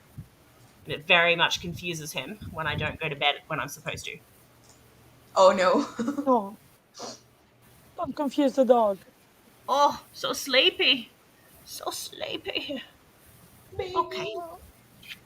Oh. Who's a good boy? You're a good boy? Yeah, he's training to be an assistance dog and he's going to be great if he can just calm down around other dogs. Good luck, Archie. Good boy. He's a good boy. Okay, I will love come him. and see you all again. Yeah, Farewell. okay. Bye, Thank Kate. you, guest. Have a nice journey, and thank you for holding the fort for so long. Yeah. You were Bye. great. Welcome. All right, I will see you again. Goodbye, all. Have a safe Bye. trip. Bye. Yeah, I'm so sorry, but I will see you later. Bye. Bye-bye. Well, here you are. Mm. Hi, Poopy. As I was saying, I was like out getting lunch, and then I started like going a bit faster to get back soon because I wanted to be here when you came up. Because as I was saying, like Poopy is my partner in crime. Every time I get some very silly idea about something to do as ace activism, like how about we do a charity run and we just stay awake as long as we can and try to do things. Poopy is the place I go, and like they are always. Oh, sorry, she.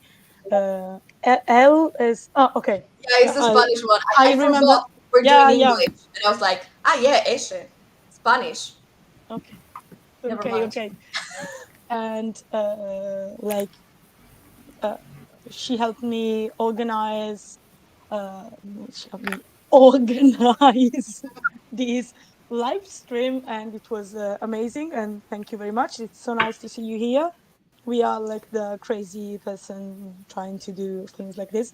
And I think you can notice the fact that we are out of our minds, both me and you, by the fact that like we are going in a certain order with time zones. Like we started with Australia and then the Philippines came in, but me, I'm like so many time zones after, and I was already here when it started, and like now you are here, so me and you, we are jumping time zones. Like we are gonna have Australia, the Philippines, at some point Nepal is joining, and then some European people. Like we are here. I woke up early just for this. I literally took Aww. like the day off from work because technically it's a bank holiday in Argentina. We have like Thursday and Friday off. So it was like, what a great opportunity to do nothing at work and join the stream. So yeah. Is it also for like Holy Week at Pupi? Since it's a holiday there in Argentina, is it also for Uh-huh. Holy Week? Like what's the Monday, Thursday? I think Good Friday, something like, or is Yeah, it yeah, an it's for entirely Easter. different thing? Yeah. Yeah, I only I have think Mick Friday, that is suggested that. tomorrow.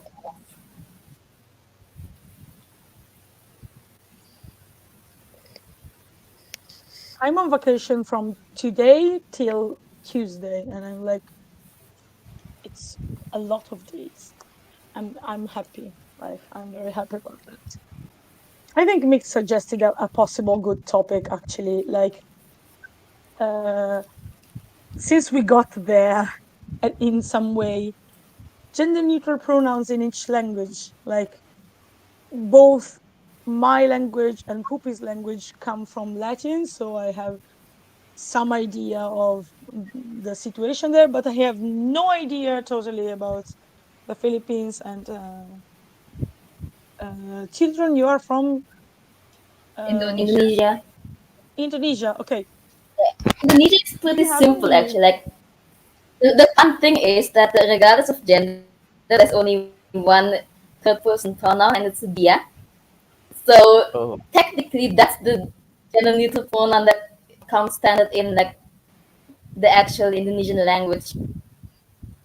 That being oh, said, the local languages, of which there are a lot, because we were colonized, and Indonesia is basically a lingua franca that was created, I think, sometime during the colonial rule to unite everyone who's in this particular area of land.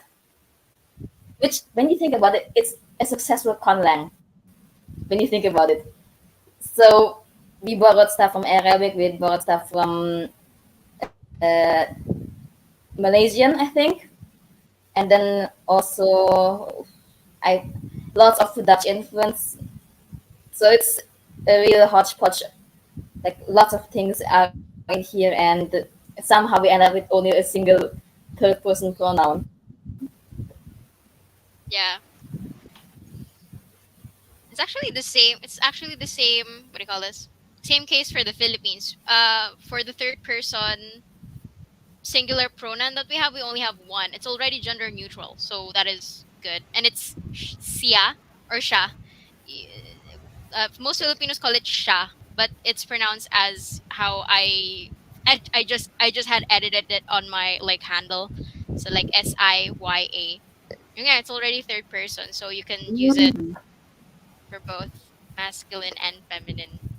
Yeah, actually, I've seen some non-binary Filipinos who say that their pronouns are shasha. So they don't say they them. They specifically ask for the Filipino uh, pronoun for third person pronoun. Yeah, which is like already nifty, I guess. Yeah. I also know a few people who use dia as their pronoun because it's gender neutral.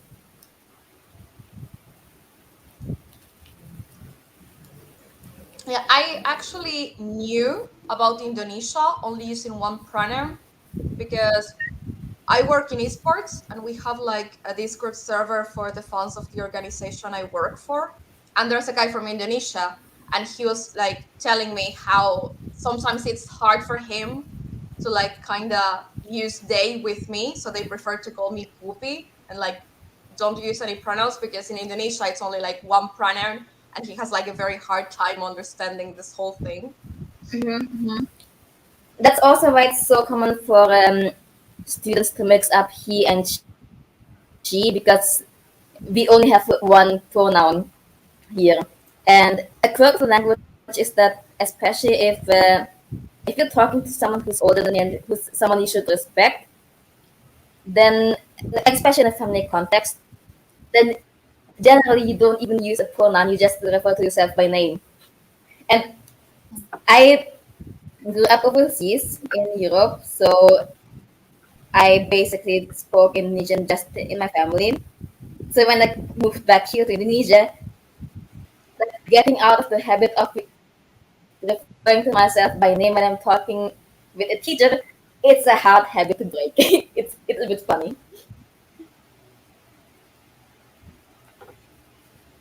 Yeah. I think the interesting thing about Philippine languages is that it's mostly gender neutral, except the ones that we loaned from Spanish and English words. Yeah. Mm. Because Because because our country too has been colonized. we've You been go ahead. colonized 3 times, Yeah. and the longest Colonized land. was from the Spanish. But what's interesting about the Spanish colonizers for us is that they didn't want to teach us Spanish. So it was only people in like um, who were richer or in places of power who learned Spanish. But even with that like boundary, we do have a lot of loan words from Spanish. A lot of them we've kind of like shortened, and the words that we have that are gendered are mostly from like Spanish or English origins. So Mhm. Yeah. For Indonesia, it's a bit different. Like when you look at the language, it's actually technically gendered, as in there's different terms for men and women with the same job, which I think is starting to be phased out or might be. But I think that's more the influence from the regional languages, from the local languages, because in like Sundanese, Javanese, it's a very gendered language, which is funny when you think about it.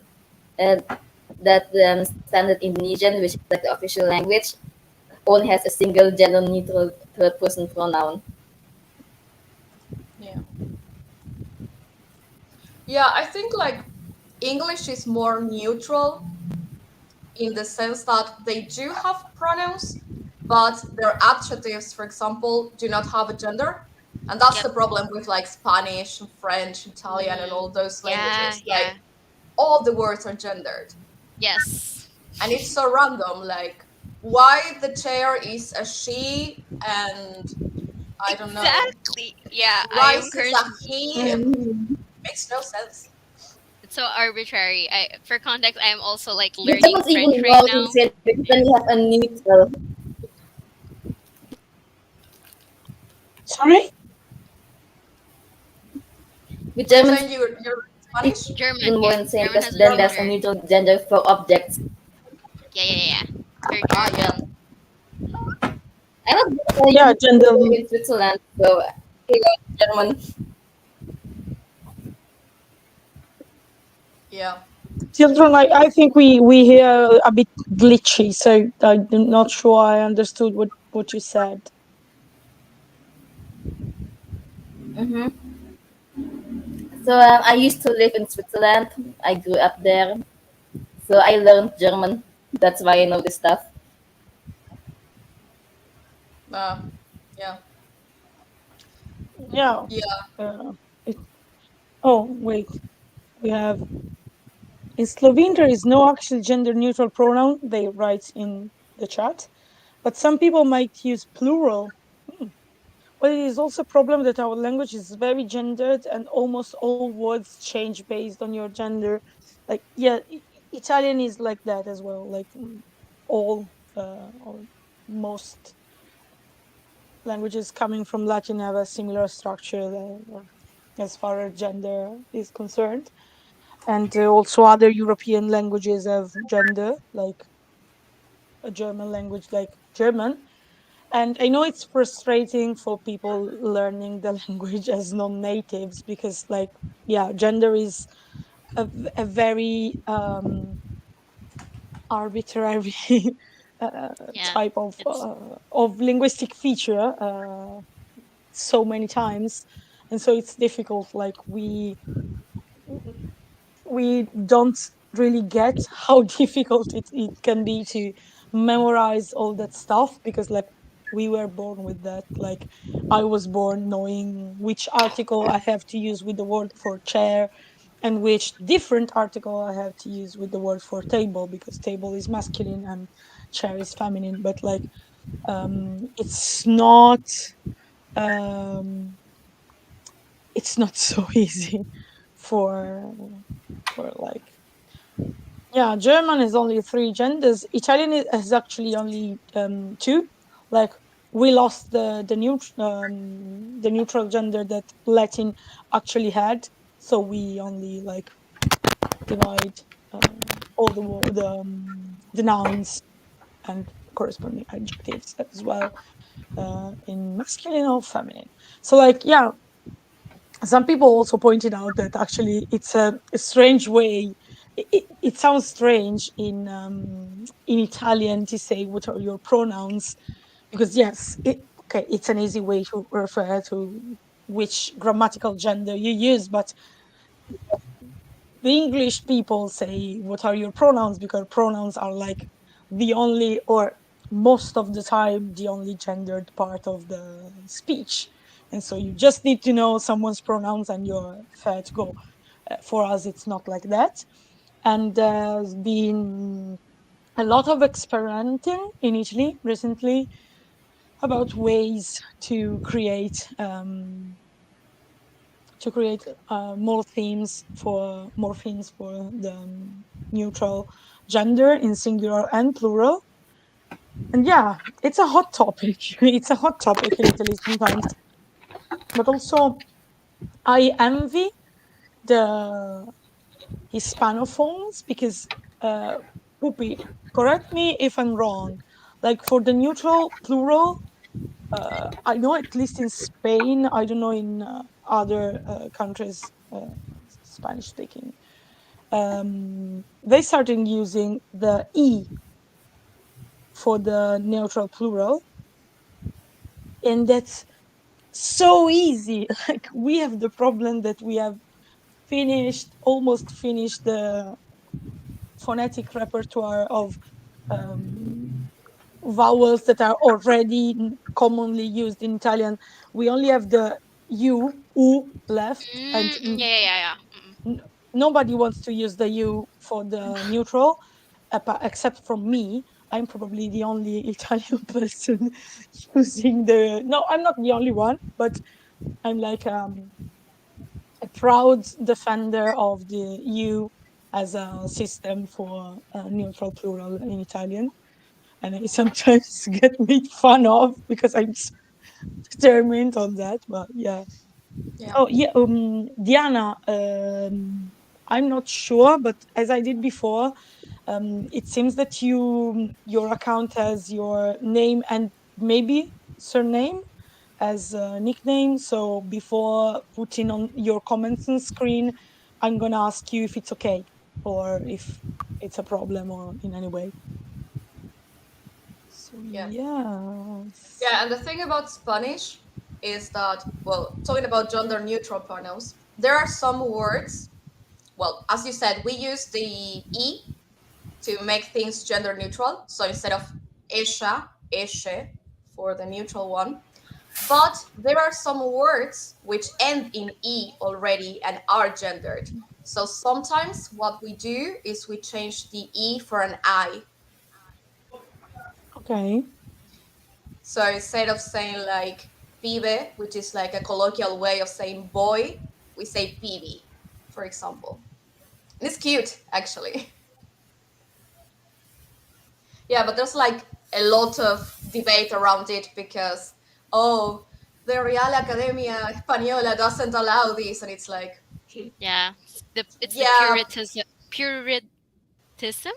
purists. And there are so many things we say on a regular basis that are not like allowed, actually. It's like, why are you bothered by this, but not by something else? It's so arbitrary. But yeah. But I think I do. feminism is actually doing like a great job at kind of like spreading the word about this. So lots of people are kind of starting to use it more often and stuff. I think it's mostly old elder people and like males who don't like gender neutral stuff or like very conservative people. Uh, but I think there has been a change, and I think we're probably one of the countries that actually use the gender neutral the most. Um, so yeah, there's that. Yeah, you probably are. You probably are. Yeah. I wish it was like that.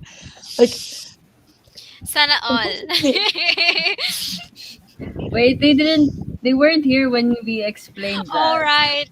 Yeah, they were. what? So okay, sorry. So for okay, a little bit of like cultural exchange here.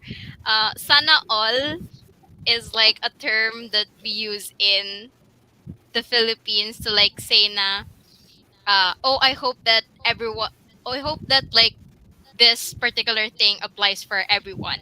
So like for example, I say that oh, I am rich or I have money. You say sana all to say that oh, I wish that I also have money. But it doesn't like it's just like an example. So when Poopy said na that um oh, they have like this case where they have uh a way to like express themselves like using the neutral language. And then you said that I hope that that's also the case for us here in Italy. So yeah, you can say sana all for that. And in that case. So yeah, just Can some of saying. you write it in the chat so I know how it's Okay, written because it's I can wait. Wait, actually, there are different ways to spell it. oh That what Leah sent is like the is how you actually write it because it's just the word sana and then all. But like we shortened it to sana all to the second one, which is SANAOL. It's very write colloquial, in the but comments on YouTube. But actually, in Argentina, we borrowed the word same from English, but instead of saying same and pronouncing it correctly, we should say same, the way no. it's written. Okay, that's kind of like I love it. it's kind of like the same thing. That's a Same. move. That's a move for Indonesian too. Like, I really love it. Like it's a Same. Same.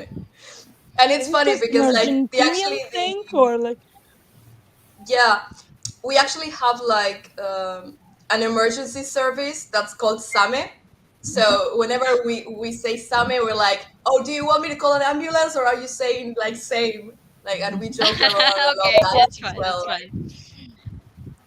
I actually love that this live stream has turned to a linguistic discussion live stream. Yeah, As soon as I came back, it's it's like this perfect. cultural exchange. I'm okay with that. I'm always okay with that, actually. Like, linguistics is like one of my main interests, together with like base activism and like teaching dead languages to poor children. That is like my source of income. And when I describe it like that, it doesn't sound very nice, but they consent, hypothetically. I think like they consented, so maybe they regret it sometimes, but you know, it's Yeah. on them. And since we're on the linguistic side of language, and this is kind of like an education and awareness day to celebrate, have we guys discussed how much Anglophone activism has influenced our activism? Like, we borrowed the words from English instead of creating our own, or like, how does it work for you guys? This is actually something that we've So who wants to go talked first? about. Oh, I just sorry. want to watch the world burn. I'm sorry. I just think we are creating chaos already. Yeah, it's actually something that we've kind of that's been brought up multiple times within our group. Um, I think our group, Aromantic Asexual Support PH, is the first like aspec group in the Philippines. So if there would be if there would ever be a shift in like the way that we use language to localize it, we would have to do it, I guess. And that's a lot of pressure. Especially since Yeah, it's Philippines has yes. There especially since Philippines has a lot of languages. Tagalog is the most well known because it's used in the metro area, but we have um, dialects um, dialects in like the in other regions. Well, they are languages, but like within that region, there are different dialects. So it would be hard to localize it because we would have to also keep in mind the various different languages that is in the Philippines and not just place importance in like for example the metro language. Yeah. mm-hmm, mm-hmm. Yeah, I think that's also another It's issue, that sometimes like ace activism is kind of like centered in the capital cities or the big cities, and then the other regions of within the same country kind of get left out. I think it's problem like mm, is a problem for, broadly speaking, for LGBT activism sometimes. Like, um, here in Italy, like there is one city uh, in which many LGBT people live. Uh, be more progressive and better to live in for LGBT people. But it kind of creates a problem, like that all the activism concentrates there. And so, uh, like this city, well, I may say that, like it's called Bologna, but I don't think it says anything to you. I don't know how known that city is outside of Italy, but like many uh, queer Italian people moved there to find also like a job in a better environment. But that gets actually problematic. And in this last year, we are more broadly trying to um, to talk about that and talk about the fact that it's like a vicious cycle, because then you have a very well structured activism only there, and so you organize things only there because you only there have the energy, the resources, the structure. But then it brings to a vicious cycle in which, like, we can only find a job there. The job market is going to be a bit saturated by us at some point. Like, we can't all have to, like, we can't all live in one, two, or maybe three cities in the whole country, and then if we go anywhere else we can't even find, like, an LGBT support group. But like, lately this is getting better.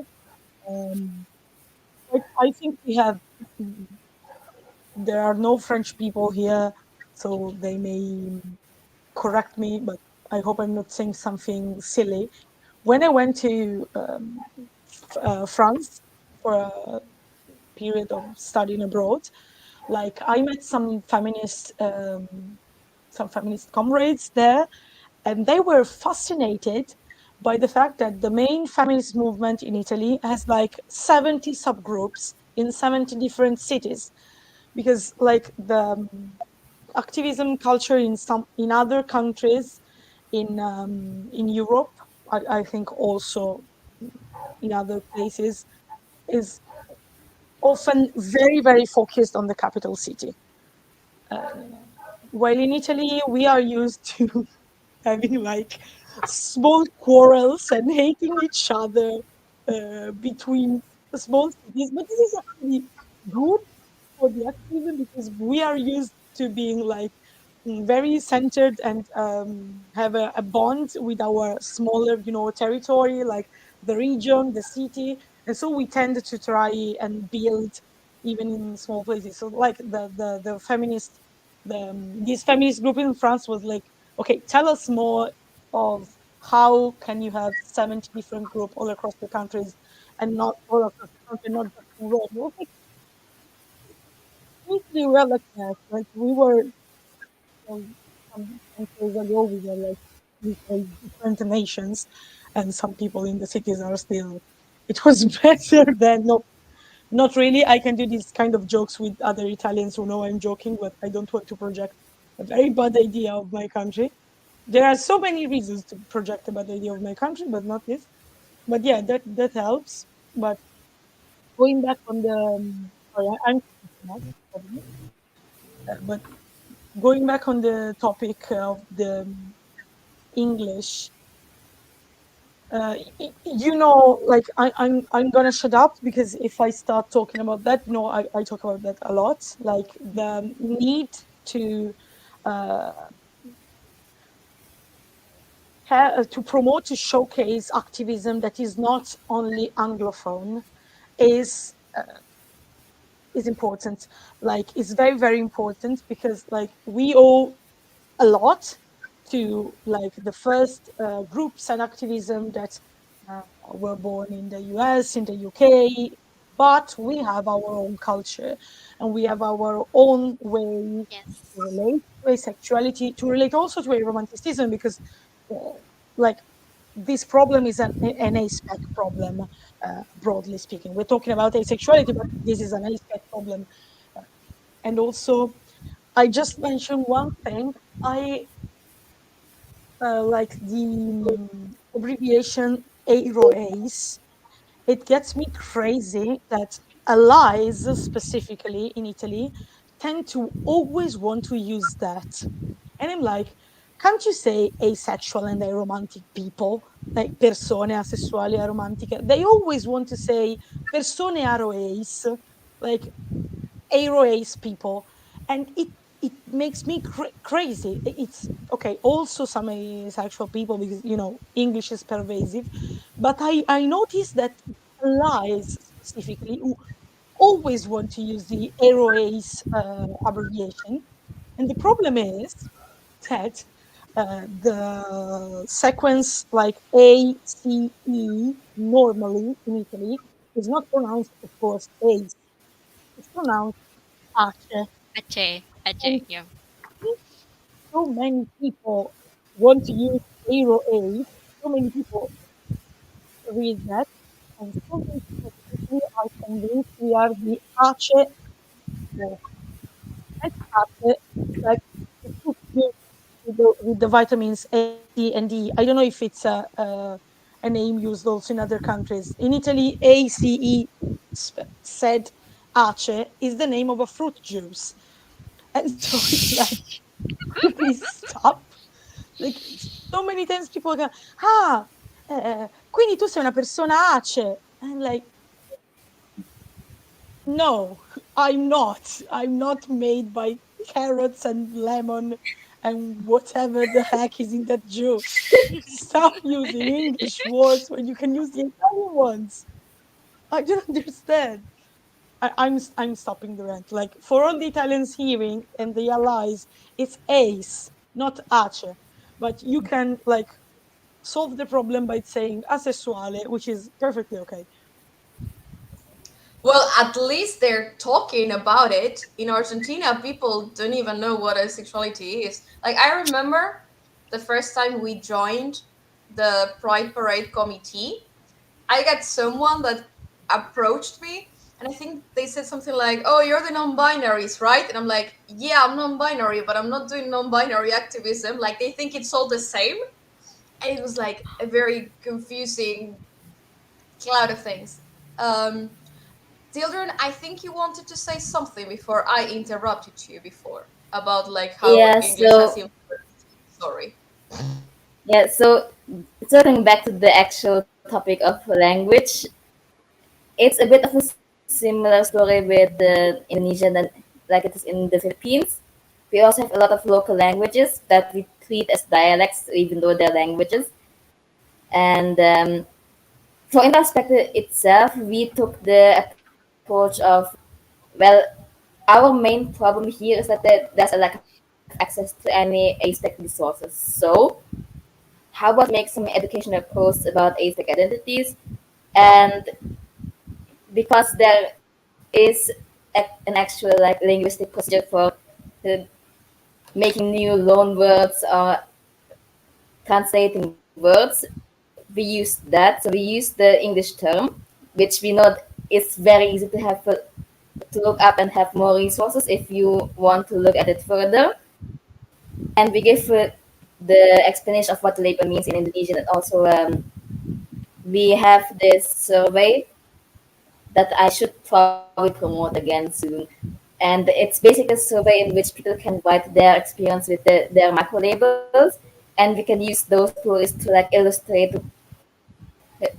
how people experience this micro label. Because in my own journey, I found that the definition only takes you so far. What you need is like to relate to other people to see, oh, so this is actually what it fits me. And yeah, so the basic approach, like the basic philosophy is how do we get people to be able to read more about aspec identities if they feel like this resonates with them. So we leave the terms most in English, but we have explanations in Indonesian. The interesting thing though is that in our Discord server, we're starting to have a little bit of local ace culture and the aero culture, which is very fun.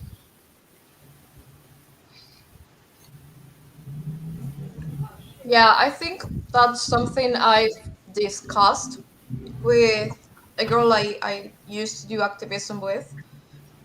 How like sometimes it's hard for people to relate to being ace because it's so different, and instead of like trying to see how we're different and try to like do a separate thing, we should try and see how the allonormativity kind of intersects with all identities and how it is a problem for everyone. Um, but yeah, yeah.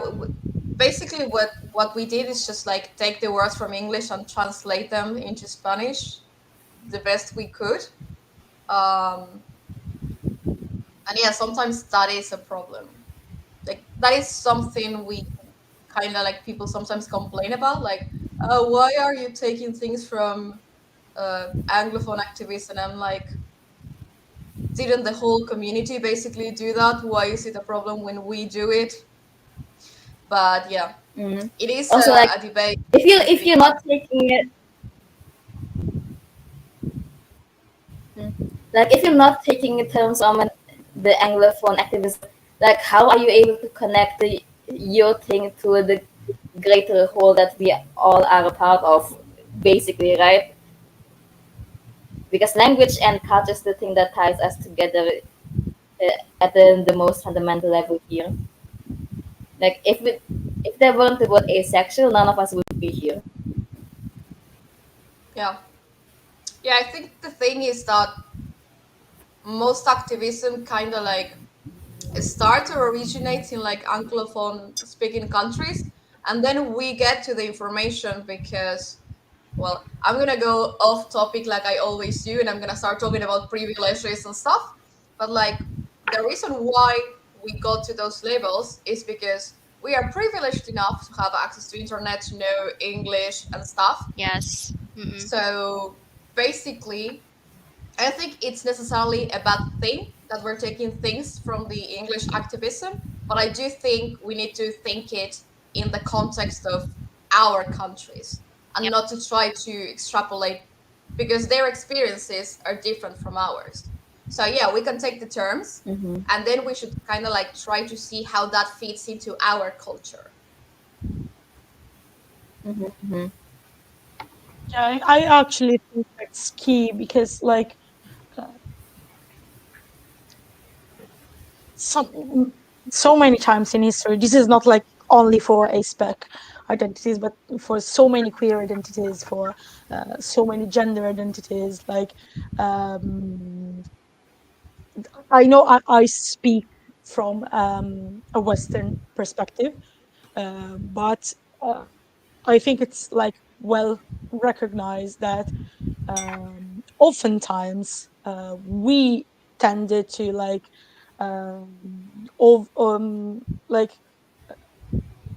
right like the culture, the local culture, the non-Western culture, and together with our set of labels and the structure of our labels, we brought also like we tended to erase um, identities or relationship to those identities that weren't strictly the analogy, the translation, the precise translation of our concepts, of our ideas, of what we were trying to transmit with those labels.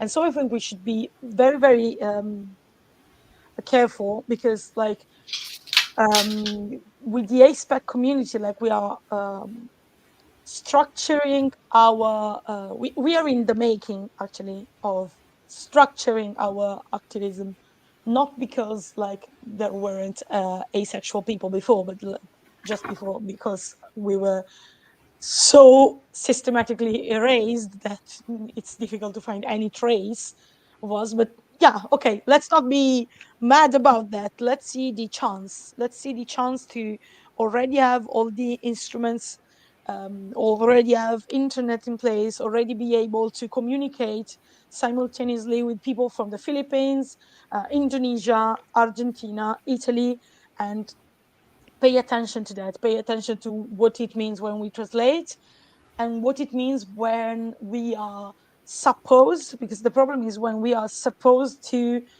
be able to access information that are not in our mother tongue. I very, very much agree with Poopy.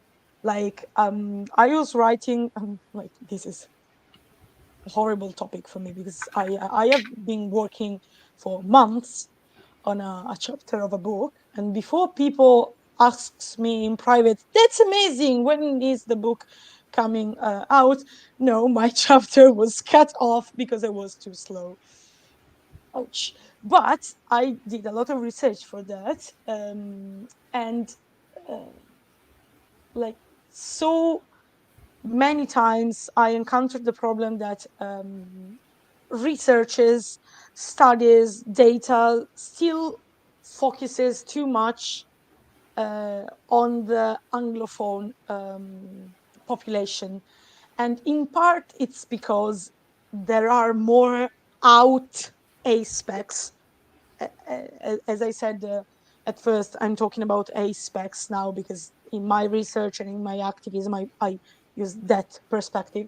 But like aces as well, there are more of them in the US and in the UK, but it's not because there are more in absolute, like if you are anglophone, there's a correlation between being anglophone and being asexual. It's because they have an easier access to information and an easier ability to read this information and realize they are part of a certain community.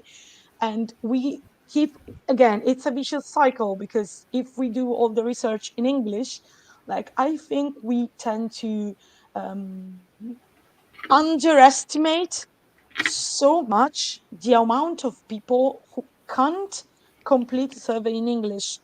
Like I know the ACE survey team, but also like the Aurea, our aromantic spectrum survey, are trying every year to get better at like localizing the survey and translating it.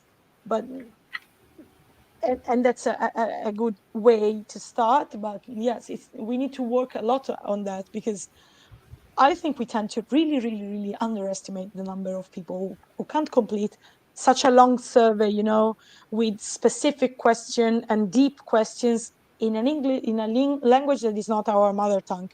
Like language barrier are becomes also ignoring language barriers can sometimes be rooted in racism, can be rooted in ableism, can be rooted in classism. So much people tend to, when you are an English monolingual, you tend to underestimate how much money is needed to be able to access to great English courses, study abroad programs, and things like that.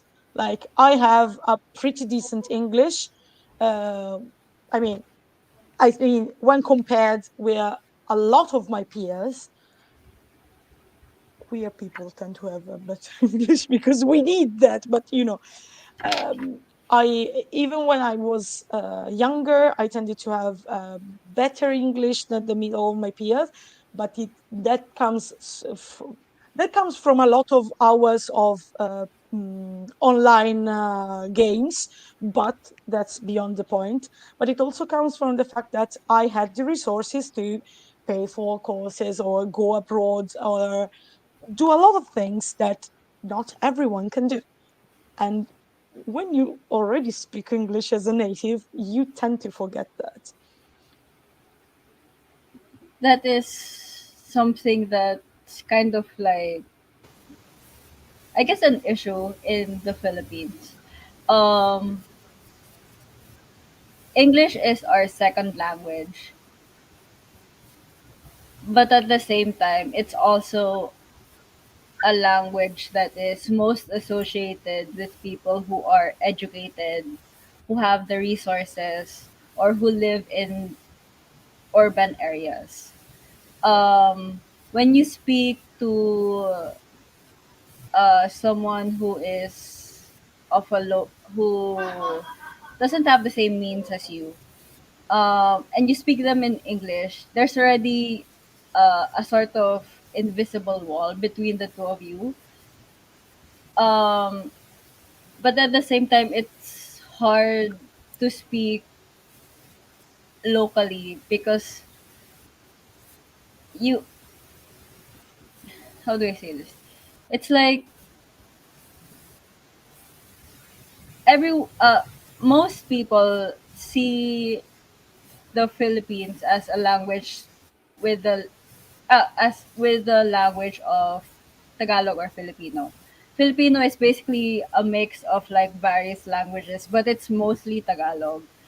And when you go to like all the provinces or really other regions besides the metro area, when you speak to them in Tagalog, they treat you differently because there's so much attention being put to the capital that um, you how do I say this? It's like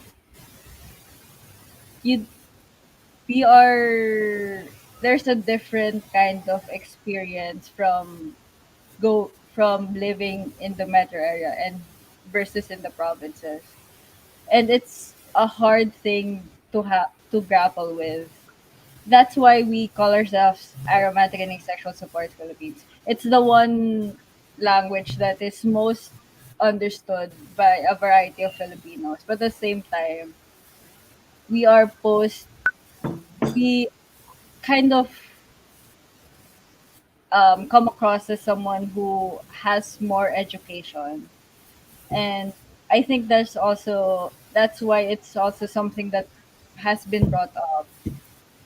When you talk to someone and you use labels that are known only in English, um, you there's kind of like a separation. People don't see that identity or that label as something that can be inherently part of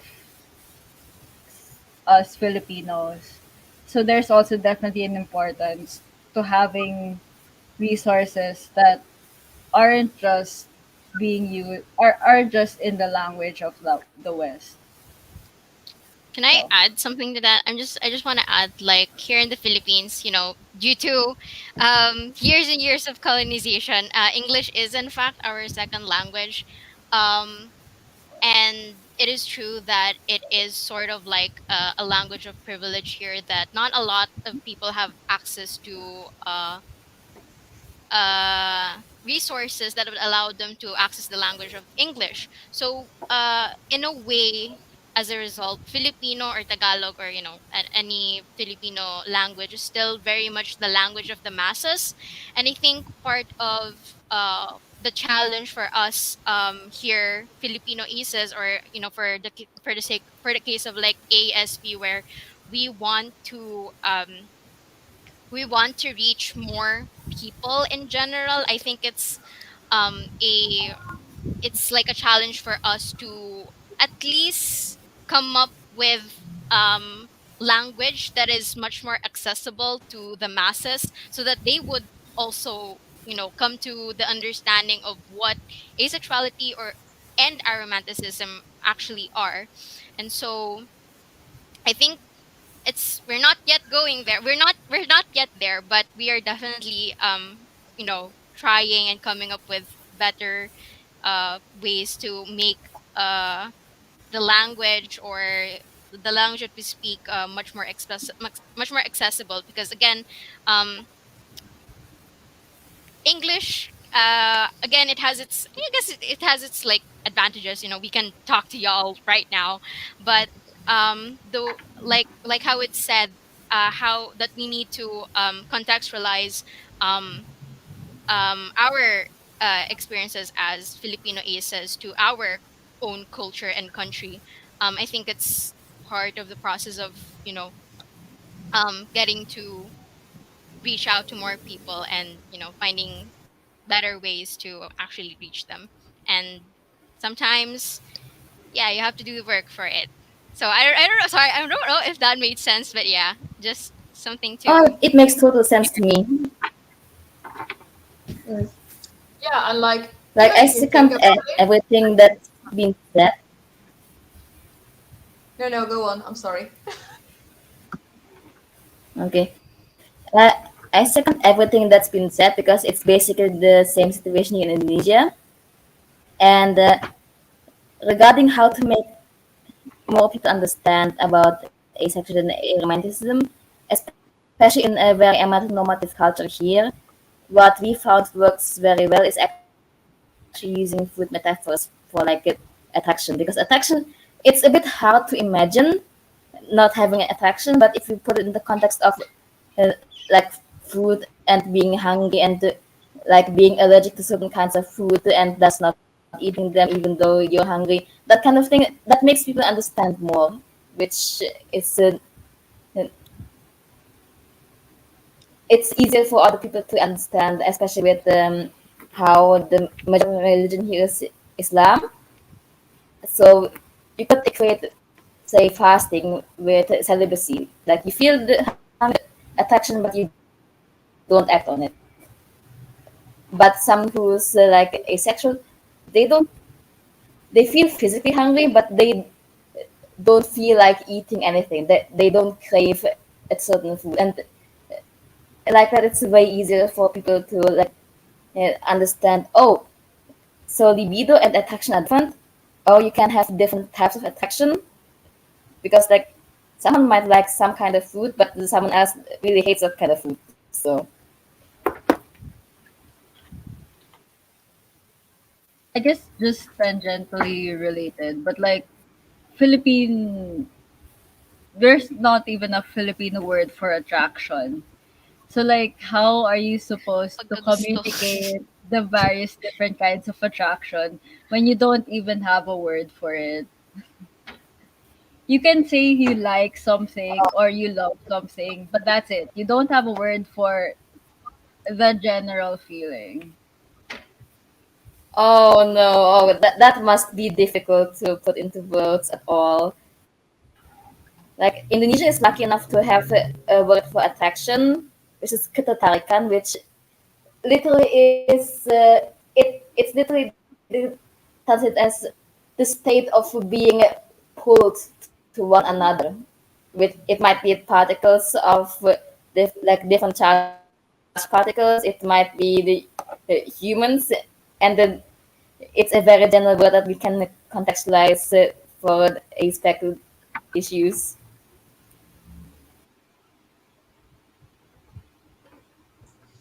And I think the problem is like, even if you had a word, this is something that happens to me, and it might be because I'm on the aromantic spectrum. I don't know.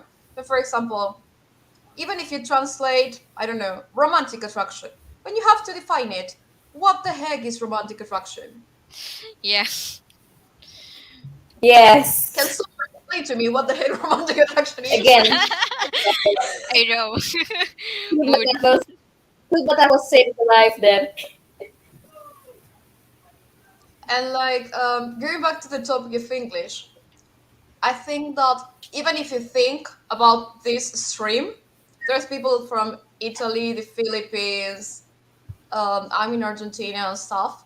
And what language are we using? English. Why?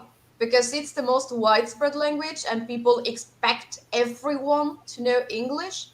And I think, like, going back to what S said, that's like kind of very rooted in classism. It's like, why am I expected to know English, but an English speaking person is not expected to know Spanish? Yeah. And I think, well, as Leah and Ria were saying, like it kind of shows a certain status in a way, and there's kind of like a double barrier in our countries. For example, if you're from the provinces, people in the capital city tend to think that they are dumb or they're like less intelligent, less educated, or whatever. And then most of the time, people from the provinces come to the capital to study because we have lots of universities and careers and more options and everything.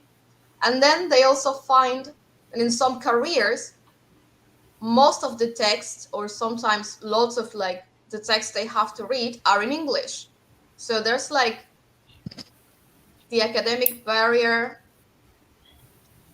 And another thing, speaking of academic barriers and everything, is like in activism, I think that's something that maybe we all can relate to. But in the case of how asexuality is sometimes treated as a pathology, sometimes the word of someone who has a degree has more value than the word of us who Oh experience yeah. Yeah, this. yeah, And yeah. it's so annoying. It's like, Mm-hmm, why mm-hmm. do I have to have a degree on medicine, psychology, or whatever for my experience to be valid?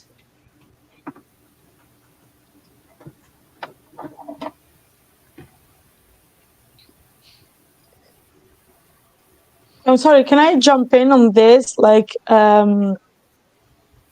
sorry, I look distracted, but we were trying to solve some things with Mick, and also like I reward that Mick is helping me set some things up. And also, I was talking to Nepali aspecs, who should come and join us for just 20 minutes because they have just finished an event and they are like completely exhausted. But so yeah, these are well the news. But like in Italy, the problem you mentioned, like we have it so much that like the opinion of a doctor is the opinion the journalists, the people want on asexuality, always. And it can be any doctor, I swear to God, any doctor. I've seen so many articles about asexuality that were completely um, wrong in a way that sometimes was almost messed up.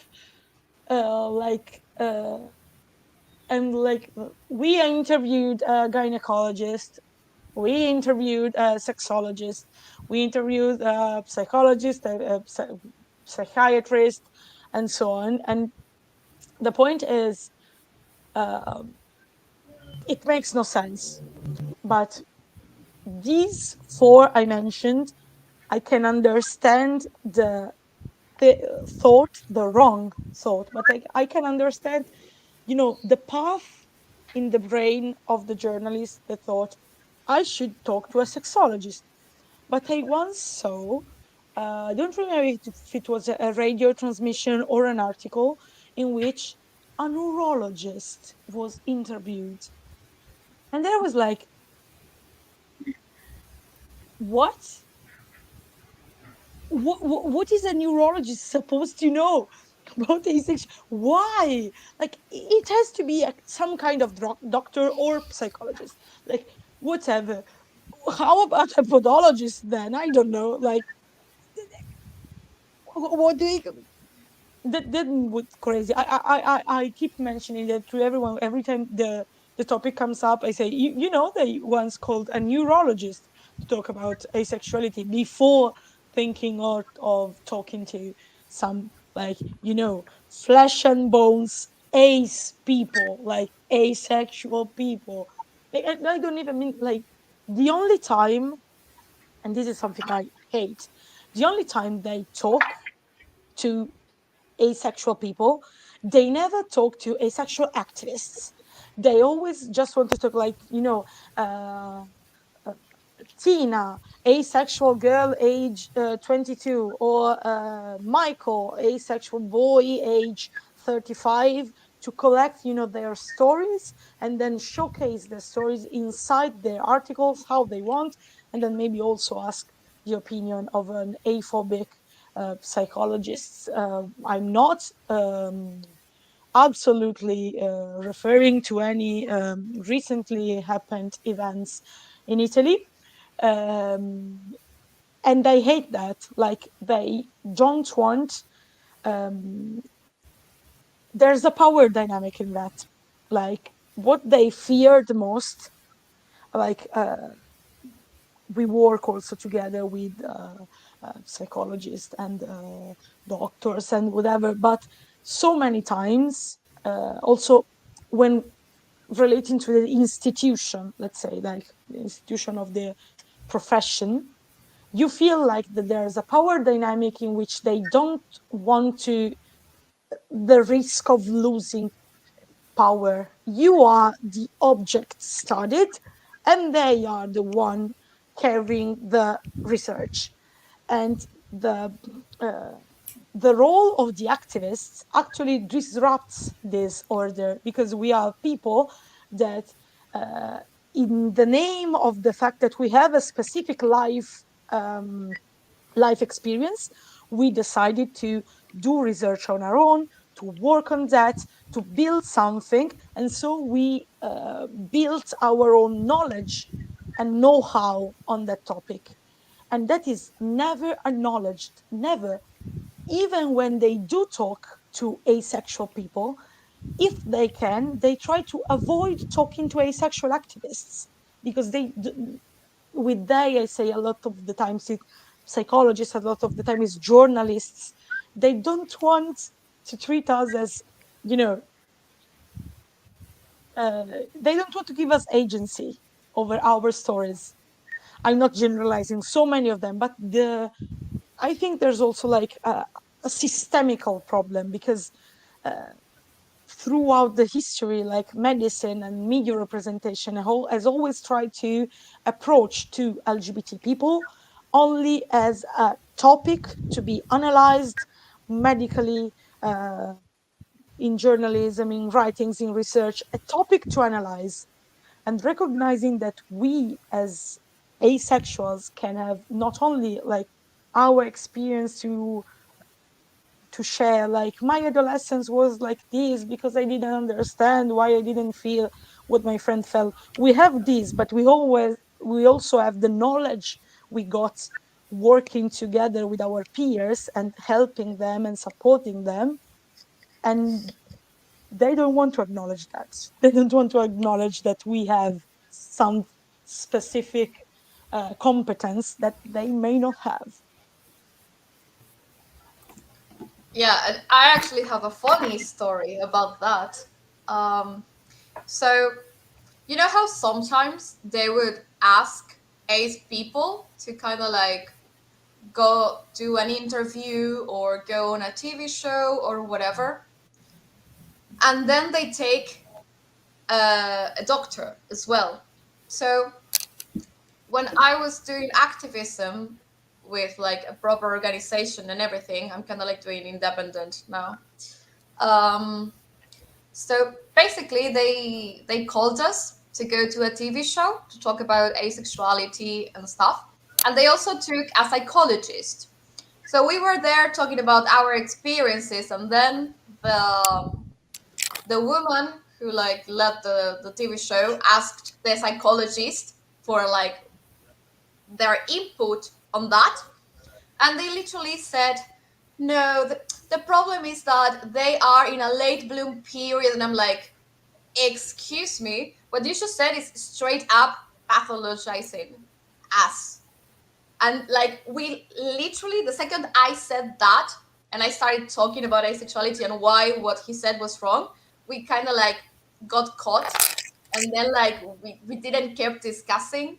I think another issue is that sometimes people kind of try to go for people who identify as ace but don't have like a strong personality or won't like engage in a debate with them, or like will just sit there and take their shitty opinion, sorry for the language.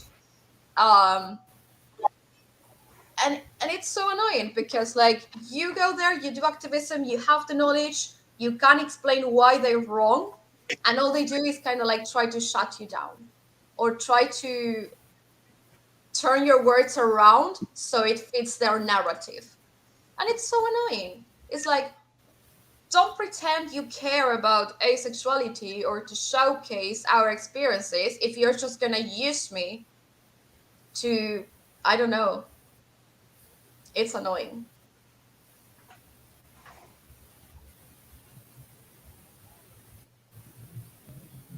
Before Ria or Leah or Jules or Children want to say something about this, I see Erwin. I hope the pronunciation is correct. Is waiting in the backstage. It's like so many of us now, and I'll probably disappear for a moment because like we are having experiencing some issues with Nepali aspects, so I'm gonna like shut up for a moment. Hi Erwin, thank you for Hi. being here. Can you hear me? Oh, I have 3 microphones in this place, but no. So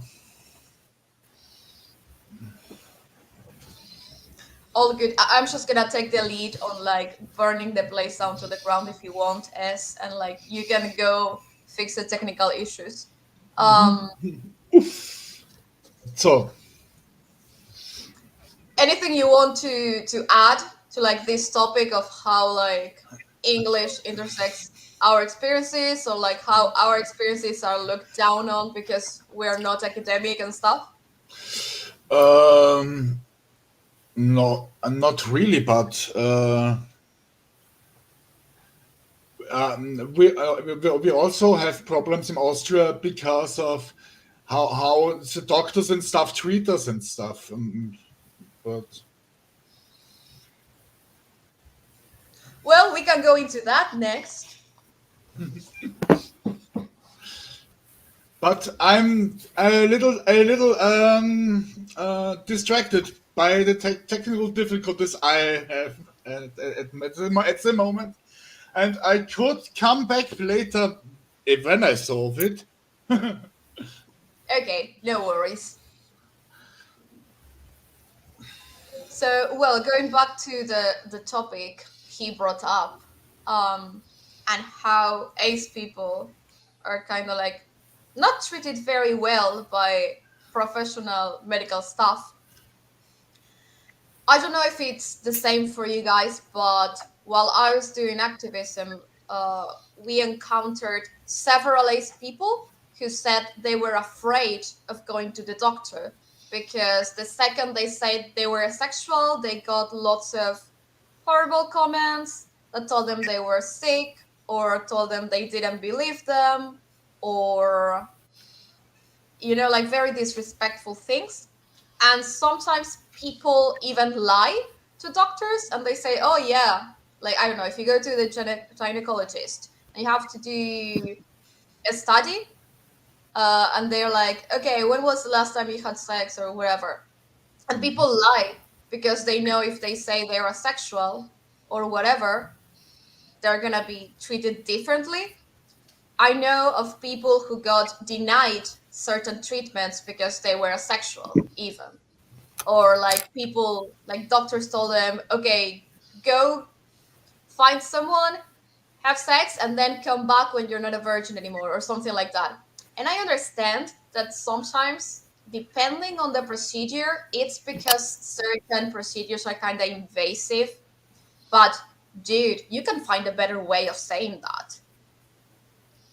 I don't know if you had like any experiences similar to that. Mhm. Uh, I Ria, did. if you're talking, you're muted, I think. We can Oh, hear you. sorry. Forgot I turned off the mic because I was fixing the webcam. Uh, I haven't heard of anything that like um extreme here in the Philippines. At the very least, because asexuality is still widely unknown. Yeah. So I think in general, like Filipinos are uncomfortable sharing their sexuality as or gender if it's not like cishet allo. Um, it's really hard enough to find someone who is understanding of who you being uh someone who is queer. So I think um being asexual, like no one really talks about being queer with their doctor, so it's not likely for people to share that they're asexual. But for me personally, I've been in therapy for a couple of years, and the my current therapist, well, I think early on I shared to them that I was aromantic asexual, but I think it was that only one time, and it was still when they were not really like my therapist. They were kind of like the physician when I was in a mental health center because of various stuff. So I don't know how much she actually retained since she was talking to a lot of the patients. But ever since then, I've kind of been afraid to talk about it. Men talked to me about like she's mentioned to me briefly about like what I if I'm looking for a partner or if I want to get married and stuff. And I kind of just hand wave it. Um my therapist right now is very good.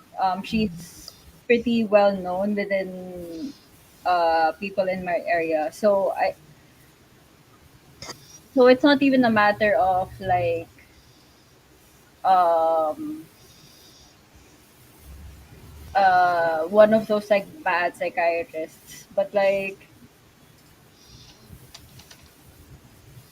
I think once I mentioned to her that someone I knew was asexual and she didn't know what it was.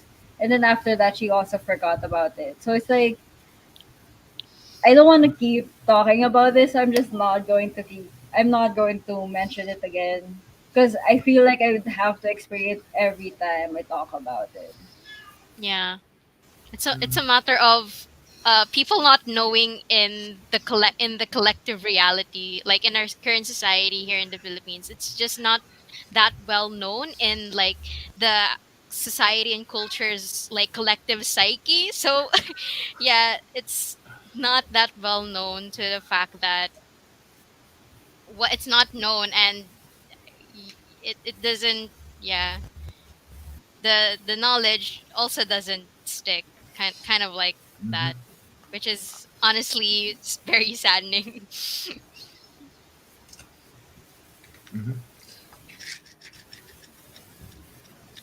Yeah, and I think sometimes like, well, at least here, well, going back to the topic of like everything kind of centered in the city capital and everything, I feel like sometimes the medical staff in general may know about asexuality in the capital city, but in other provinces it might be harder, or they might feel they don't have the resources to help people.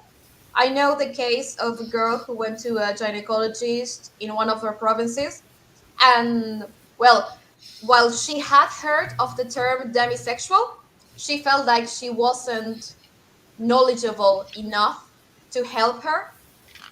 So she kind of like told the patient, well, you can talk to this person. They're from Buenos Aires. They have more knowledge. They have more access to tools. They can help you better. And I think while it's a good thing that the medical staff know about asexuality, I don't think everyone, sadly, is as open about it. Um, we've had good experiences, we've had bad experiences. I personally never had any like bad experiences on my own, but I've heard of people and it's like kind of very annoying. Another thing that I think is very common is like in couples therapy, that whenever someone in the couple is asexual, it's always them getting intervened, like getting told, you're the problem, you're the one that needs to like give in for your partner because they are sad and blah blah blah. And it's like, why is it always us that it's the problem? Maybe it's the expectation that's wrong. Why do we never talk about that? But yeah, to reply to some of the comments in YouTube, how is that legal? I don't think it is, but I don't think the medical staff are like knowledgeable enough to know stuff. I think sadly, mistreatment from medical staff is kind of like a widespread practice around the world, everywhere, and sometimes people don't talk about it enough. So we kind of like are told to know, but they're the authority, they know what they're talking about, they know why they're saying that. And hey, the fact that you have a degree doesn't give you the right to be an awful person to me.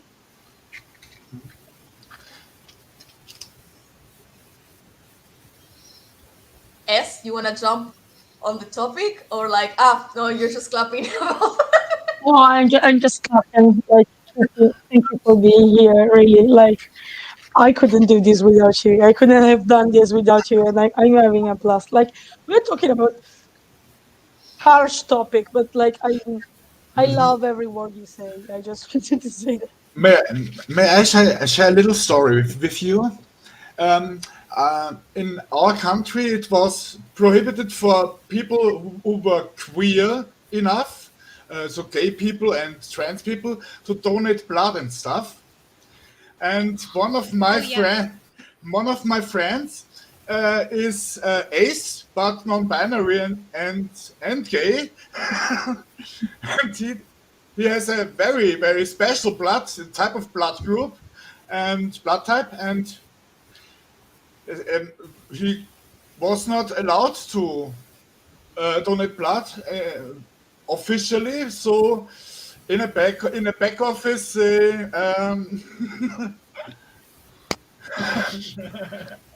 because he officially was not allowed to donate blood, but they needed it.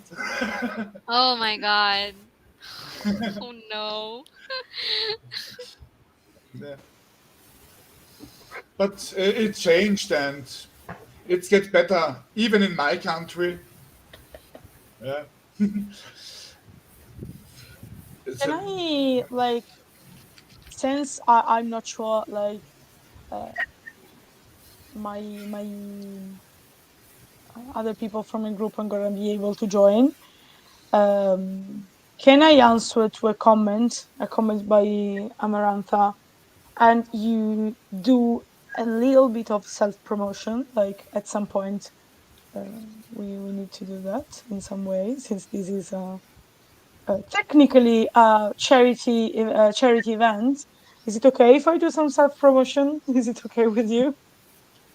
Yeah, go on. Oh, like Amarantha wrote, this is what makes me scared to get a therapist. I need them to know about asexuality and be accepting of it, because I don't feel ready to explain that to someone. I barely understand stuff myself. Like, as you know, okay, €2 to donate to this last live stream. I smidged the flag. What was it? An hour ago? Maybe Poopy wasn't here. I said that I would donate €2 to the live stream for every time I would smidge my flag, and so I'll just take note of that. I was actually surprised it hadn't happened yet, but as you know, this is a charity event, and like we had a form in which you could candidate your project, and we selected 3. We got 3 requested. If you want, you can still send us ideas about that. One of the project, why am I bringing it up now? One of the groups that candidated a project is actually my advocacy group, and like we simply asked for donations to help us create a nice website for our group, because we wanted to be a reference point for all the resources. Like in these years, we produced so much work and resources about asexuality and aromanticism. We madly need, this is our opinion, an aspec perspective, like asexual and aromantic.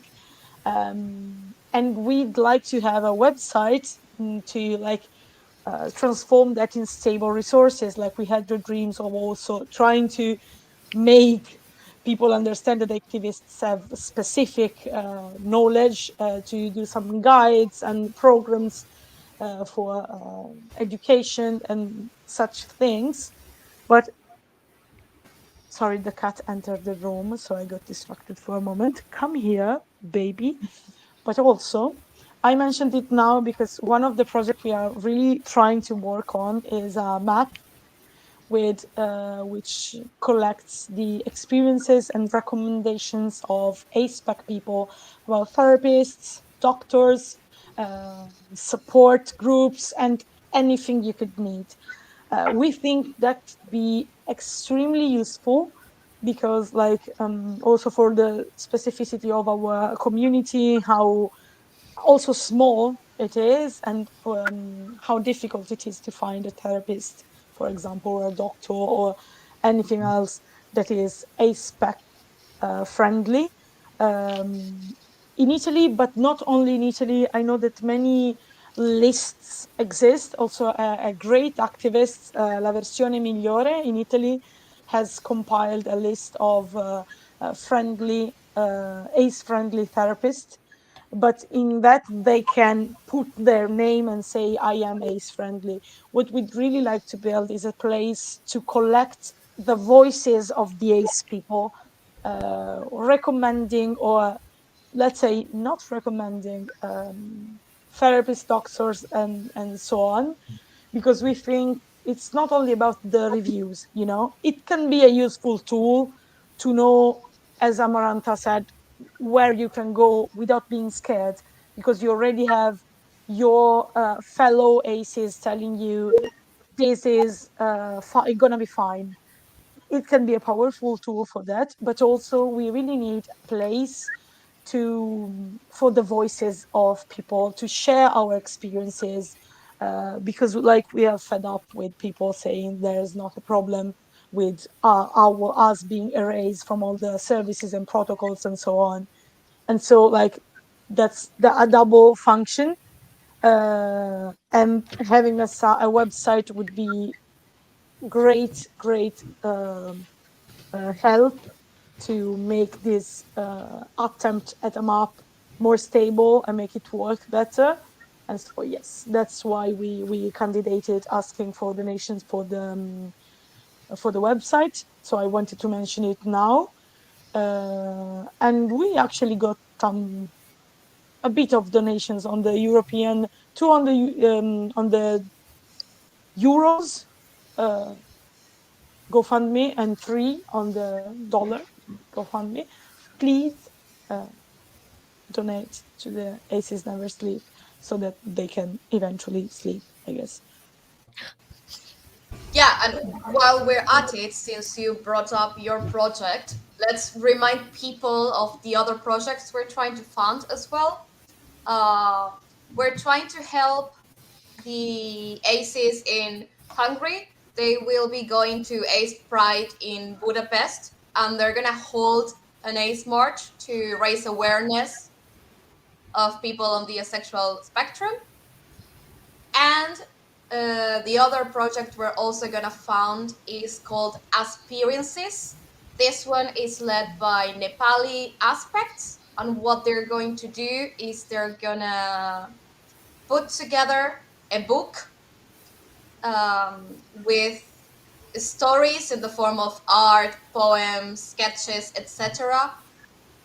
Based on the stories and the lived experiences of aspec people, people on the autism spectrum, neurodivergent spectrum, and any other disabilities as well. So if you feel like you would like to help either of these projects, you have the links to the GoFundMe in the description of this video. You can donate either in dollars or euros, whatever works best for you.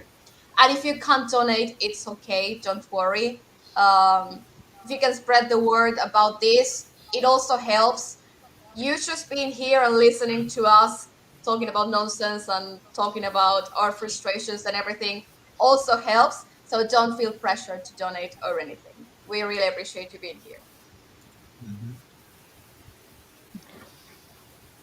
Aces in Africa panel is starting in 10 minutes. So 10 minutes.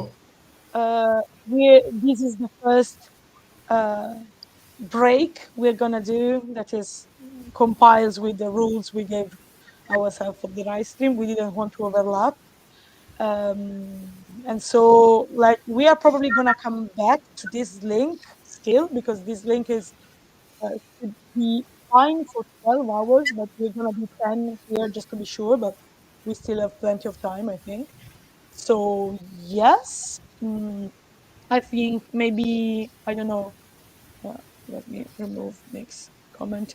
Leah, or children, or Edwin, is there anything you want to say? I don't know if you're gonna be here after the African Aces panel. I think you're going to sleep at some point. Yes. Not Erwin, but Leah, Ria, etc.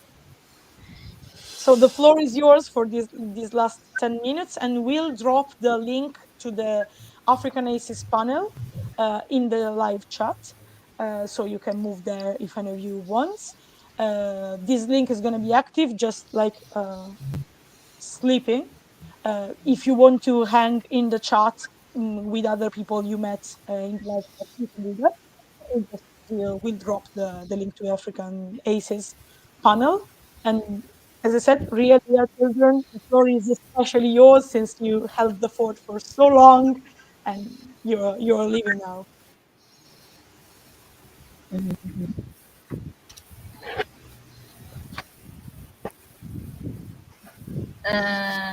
Okay.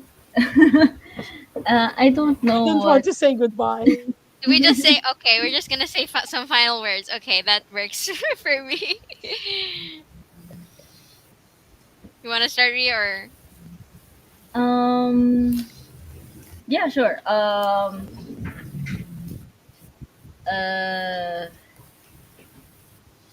as we've seen here, there's still a lot that needs to be done and that we should do to further like the well-being of asexuals in various different countries, not just the people in here. Um, and there is a lot that I've learned talking to you guys, and I this really just shows that there is an importance to hold these kinds of international spaces.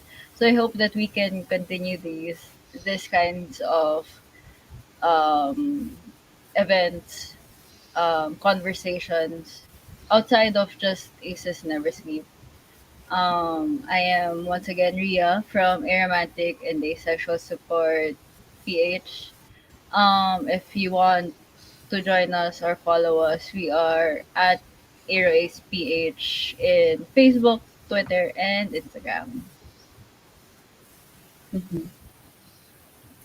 Yeah, for me, I'm going to keep it short because I'm actually rather tired after finishing midterms today and also I think walking over 3 kilometers total today.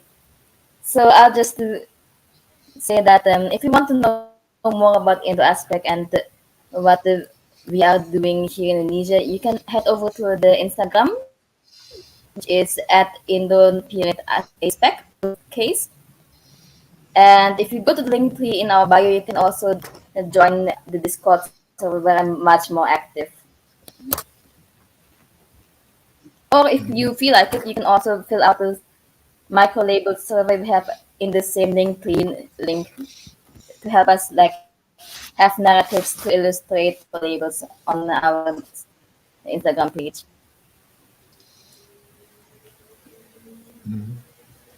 Erwin, do you want to have some? Where is Oh, being yeah, here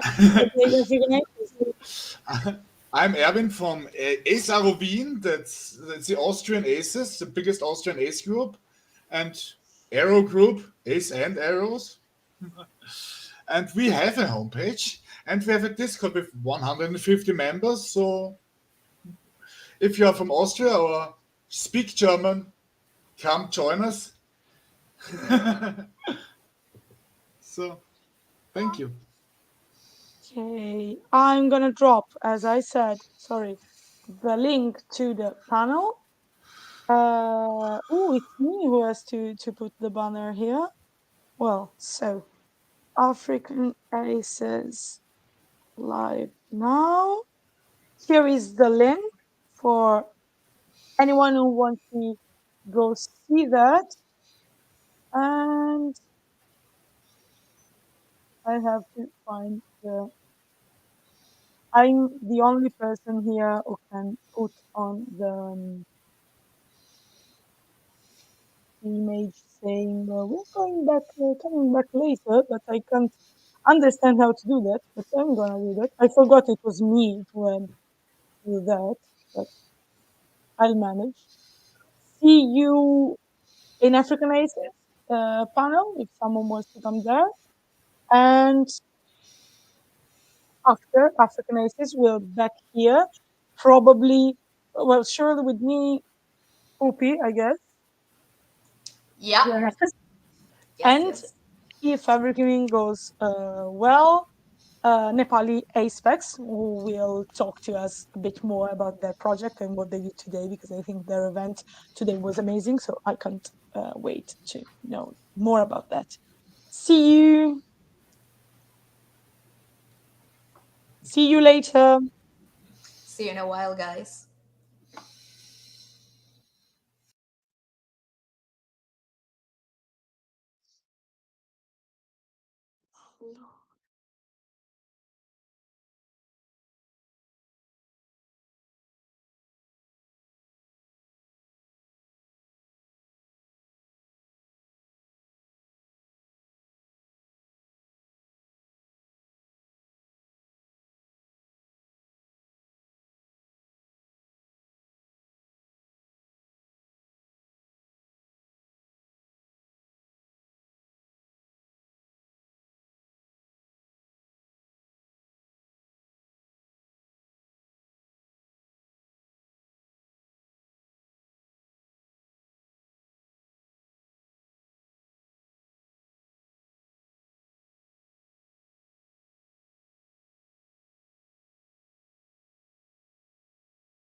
Hi, Poopy.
Hello, am I audible?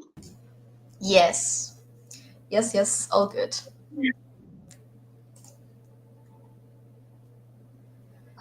Hello.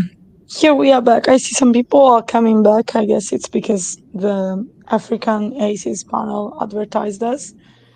And I think we could start in a few minutes just to let people who want come back and maybe do a round of sharing that we are back live around the internet.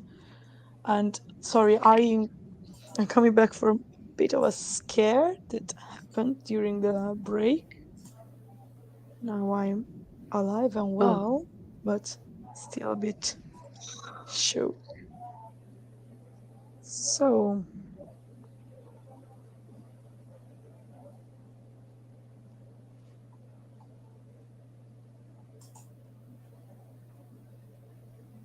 Yeah, I think we can start in like 5 maybe. So if people want yeah, to go get something to drink, want to go to the bathroom or anything, you have 5 minutes break while we finish getting ready and everything.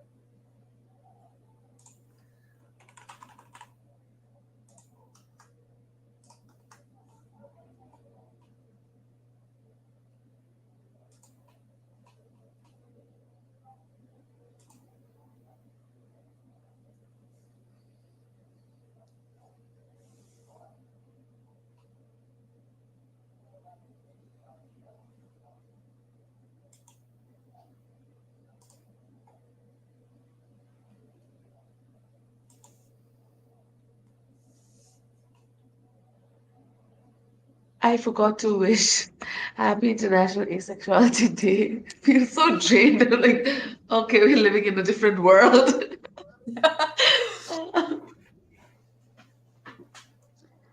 same to you. And to everyone watching. Yes, yes. Okay. Oh, asexual Kenya is joining us. That's great. So, What time is the next live stream that we don't have to overlap with? Wait. I have 2 to go back and hours. check. It should be Oh God. at 6 p.m. UTC. Oh, it's mine. It's That's European. yours. It's you. It's European ACEs, right? Yes. Okay, I'll never rest. I'll never rest. Yeah, I'm actually involved in that panel too, so yeah. And oh, Erwin is back. Hi, Erwin. Hi. We just have to if any of you want to join later, we really need some people to hold the fort. And we see that we have a point of vulnerability when I may have to have dinner, and Pupi is gonna be on the Spanish-speaking ACEs from 9 p.m. UTC to 10:30 p.m. UTC. So if any of you want to join at that time, just feel free to contact us. Yeah. Especially I'm checking the timetable. Technically, I'm checking if the people DMs. are interested in knowing, technically we're staying up until 2 a.m. UTC, which is like 4 a.m. CEST, I think. 4 a.m. So we try. Yeah, great. Like now we have to make a bit of a zigzag between the different other live streams we have. Like we have European ACEs at 6 UTC, then another hour, probably half an hour free, yes, and then asexuality and intersection with the Black identity at 8 p.m. UTC to 9 p.m. UTC, and then at 9 p.m. starts probably a bit overlapping the Spanish-speaking ACEs. But after that, after 10:30 UTC, it's just us. So we'll probably play some games, I hope. Someone suggested Scribble, someone suggested Among Us. That is probably a bit more difficult to arrange at this point, but I think Scribble is actually a great idea, and so I hope we can manage to have a Scribble match. I'm so sad because an activist from my group was supposed to be with a great ace activist in Milan today for the first screening of their documentary about asexuality, but they had some sort of problem, and I was here very very worried because I couldn't hear from them. And so we're not gonna be there, and I don't know if they're gonna be able to join the stream to say hi anyway, which is a bummer actually, but yeah.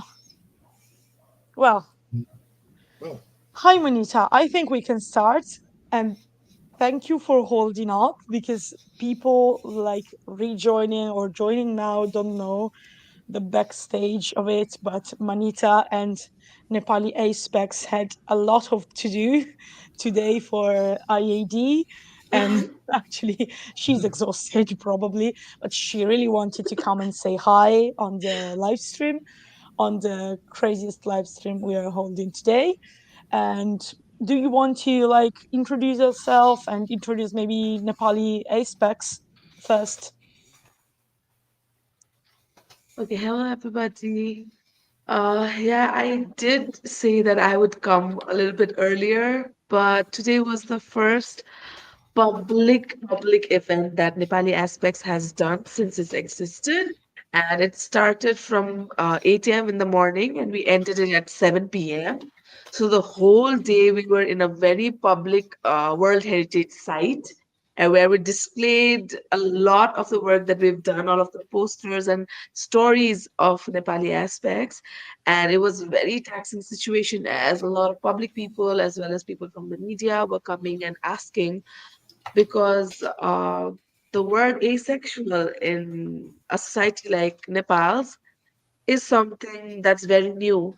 So people don't even know much about asexuality. The word ayonikta in Nepali is also not known by most people. So we had to like start from zero, and it was very draining. But I'm like really excited. I just wanted to say hi to all of you. That's why I came. Also, okay, I forgot to introduce myself. So I'm Dr. Manita Newakhagi, the founder of Nepali Aspects. I started out Nepali Asexuals as an Instagram page about 2.5 years ago. And since then, we have had a lot of people come around and join us. And now it's beyond an Instagram group. It's a group of people who have like been incorporated in each other's lives in ways we could have never imagined. And so this year, I think after the first IAD, where I did involve myself a lot in so many activities, I took sort of a break for this 2 years so that I could build up my community in the local sphere more. And yeah, we have results. We have been able to publish small signs. We have like stories, asexual and aromantic stories, and like we've printed comic strips and stuff like that. We've been trying. We have collected a little bit of fun. So this is like expectations versus reality. And we've like made a small story out of trying to explain aesthetic attraction to people who haven't heard of it. So we're trying to make some sort of uh, resource so that people who wish to know about it can find resources beyond internet, because in Nepal it's not that common for people not from the Gen Z to be on the internet much in queer spaces. So yeah, that's what we're trying to do. Yeah, now that you mentioned the fanzines and everything, just a little reminder for people that the Aspirances project led by Nepali Aspects is one of the projects we're raising funds for. So if you would like to help them continue do this and continue growing their community, you can donate to them on the links in the video. You can donate in US dollars or euros, whatever currency works for you. If you cannot donate, just spreading the word helps us a lot. Just being here also helps us a lot. And if you have any doubts, anything you would like to ask Manita to explain about the project or anything, just let us know and we'll put her on the spotlight.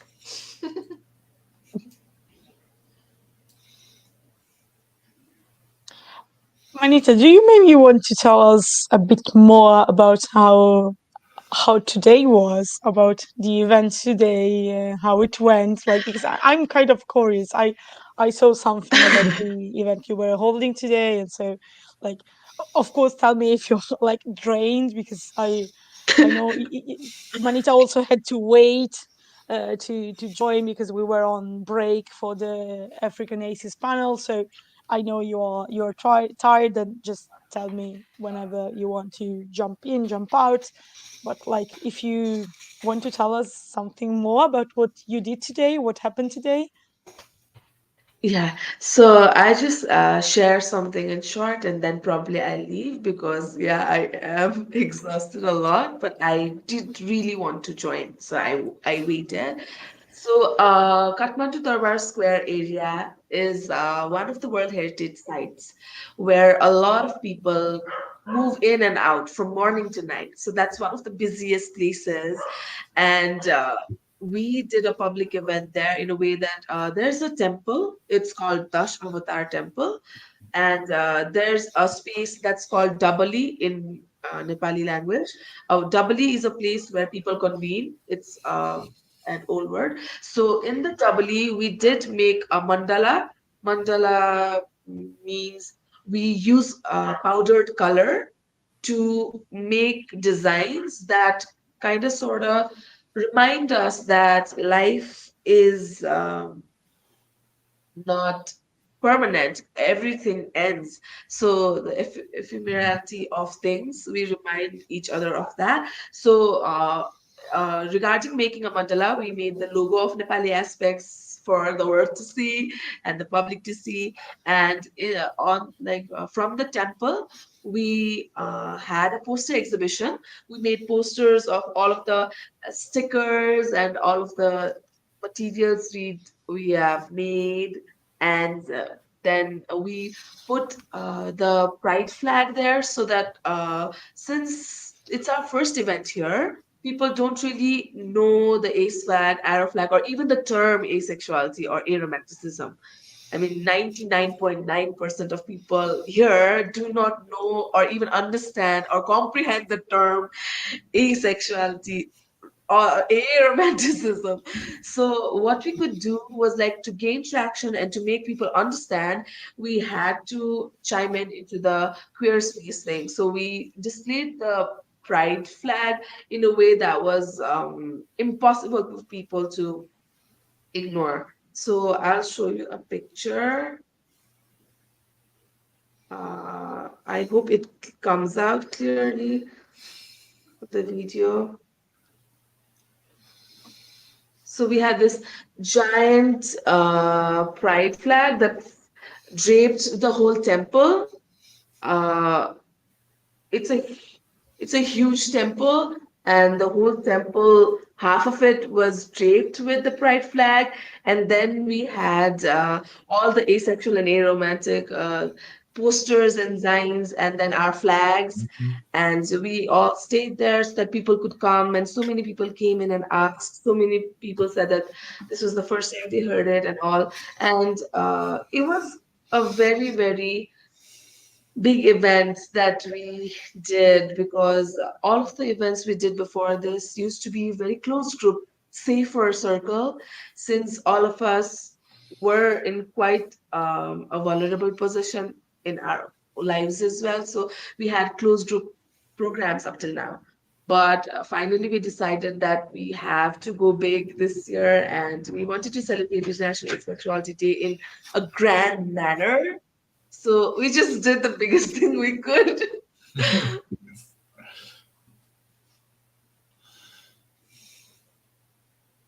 Thank you. Thank you very much. That sounds really, really cool. And it's amazing that you decided to go big. I hope the IAD can be the chance to go big for many of us, like many of us. And I also hope that we can help you raise some funds for your project. And, it's so nice to see you. We haven't seen each other for like, okay, it was always online. I wish one day I could like get up and say, I'm gonna go meet Puppy and I'm gonna go meet Manita. But, like both these destinations are a bit expensive from Italy. But yeah, one day, why not? I hope. I have to Someday, admit, surely. yeah, Manita, you weren't here, so you didn't know I kept smudging my flag, and so I decided that I have to donate €2 for every time I smudged it.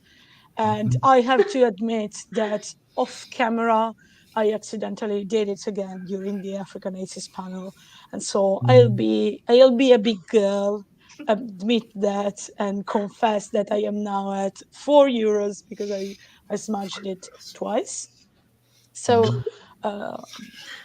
Marita, I don't know how much time you're still up here. So if there's something, I don't want to be in the position of asking you specifically questions, because then you can't escape, even if you're saying I want to go to sleep. What time is it in Nepal right now? Uh, it's 10:35 p.m.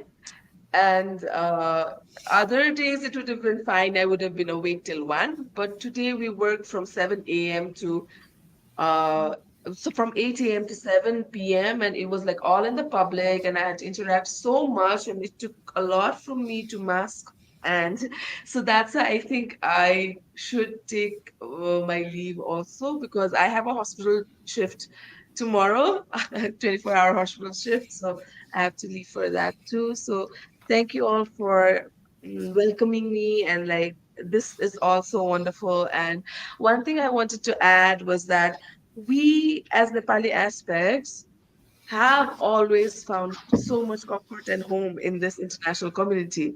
Even though it's been 2 years that we haven't been able to give so much time because we've been trying to do things from the grassroots level, but we always have so much love for everyone that we know. And International Asexuality Day has given us a platform where we can go big, you know? Like, had International Asexuality Day not existed, it would have been difficult for us to do something as grand as this. Having that word and having the day, it gave us so much strength to do something that we've never thought of doing because it's such a prime spot, it's such a big deal, and so many things could have gone wrong. But at the end of the day, we did what we could, and the word International Asexuality Day, we held it like a cloak of protection and a badge of armor. And I think for that, I want to thank all of us present here and wish everyone from around the world, yeah, this day exists for so much more and I love that it exists. And I want to thank all of you for being there, even spread all across the world. Like you, all of us, like being there somewhere gives so much energy to each and every one of us who has to not in contact every single day, but it gives us so much strength. Thank you for that. Not me about to cry. Yeah. I'm very emotional. Okay, like I'm a very soft and sensitive person, and when I hear things like this, it makes me like very soft.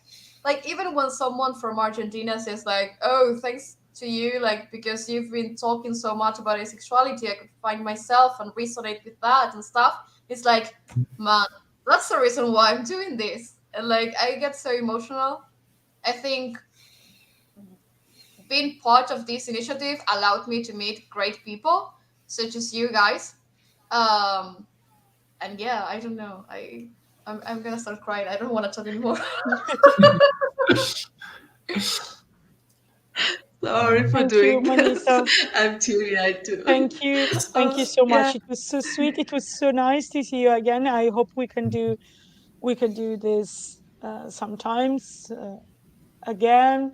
Maybe not this much detrimental to our sleeping schedule or our health, or maybe Yes. even yes, because why not? It's clear already. Like I checked that, like last year we did like more than 3 hours than live stream anyway, and this year we are already at okay. We had a break in between, so we have 6 full hours of live stream, and next year we know Kate is boiling up the project of 24-hour live stream. So, you know, Aces never sleep. 2025 is going to Never be sleep. aspec jubilee. Never ever sleep. And Yeah. yeah, never, ever, ever. Mein, So, thank you. Thank you so nickname much is for. sleeping. Yeah, and next year, Yeah. Thank you so much. yeah. It's glitching. So I was like, I think I should say good night and goodbye for today. We don't sleep, but I think I have to today. So yeah, it was nice Yeah. catching up with all of you. Yeah, talk to you later. And everybody, happy International Asexuality Day again. Bye. Thanks for joining us. Love Bye. you. Te amo. Sure, love you.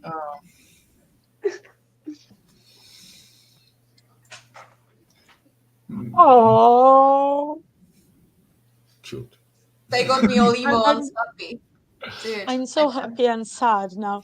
Like I also, you probably see that I'm leaving like these strange faces because I I have trouble showing my emotion because I've been stressed these days, and I haven't drank, as I said, I haven't drank enough water. Aces, remember, you may not sleep, but drink your water. Hydrate. And like, I can't laugh. Like, I have some, cuts, and I can't laugh. I can't cry. I can't do any emotion without having pain in my lips. So And without that's losing any great more for water. having. That's great for every 12-hour live stream. Like, perfect health condition. Yeah. Remember to drink your water. Oh, some people coming back. I don't know if someone is spamming the link around. Thank you in case you're doing that. And remember to like share this everywhere you want, share this all around. If you can use the hashtag Aces Never Sleep, help us making it a bit bigger. And don't remember to ask all your friends, especially if you have any, maybe an ally who is very rich, maybe obnoxiously rich. Don't forget to send them the links to the GoFundMe. We have it in dollars, and in case your obnoxiously rich friend is also like rich and quirky and they want to spend money in dollars and also spend money in euros just because, remember we have two links for the GoFundMe, one in euros, one in dollars, whatever is the currency, but whichever currency suits better, better suits you. Okay, I could do it. It was amazing. And like at this moment, we have the exact same number on both the dollar GoFundMe and the euros GoFundMe and a fundy, and it's not zero in case someone is thinking, oh, you mean you haven't received anything? No, it's not. But I hope we can get more. I hope like we've been told, saying a lot that we need to promote activism in non-Anglophone countries, etc. But we could also profit from the fact that there's a lot of ace activism in the US. Where are the US aces at? Bring your friends. Bring your friends and your donations, please. Give back. Yeah, a little reminder of like, what are we raising money for? Because sometimes people are like, oh yes, we're raising money, and people are like, yeah, but what are you raising money for? Like, are you scamming us? No, we're not. We have 3 projects we're trying to help fund.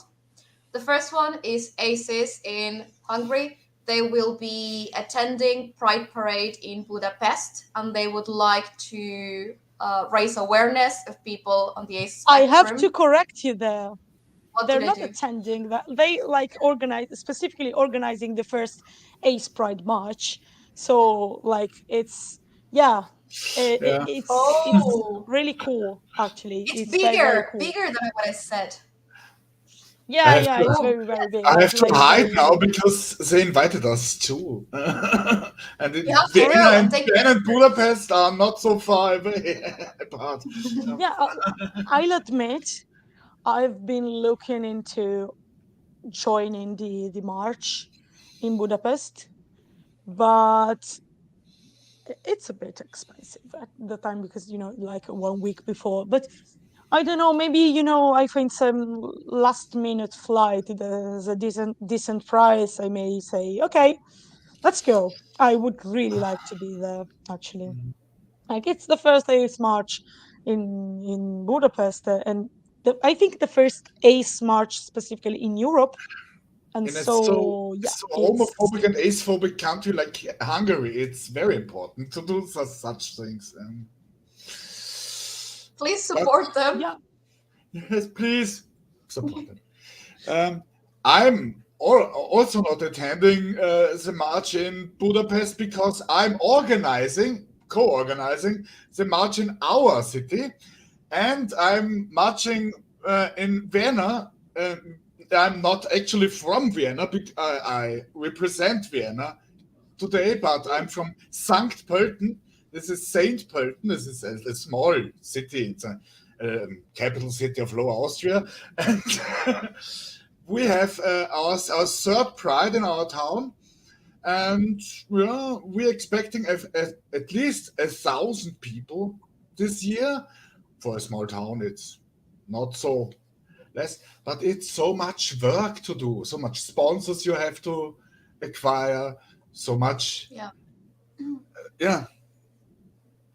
Yeah, organizing parades is no easy task, I can tell you.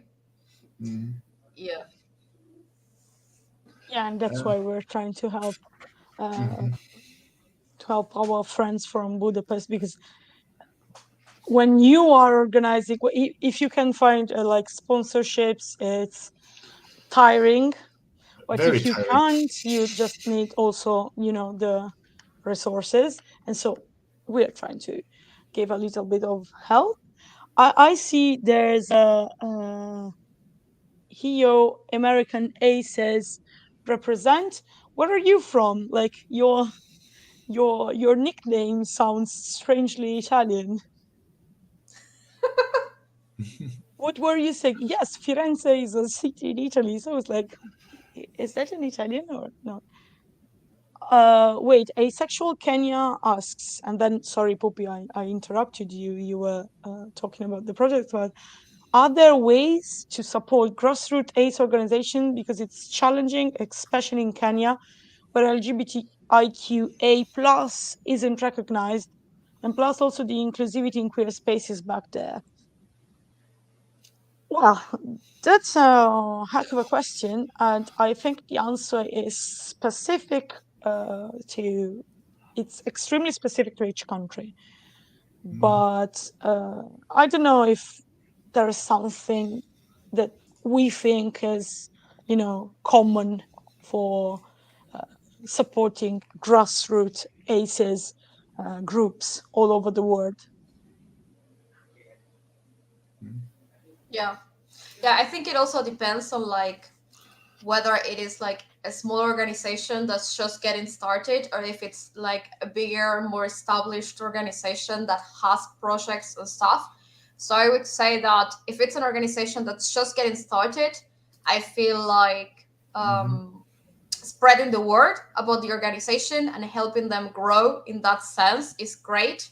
If you can attend any events they do, that's also a great way to support them. And if they're doing any specific projects and they need help with participation or raising money, it all kind of depends on like each organization and each country, as S said.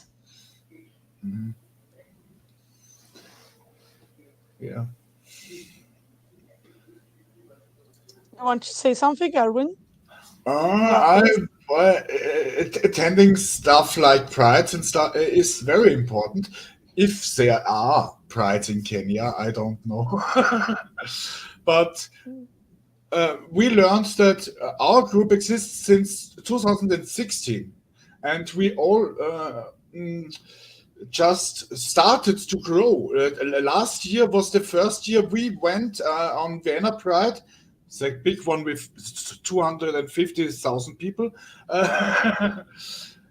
as a group, and representing our ACE flags in public and stuff.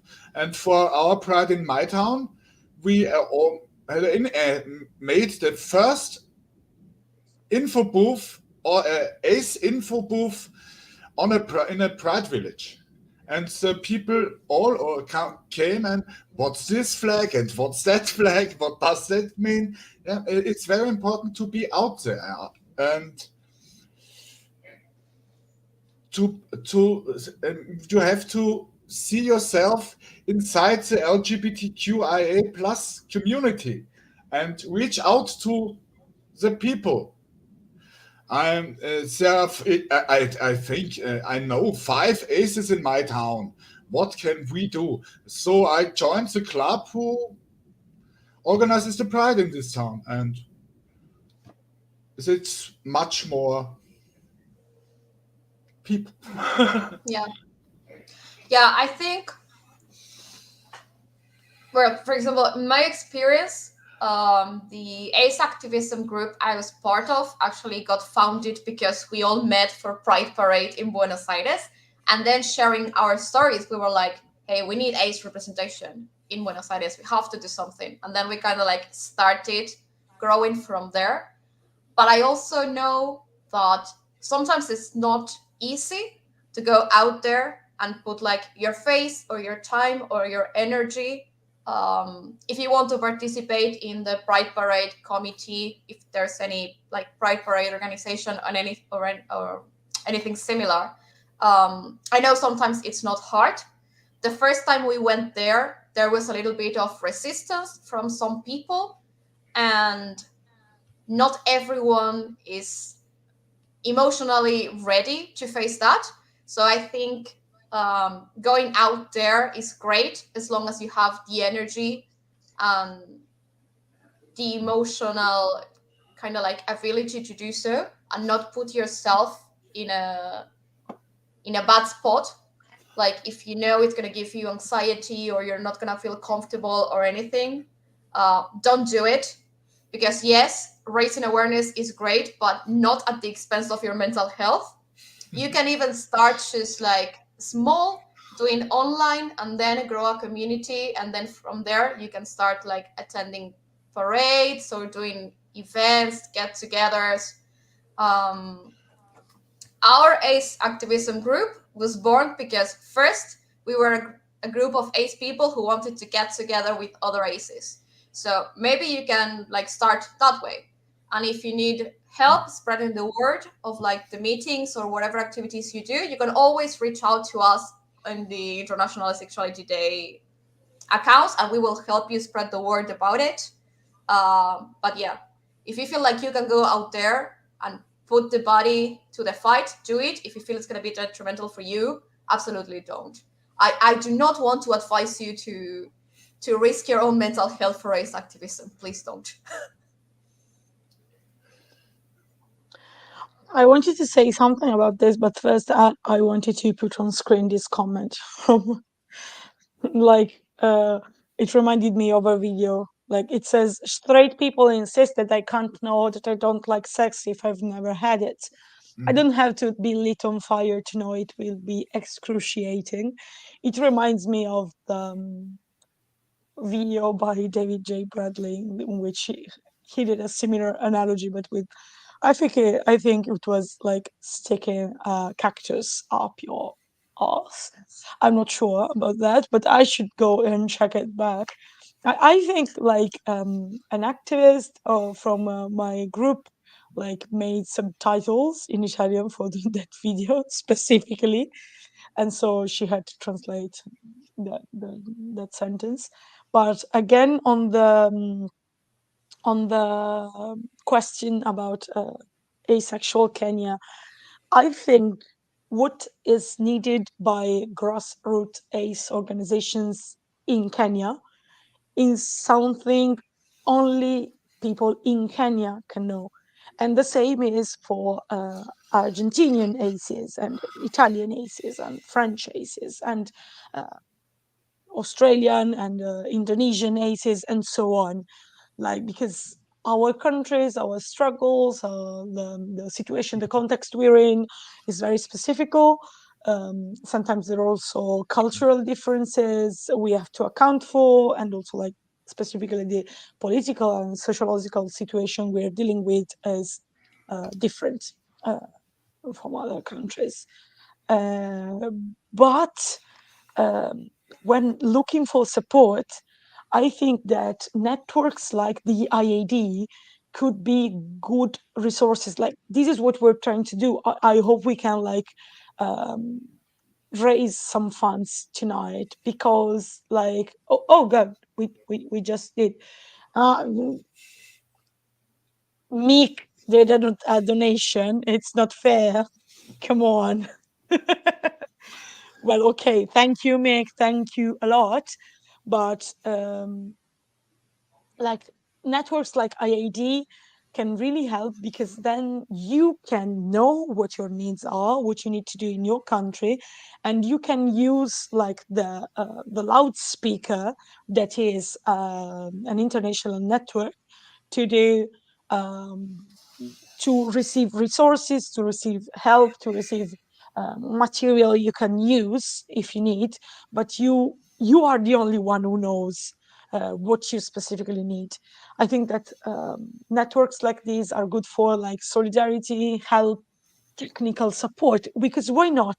Like when you build a very, very small grassroots group, you may also realize that like you need to have better results on social media because it helps you get to more people, but you're not very good at using social media, or you're not very good at doing, catchy, eye-catching graphics.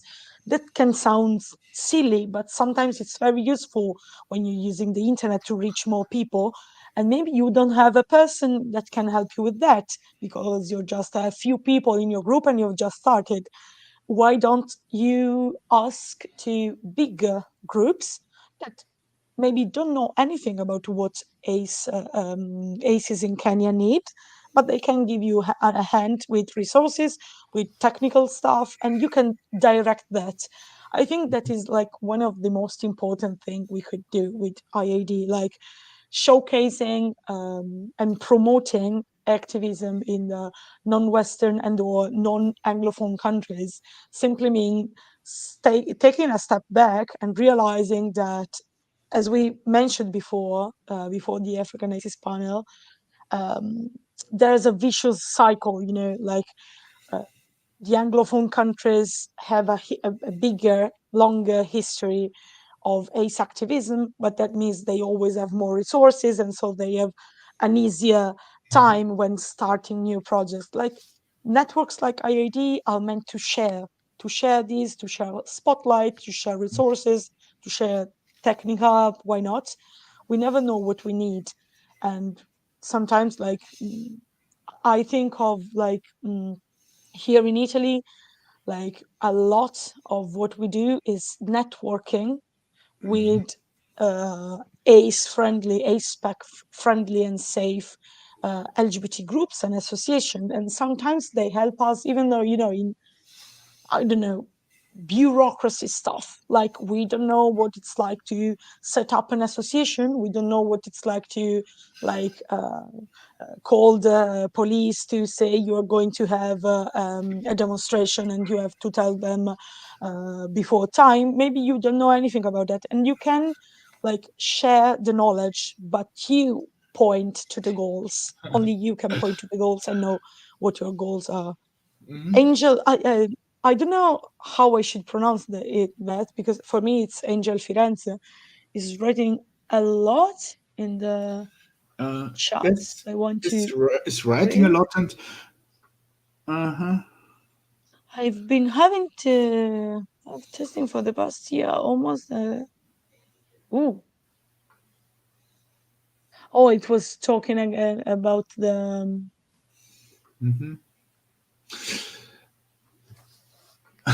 I'm listening to you. I'm not actually reading. Yeah, sorry, I missed a few comments because they are like.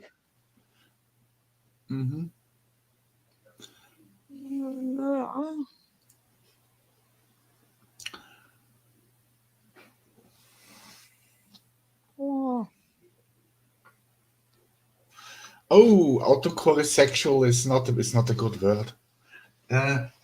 We use egosexual for as a community. We try to use it because autocorrect was coined by a doctor who said it's a disease and stuff, and yeah, a lot of people have actually kind of reclaimed that, I think. I see autocorrect sexual still very used, and even more, I think that egosexual, which is also like a word that kind of pains me because it's like linguistically weird. It was like built in a weird way, and I think actually that what avoided also it being adopted. But I know both people that use a ego or an ego, and people that still use author is sexual. I actually think, yes, I completely agree that Bogart was extremely pathologizing, but I also think that like 90% of queer vocabulary was once meant for pathologization. So I can understand the purpose of like reclaiming it as far as, I don't know. You think differently. You'd like to like move to another word, right? We try to use it.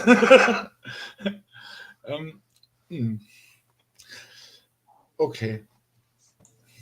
Well, speaking of funny things okay. about English language, you know how like in Well, English, for you guys example, have, in this case, you were very right to point it out, because I think many people don't even know that, actually. So you were very right to point it out. Yes, technically the word was created by a researcher that is one of the first researcher on asexuality.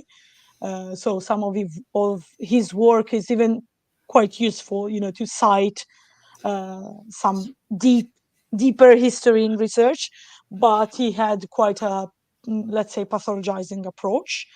But also, like, I always like to point out the existence of that label, because as LGBTQIA plus people, we are always told that we are always creating all these strange and impossible labels, and then like a researcher, a scientist that they always want to call, like invented, I think, one of the longest and most complex label we currently use. So when they say that, are you sure it's us? I don't think it's us. Like, if you check it.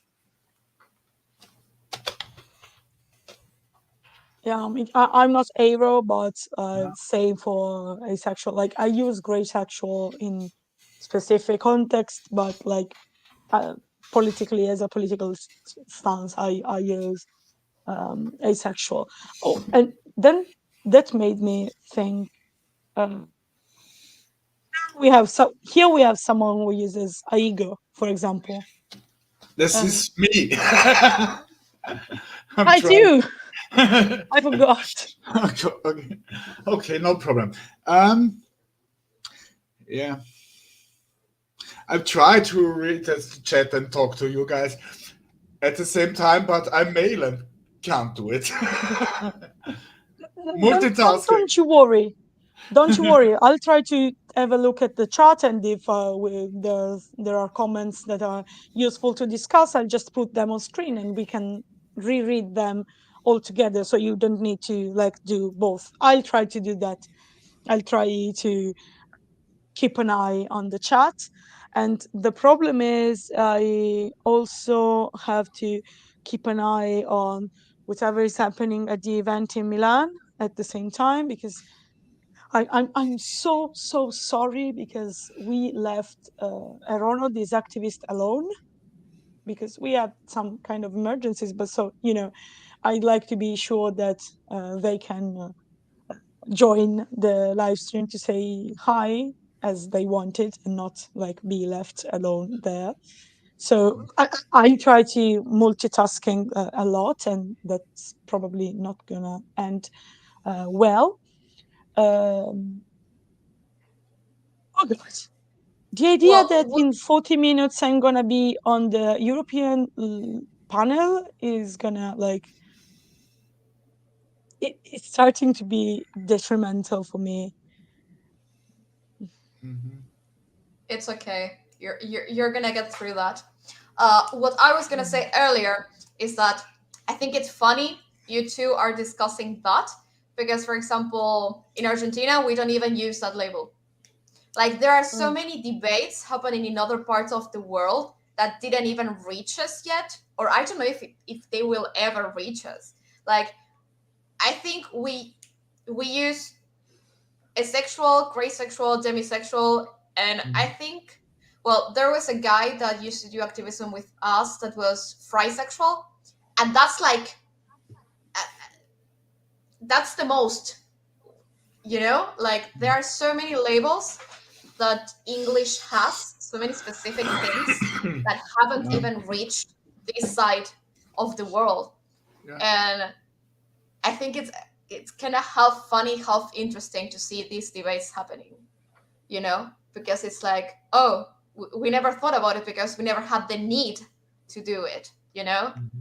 And I think it kind of leads back to the discussion we were having earlier about how things usually first happen in Anglophone speaking countries and then it kind of gets, you know. Yeah, I completely agree on that, and I think that like it's something to be looked on. Yeah, it's a point of interest, let's say, specifically about the debate. It's not debate about micro labels, because yes, they are usually created in an Anglophone context. I'd say context because many were not created by native English speaker, but they were like, you know, shared in an English context, in English speaking context first. And sometimes it's interesting because the more specific you get, the more nuance could skew, you know, could be different. As we said before, like sometimes the Western perspective tends to like erase what is not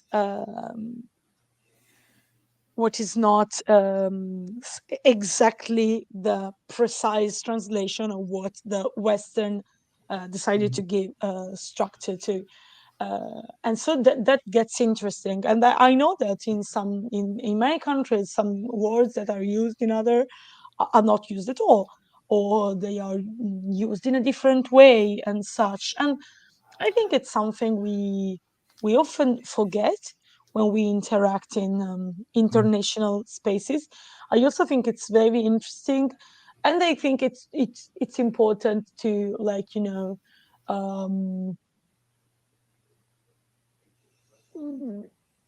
take the chance to think about our vocabulary and how we want to say things, and if what is a certain thing in a certain country is the same in another. It's a good chance, but yeah, a lot of it comes like before in English context, and then it filters down. In some way, it's great that you have this way to share fast information. In some other ways, sometimes you feel like, yeah, but this is not like the point I'm at. I don't know. I sometimes feel like the ACE, the English-speaking ACE sphere, let's say, is detached in a way from what may be the needs and the perspectives of me as an Italian ace. The problem stems exactly, there's nothing wrong with that because we come from different countries. The problem arises when one, because it's the common language, becomes like, it's perceived as the common perspective. I don't want to dunk on, on poor English monolingual aces. Really, I love all of you. Okay. I love Mick. Mick is like an amazing person, and I met so many great people from the US and the UK that also are very aware of this. But in general, sometimes it's like I perceive that the English speaking ace culture is given as a, you know, as the default, and sometimes it's not, you know. There are even different definitions of asexuality in German, and it's a German-speaking word, and then the English-speaking word and stuff. We try to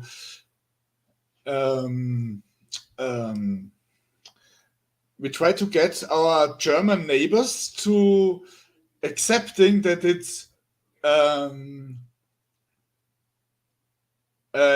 forgot the wording. I It's understand you deeply. the attraction stuff. It's that sexual attraction stuff. You are asexual when you don't experience that. But because the biggest German group at a point of time in history, for a few years ago, they did a poll, and now is the definition in the official German group that you don't experience it's,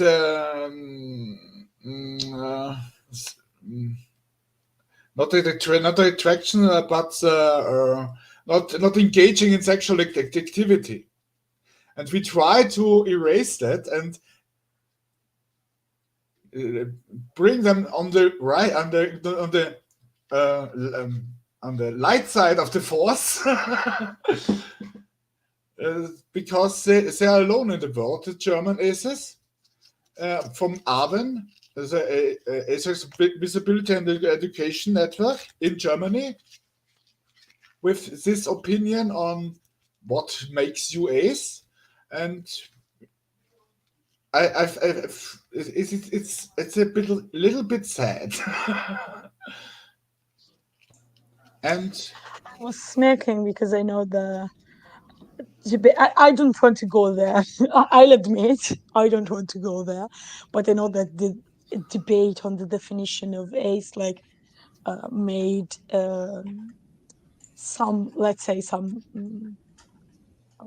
online ace spaces explode like last year, I think. So we're probably okay. Sorry, I have to say I laugh. I'm laughing because Puppy wrote to me in private chat and said, "I will go there." Okay, go there. Whatever, do whatever you want. I'm gonna set the world on fire. Yeah, I think it's funny because the original reason why the AVEN definition of asexuality came up is because of this kind of elitism within the asexual community, or this purism that in order to be asexual, you don't have to experience sexual attraction, and you don't have to have sex, and you don't have to experience sexual desire. And we're trying to move away from that. And there's people who kind of like want to exclude part of the community. I think there are different ways of experiencing your relationship with sexual desire. Like you can have high sexual desire, low sexual desire, no sexual desire at all. The same thing with sex. You can be sex repulsed, you can be sex positive, you can decide to engage in sex, you can decide not to. But what all aces as an experience have in common is our relationship with sexual attraction. So for me, it's completely dumb to try to be like, oh no, if you have sex, you're not asexual. Like, that's not how it works, mate. They try to do that and excluded an important part of their community from the discussion and stuff. And even for a little bit of time, they kicked people out of their forum because of that. Yeah, and I think that yeah, I'll try to say. Oh, sorry. no, I was gonna say that I feel there's kind of like this separation in a way within the community, because the sex positive aces like myself, I have no issues with sex. I have sex. But there are people who don't. And the thing is that if you want to advocate for ace positivity in the sense of like, yes, there are aces who are sex repulsed, but not all of us are. People who are sex repulsed get upset because it's like, oh, now people are going to expect me to have sex because you're advocating for us. Like, wanting to have sex, and it's like, I'm talking for myself, I'm not talking for you. And I always make the clear distinction: there are aces who are sex repelled, there are aces who aren't. Our stance regarding sex is as wide and as diverse as our community. And I feel like spectrum. It's sometimes, yes, it's sometimes frustrating for me in a way, because I get where they're coming from, but it's also annoying for me that whenever I say I'm asexual, people are treating me like if I'm like, I don't know, some sort of like pure angel who doesn't engage in sex and doesn't have any sexual thoughts, and oh, how cute you are, and like, shut up, you know? Show him this book. I think like, well, this is this could open like, since you did that, Poopy, I'm gonna follow you. I would follow you to the end of the world, after all, and to the destruction of my sleeping schedule. This was actually my idea. I know it was my idea. Like, you supported it from millisecond one, but it was my idea to do this crazy shit. Oh, damn. Okay. Oopsie. We are gonna remove that from the stream. Sorry. Well, I know I would be the first to let it escape from my mouth, but well, I wanted to say, like, I think all the, let's call them debates, if we have to, we have about language in queer spaces. This is not only for aces, but for all queer people, and not just queer people, but let's stay on topic, is that sometimes we forget to account for the fact that, like, these matters are complex and not always like perfectly structured. Like, we forget that social stuff, emotions, identities, and things like that are not always like exactly square. You know, some people, I saw some people literally going crazy about the fact that two LGBT labels overlap. It happens. We are like 8 billion people, and most of these terms were born before the internet, so we didn't even have an instrument to talk to other people from thousands of kilometers away and say, hey, what labels are you using and how are you using them? It's completely normal. What is not normal is to expect that the language we use to talk about emotions, social stuff, orientation, and sexuality has to be like a perfect puzzle. Sometimes it's not. And sometimes the best way to not to account for this complexity is to keep things simple. Like, as Poopy perfectly said, like, I felt that I saw that in the debate, some ace people who are sex repulsed or have low sexual desire or don't want to engage in sex, felt that erasing that part of the definition was an attempt to erase their experience. And I can understand that if you start from a point in which it is explicitly stated and then you remove it, you could think that, you could feel that, like, you are being removed from the definition. But the real point is that you were in the definition before, you were in the definition even without that part, because, as Poopy said, a definition should like highlight the characteristic we all have in common that defines us, and that is our relationship with sexual attraction. Like, I perfectly know that for some ACEs, also the way we interact with the relations we have with our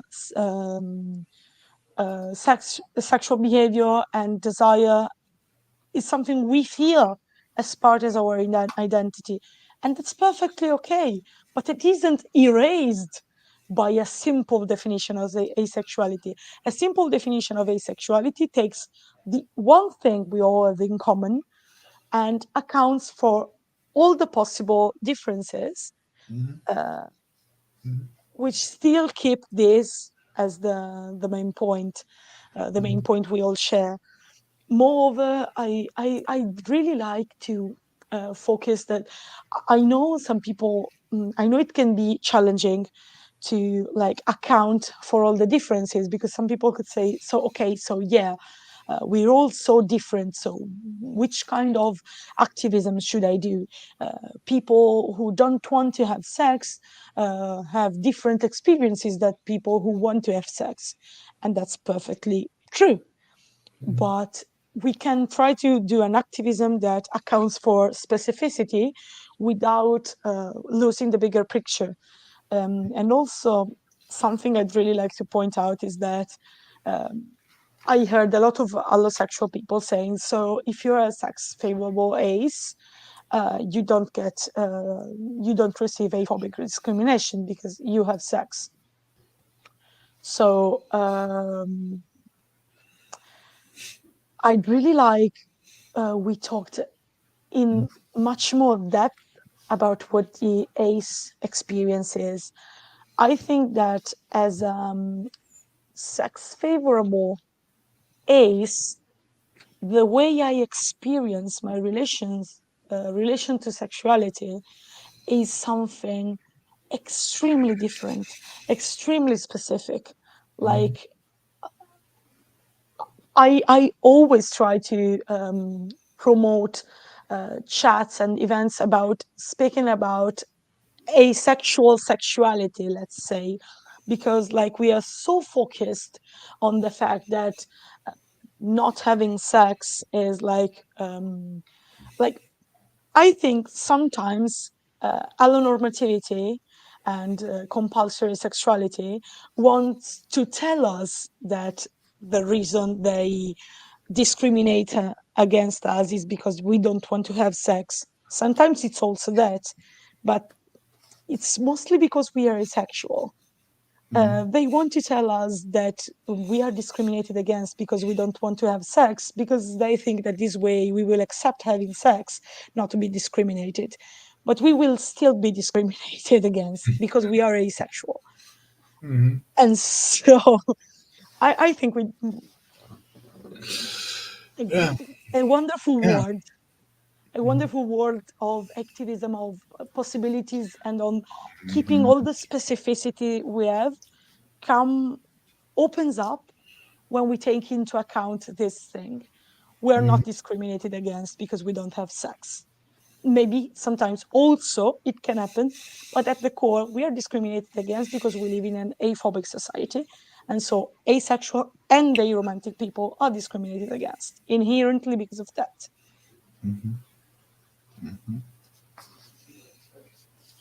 That's true. Well, Sorry, that was like, thank you for coming to my TED Talk. No, I don't know.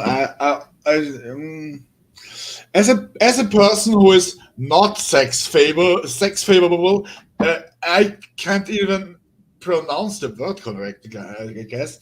And I didn't have sex 20 last time was 22 years ago.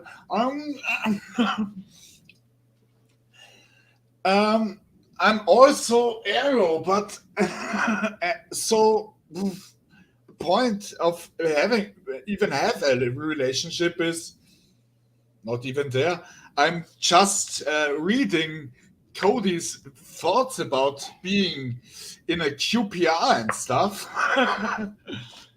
but I don't think there will ever be a desire to be in a relationship deeper than a friendship for me.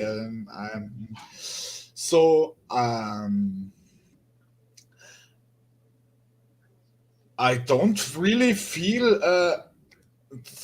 that in my country the people are not aphobic, but they know so little about asexuality that they even can't discriminate me because I always have to tell them what it is and stuff, and they say, okay, I get it.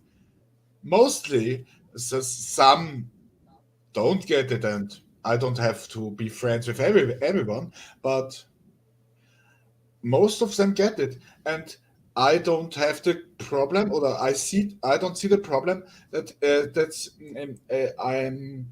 I was active in American groups at first, and then I moved on to the German speaking countries and stuff, because in Austria there is not much to do for an ace person. But I was very impressed by our local LGBTQIA stuff in Vienna, and so we were invited to join their meetings. We were invited as Arrow Vienna now. We were invited to the open evenings and stuff to have a drink with them. We never excluded us from anything, and please come to our pride, make a food group, and go with us and stuff. I think we waited too long. When we were founded, as I said, 2016 and stuff, as a underground group, so grassroots thing. First on Twitter and a little Discord server with a few people on it, and I think we just waited too long to go out to in the community. We don't have to go out to everybody on the street, but the LGBTQIA community was already ready for us, at least in my country. Can I add something to what I said, or you wanted to say something, Pupin? No, you go, and then I add something. No worries. Because I wanted to be clear on something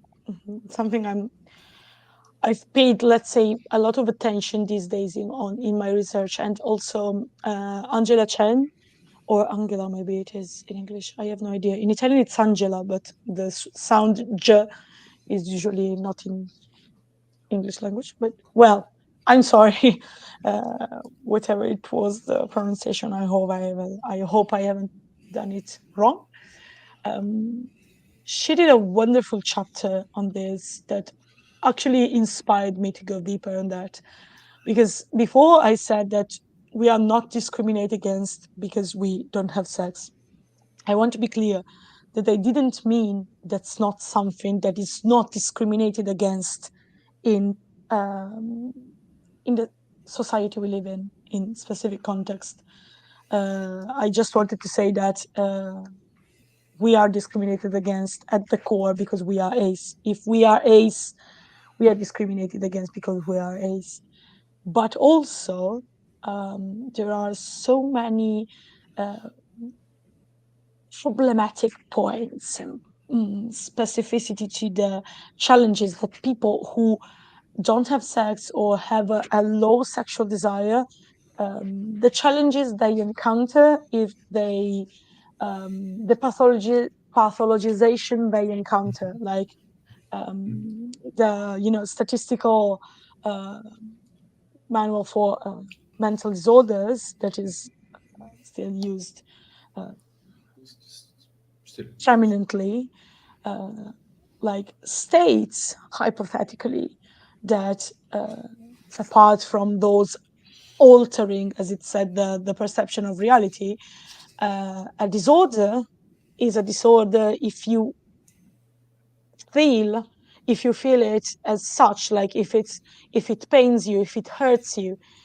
This is like a disclaimer that was added in the last editions to try to avoid forced pathologization of conditions that people may not perceive as such. But there's still so much resistance in depathologization of low sexual desire. Like, what I want to say that if some people have low sexual desire and feel it as something that is detrimental for them, that they deeply feel as a problem, they should have all the resources to like go about that, with maybe psychologist or whatever is needed. But if someone feels like it's okay, they don't want to have sex or they have low sexual desire, like the chance they're gonna find someone who says, oh, okay, so you don't feel like that's a problem, you just want to be left alone, is like extremely low. I know in some cases, low sexual desire can be a symptom of some conditions and should be looked in. I'm not saying professionals shouldn't do that, of course, but if it's just that and they feel great about it, they're still not left alone. Pathologization of low sexual desire is prevalent, and pathologization of not wanting to have sex is prevalent. The problem is that the other side of the coin, sorry for this long explanation at first, but I wanted to be clear.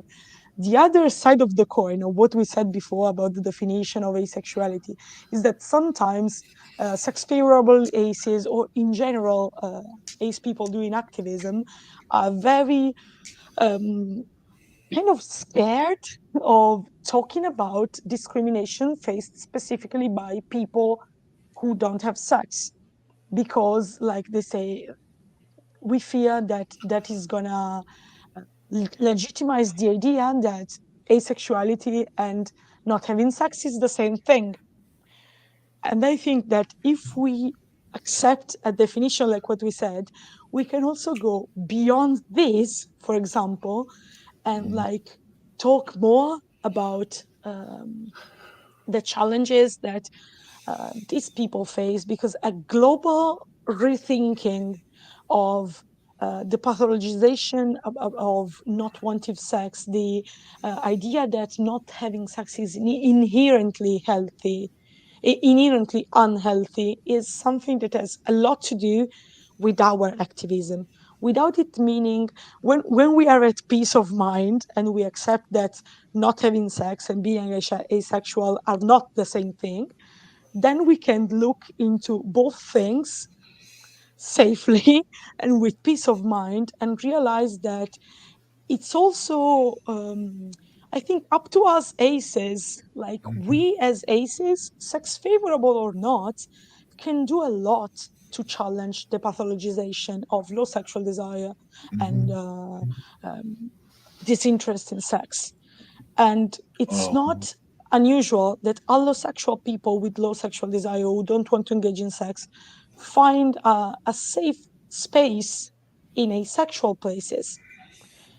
That's not something that means we are saying that asexuality equates. Like, I really think that coming to peace of mind with that would help us actually do more and more for people who are sex repulsed, for people who are sex indifferent, sex averse, sex favorable, all of us. And also, like, think about that. I recommend the chapter about pathologization of low sexual desire in Chan's work, ACE, because it's great. Sorry, I again talked for like 20 minutes, and in 10 minutes I'm also having to go.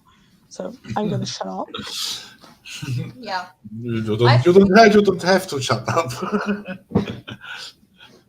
I think linking back to what S said, one thing that we tried to do with my ACE activism group was kind of like find the ways in which, yes, we are discriminated against because of allonormativity, but it's not only us suffering because of this. You, allosexual people, also suffer because of this.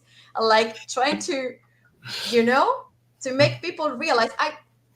I've had several conversations with friends, and they're like, "Yeah, I don't know. Like, what's supposed to be like normal sex desire, or like, how can you quantify what's like, how the definition of gray asexuality is like, experiences very low sexual attraction, or like with little frequency. Like, what's that supposed to mean? What's low frequency? Like, for me, low frequency is once in a blue moon, but maybe low frequency for someone else is something different, And I want to go back to something that was said in the chat. It's like, how do you know you don't like sex when you've never had it? Why do you care? Actually, funnily enough, that was the question that made me realize, hey, I might be ace, because when I first came out to my parents, I came out as pansexual, and my mom was like horrified, first of all. But she was like, if you've never had sex with a girl, how do you know you like it? And I'm like, what if I have sex and I don't like it? What if I don't like sex at all? And then I started questioning myself, and that's how I got to the term like asexuality and gray asexuality. And I think it's funny. And another thing I wanted to talk about is last year, and this is part of the reason why I stopped engaging in activism in LGBT spaces. I was talking to a lesbian, and she said that, why do you have to create so many labels to say how much sex you have or you don't have? No one cares. I swear to God, I wanted to punch her in the face. And it's like, oh, you have no idea. Because like, I wish people didn't care about how much sex or little sex I have or I don't have. But sadly, the world doesn't work like that. And that's why I have to stand up here and be like, oh yeah, I'm gray asexual and this and that and like blah, blah, blah. I wish the world was the nicest place. And it's not, sadly. It's not. But I think that's a misconception a lot of allosexual people have. Like, it's all in our heads. And it's like, you have no idea how many times I've tried to get in a relationship with someone and they would try to force me to have sex when I didn't want to. I wish they understood it is a problem. And it's not only a problem for us, asexual people, it's also a problem for them. It's a problem for them.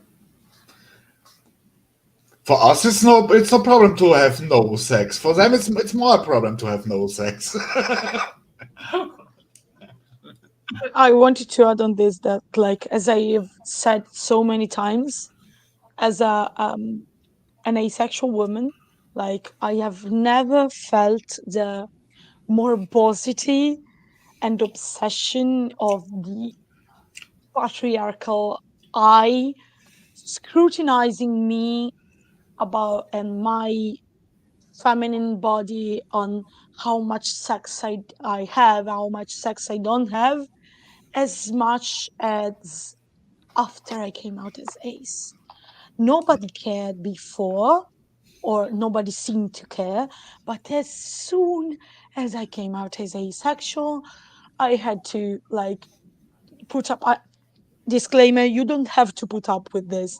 I decided to put up with this because I decided to do activism, and I also decided to try to educate the desperate cases, but you don't have to. But actually, oh God, so many people asking me some questions, and sometimes I always try to answer, but sometimes I just stopped and I told them, I'm going to answer this question, but I really think you should think about what is making you feel it's okay to ask me that. Would you ask this to another person? Would you ask it to a person who is not ace? Would you? Are you sure about that? Because, like, we get objectified and looked at as if we were some strange animals, and suddenly we have to talk about, like, I'm not going to repeat any of the comments and questions I got, because they are extremely triggering and so invasive. Many Yes. allies wouldn't believe that someone asked me something like that.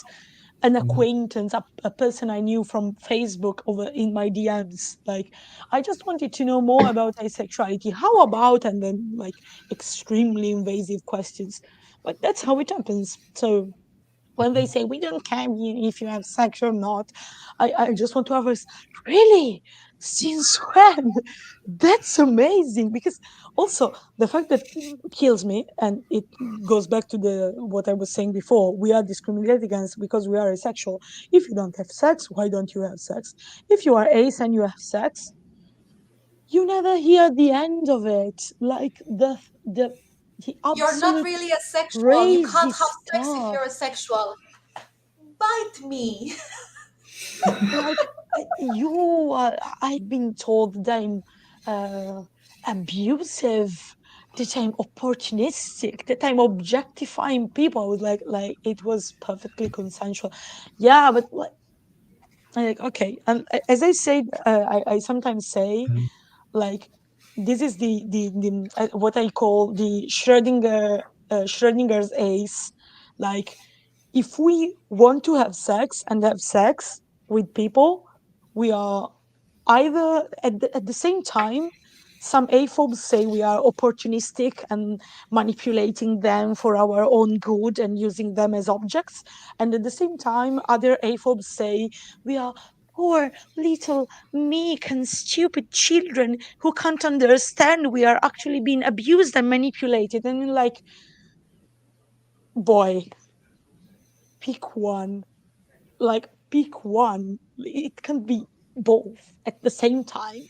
Pick one. I think I have to go. Oh god. Oh god. Okay. Oh. I just realized I forgot to send my bio as I was required to do for the European panel. Yay! I hope Nick is gonna forgive me because I was in a 12-hour live stream. No, not 12 hours yet. So 9:48. We're good. We're good. Erwin, did you want to add something? I don't want to cut the discussion. I'm glad. I'm in a country where it's so little talked about of how much sex you have and stuff. I know people who has at least had no sex for years and stuff, and they never have any problems or get any discrimination because we don't talk so. Maybe in Austria we don't talk about this. Yeah, I think it's also cultural. And I think in the case of S and I, for example, well, I identify as non-binary, but when people look at me, they see me as a female. So I'm always subjective to, being fetishized and objectified and stuff. And one thing I find annoying is that I personally love wearing lingerie and taking pictures. But then if I want to upload a picture on the internet, suddenly everyone is telling me they want to me, and it's so freaking annoying. Let me enjoy me feeling pretty. Why do you have to do that, allosexual people? Or once I got told, Sorry. I've got an asexual friend and I've seen what you post on your social media. You cannot be ace. Like, you know what? I'm done with people. I feel they have this idea we're all the same. And we should be a monolith and we should all behave the same way and have the same. It's like, no, that's not how it works. S has to go. Poppy, you can. I mean, I'm not sure. You didn't come back with the admin account, as I told you, right? And now we are in soft lock. I don't know if the stream is gonna end if I go out without you joining with the admin account before. But you need to give me I the have information. But I think since we're close to 10 hours, what we can do is we leave the sign that we'll be back. And then when we come back to the part 2 stream. We leave a Yes, pinned of comment. course. I was just looking for the link on the parts 2 and 3 links. So we put them. We put one up. I mean, International Sexuality Day, African Aces, blah blah blah blah blah blah. Where is the link? Okay, my Wi-Fi decided to die now when I'm. Okay, do you have the links at hand? Maybe that would help like a lot. The links? Yes, give me 1 second. To the part 2. That's the one. Yes, part 2. Yeah. Okay, so you put the part 2. You gave it to me. Yeah, on the Okay, private mhm. chat. Okay, great. Assistant. Oh, Manita sent us photos of today's event and videos. Okay, later we really have to see if we can like Show them. the StreamYard private chat. I'm sorry, guys. You don't understand how. Oh, this is getting crazy. Okay, we are going there next. I'm writing it in the comment section. We're gonna be here next after 60 to 90 minutes break. Okay. European ACEs panel. Okay, but we also need to give people the European ACEs panel link. That is, this is so difficult. European Access. Okay. I've got it. You have it? European Access. Great. Private chat again? Join No, I us just in sent the it to the regular chat. Oh, yeah. And I've pinned it. We have so many chats. Too many chats. Yes. Where have you pinned it? I can't see it. Oh, it's here. Oh, so you can use the. Okay, so you, I'm the logged stream into should. the e-mail, so I can use the Are you YouTube. sure you can't put the? I think I can put the background before I go. Yes. And then, so where is it? Sorry, people. Like, thank you for sticking with us in all of this mess. I really need to have a bathroom break because before I go into the European ISIS. Like, and if you want, like, come see us, can see me. Erwin, are you in the panel too? I don't think so. I'm just from Europe, but I only applied for this never sleep thing. Oh, you were very wise in doing so because, like, two of them is a lot. But yes. So European Yeah, ISIS you panel. volunteered to the Crazy People panel, and you were paired with S and I, who said, "You know what? We're not going to sleep." Yeah, also I am so happy we're gonna have this European ACES panel. Actually, I really want that because like, of course, I know as a European person, I'm talking from a point of privilege, always. But we have this problem that the other side of the coin of the English supremacy in the activism, in ace activism, is that when people think of Europe, they think of UK, and so everything else in Europe is completely erased, and that's a problem because we also have a lot to talk about together. So I'm gonna go there. I'm gonna close it here. I hope I see some of you in the European ACES panel. Poopy and Darwin, you can hang out here if you want. You can go. Just let's remind people that which one is the next link, and I'm gonna disappear. And I hope the stream doesn't go out as a light when I get out of this. Okay, let's try it. She's gone. So we could talk. We can talk for a little Yeah. until they start, and then take a break and have Yes, dinner. sounds good. Have dinner in Yeah. my case. You are from Argentina, I guess. Huh? Yes, I am from Buenos Aires. How late is it? What's the time? It's early, actually. It's only 3 p.m. for me. 3 p.m. Oh God. Yes. It's 8 p.m. for me. So, but let's have a look. The Europeans are on, so we are off. Let's take a break. Yeah. Let's see you later, I guess. See you later, guys.